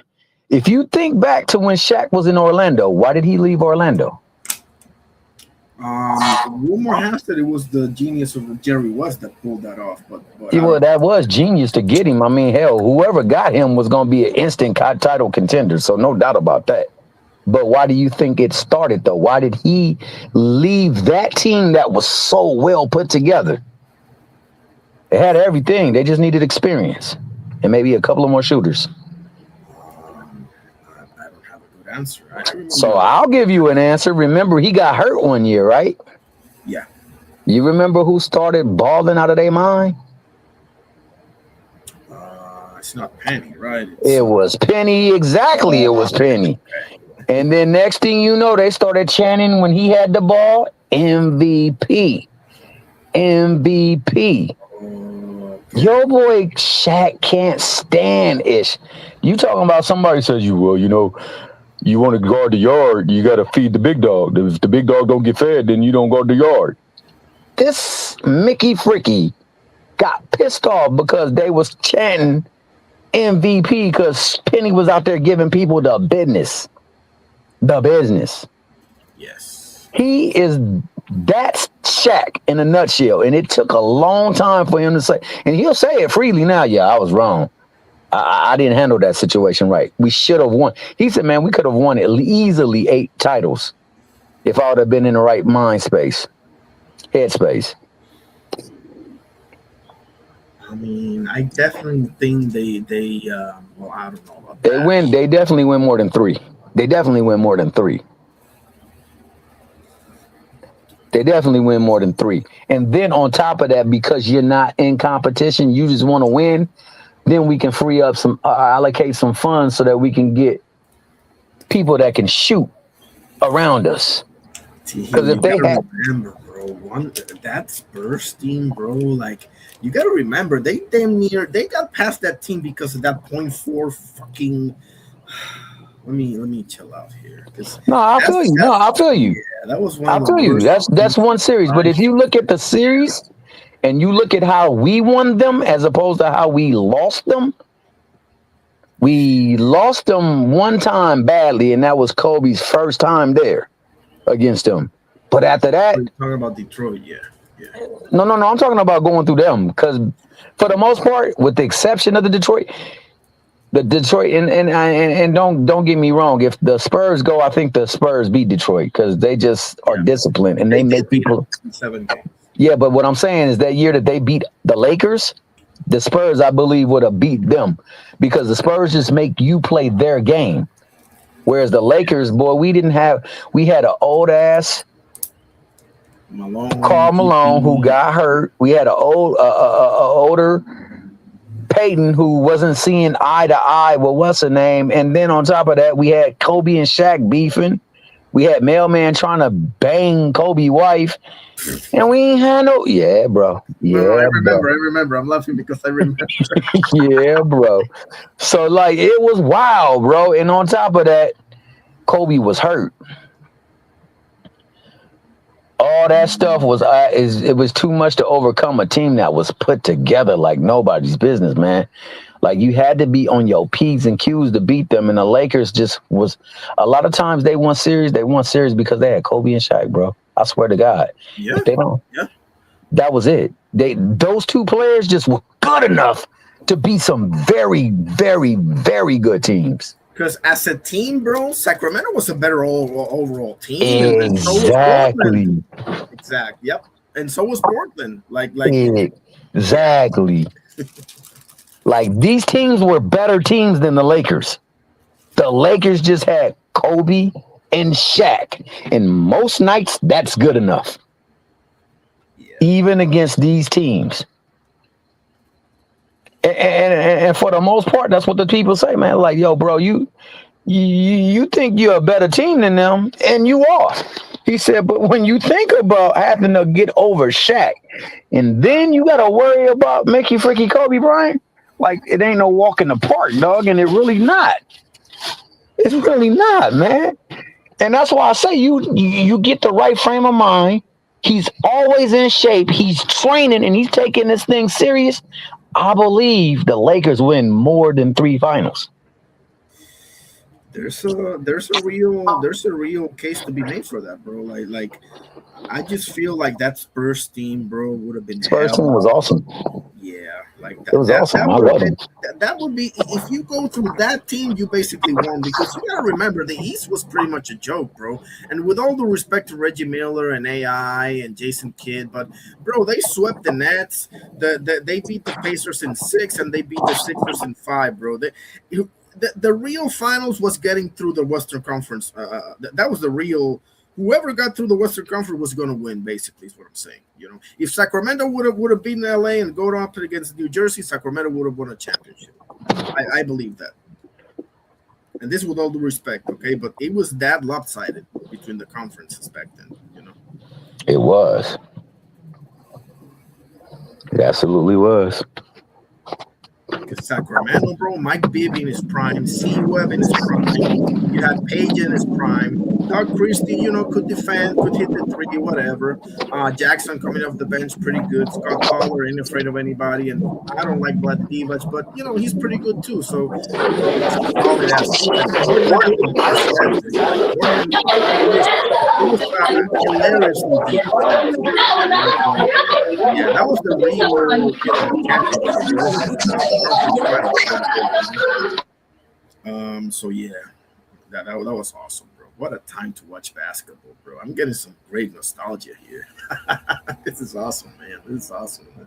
Oh my goodness, I couldn't wait for the playoffs. I remember I was like, damn, I marked it on my calendars and shit. Like I was doing like mock NBA playoff birds, like who were the most favorable matchups for my team to win and whatever. Oh man, that was so much fun.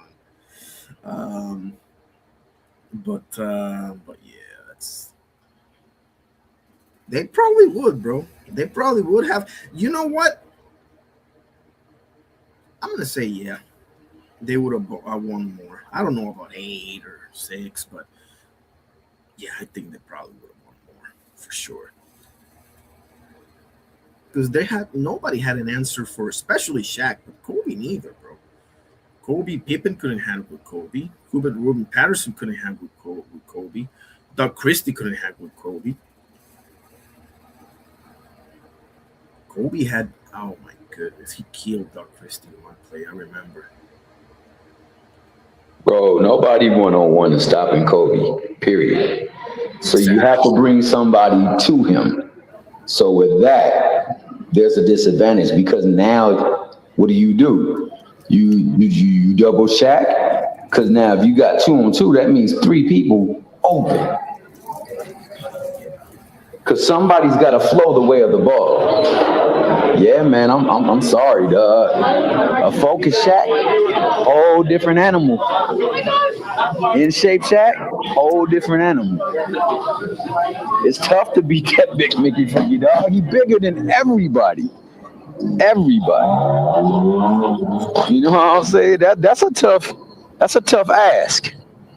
But I hear what you're saying, man, because it's still hard to win. And we know this because the Knicks never beat the damn Bulls, even though they had a team to do it. Yeah. I mean, the Knicks, they really didn't have the team to do it to heal. Let's be honest here. But let me show you something. I'm going to share my screen. I'm going to show you something, how Kobe violated Doug Christie in a play. And then I'm going to get into, what did you just say? Hold on. We'll get to that. Let me show you how Kobe violated Doug Christie. This is what happens when you try defending, in my opinion, the greatest NBA basketball player of all time, one-on-one. This is what happens. But you may want to keep an eye on his back. He's not completely 100%. Jesus Kobe Christ. Bryant with the reverse. And off the turnover, here comes Atkins, gives it up. Get the fuck out of here. Yeah, Kobe was a piece of work, bro. Oh my goodness. Kobe was a piece of work, man. I mean, I understand people don't like him. I fully do. I understand that, you know, a lot of times it's misguided too because you don't understand what you're watching. But what I will say is I'll take that Mickey Freaky on my team 10 times out of 10. I'll take him 11 times out of 10. But isn't it crazy how you see how people say the same thing about Tom Brady, about Michael Jordan? Like, usually this is a pattern here. Like, the winningest players, when you're a natural born killer, you're probably kind of a bad dude, bro. Those go hand in hand. You're not gonna be buddy with people, bro. You got a mission, you got a goal. If you ain't gonna help me with this, get out of my team.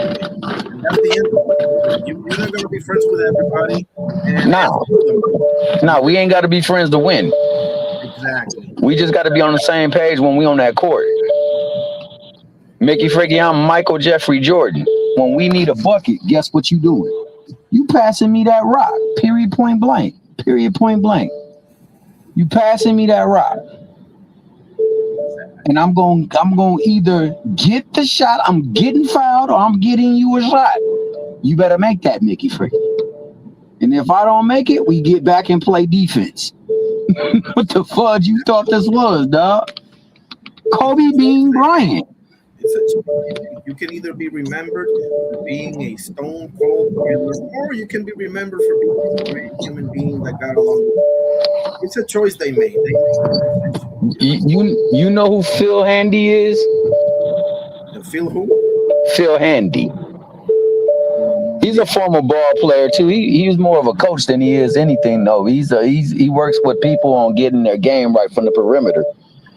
Okay. And he was with the Lakers for a while. He's also a coach too. And he was one day he just was watching Kobe and he's like, man, Kobe, man, why you such an asshole to teammates? He was like, you really want to know why?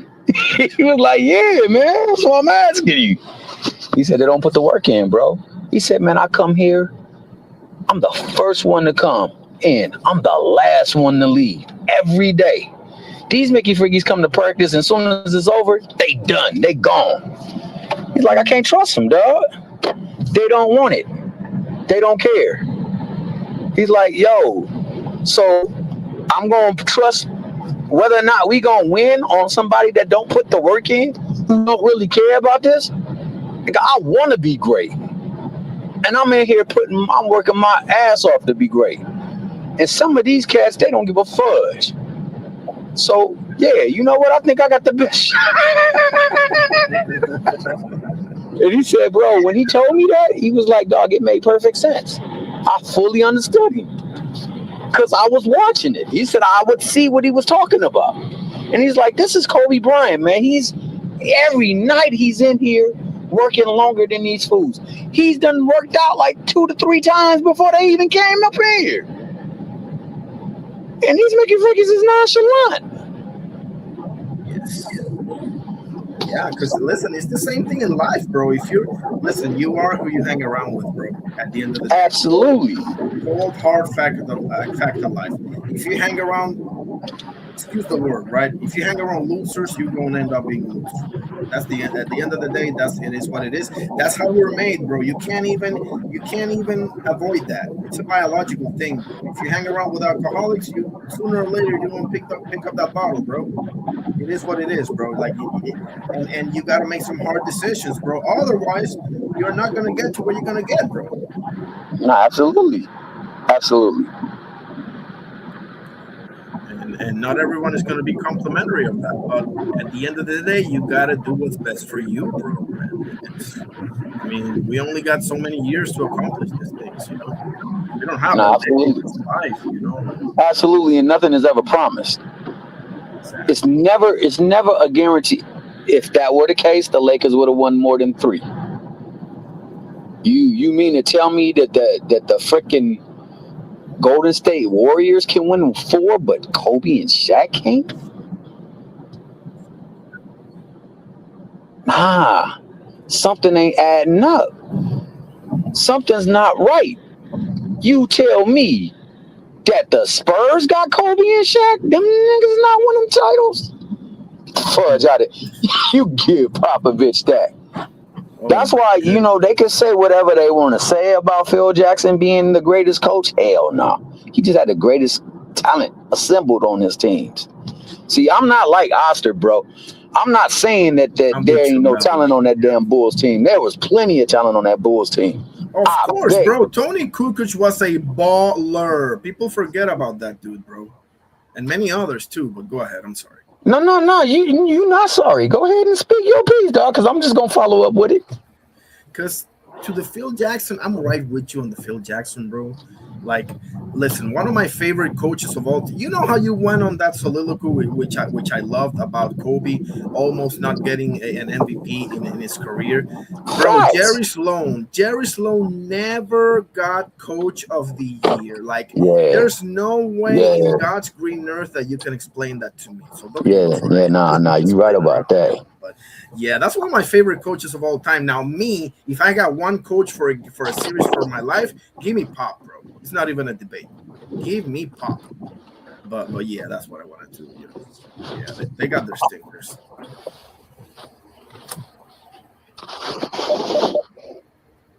Jerry Sloan not getting not even one-time Coach of the Year gotta be like one of the funniest things, one of the most hilarious blunders ever. No, absolutely. I agree with you. Did Larry Brown get Coach of the Year? Not in Philly, but I think he got it in Detroit. I think he got it one time. In Philly. He deserved it in Philly. Matter of fact, that year that they went to the finals, he deserved the hell out of that thing. You saw that roster? Bro, that don't make no sense. Like, Allen, I keep telling people, Allen Iverson taking that team to a final, it's almost like a movie, bro. You couldn't believe it, bro. Like you go down that list. Okay, Dikembe Mutombo late in his game. Okay, Tyrone Hill, George Lynch, with all due respect, okay?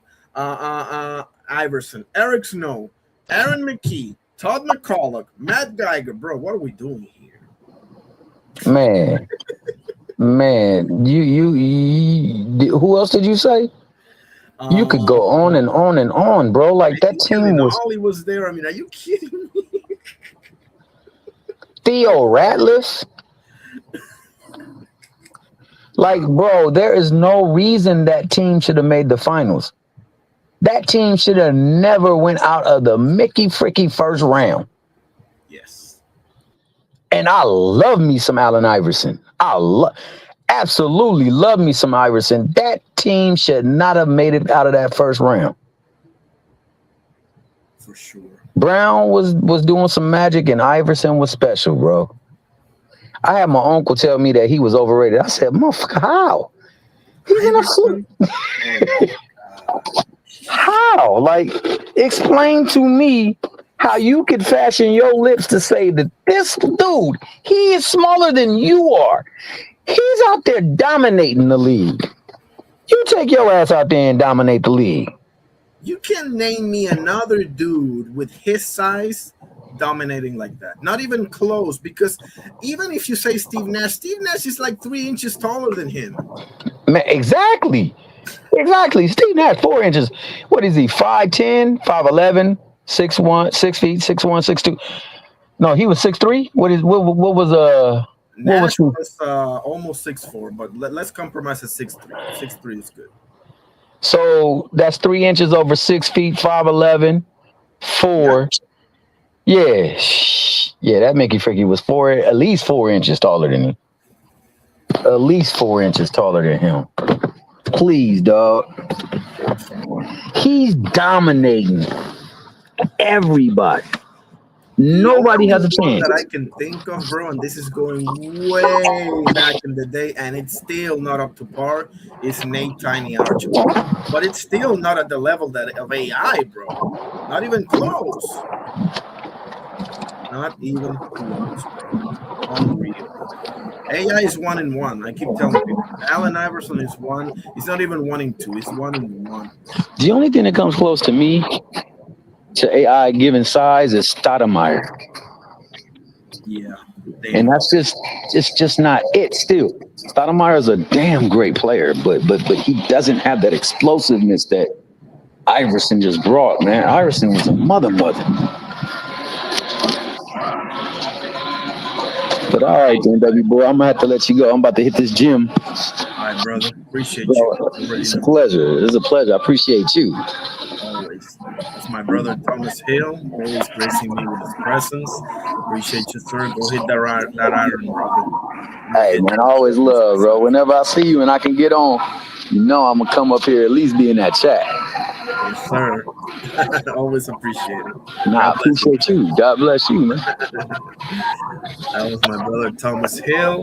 And thank you to everybody. Thank you to everybody that pulled up. Thank you to Thomas Hill. Thank you to Ken Ross. Thank you to Carrier, Oster, everybody for gracing me with their presence. Alex, Nico, everybody. Appreciate you all. What a great show, man. So many great people pulling up, man. Wow. We talked about boxing. We talked about basketball. We talked a little bit about the UFC. We talked a little bit about wrestling. I mean, you name it. We talked a little bit about soccer with my boy Tech Dumb Dad earlier. God bless you, Tech Dumb Dad. Appreciate you as well, my boy. You already know. Every single one of you that graced me with their presence. Appreciate you. You already know. Let's see. What else we got? See if I can end it here with the Lord's Prayer. Creeping up on 5 hours. Holy crap. We did overtime today, but I love it. All right, let's end it with the Lord's Prayer, shall we? In the name of the Father, Son, Holy Spirit. Our Father, who art in heaven, hallowed be thy name. Thy kingdom come, thy will be done on earth as it is in heaven. Give us this day our daily bread, and forgive us our trespasses as we forgive those who trespass against us. And lead us not into temptation, but deliver us from evil. For thine is the kingdom and the power and the glory forever and ever. Amen. In the name of the Father, Son, Holy Spirit. Thank you, God, for everything. Thank you all that were kind enough to join in, chat, and or the panel. God bless every single one of you. I hope you all have a great rest of your week and upcoming weekend. All right. As the holiday season is officially over, of course, we enter the new year and we're approaching 2 great fights on this weekend. One being Subriel Matias versus Dalton Smith over in New York. And across the pond, we have Ajit Caballero versus David Niba. All right. This was your boy Irony Boxing with my 60th live. We shall see you soon. It was an absolute pleasure in this show. And next live should be Saturday. I appreciate you all. Shall see you soon. Peace.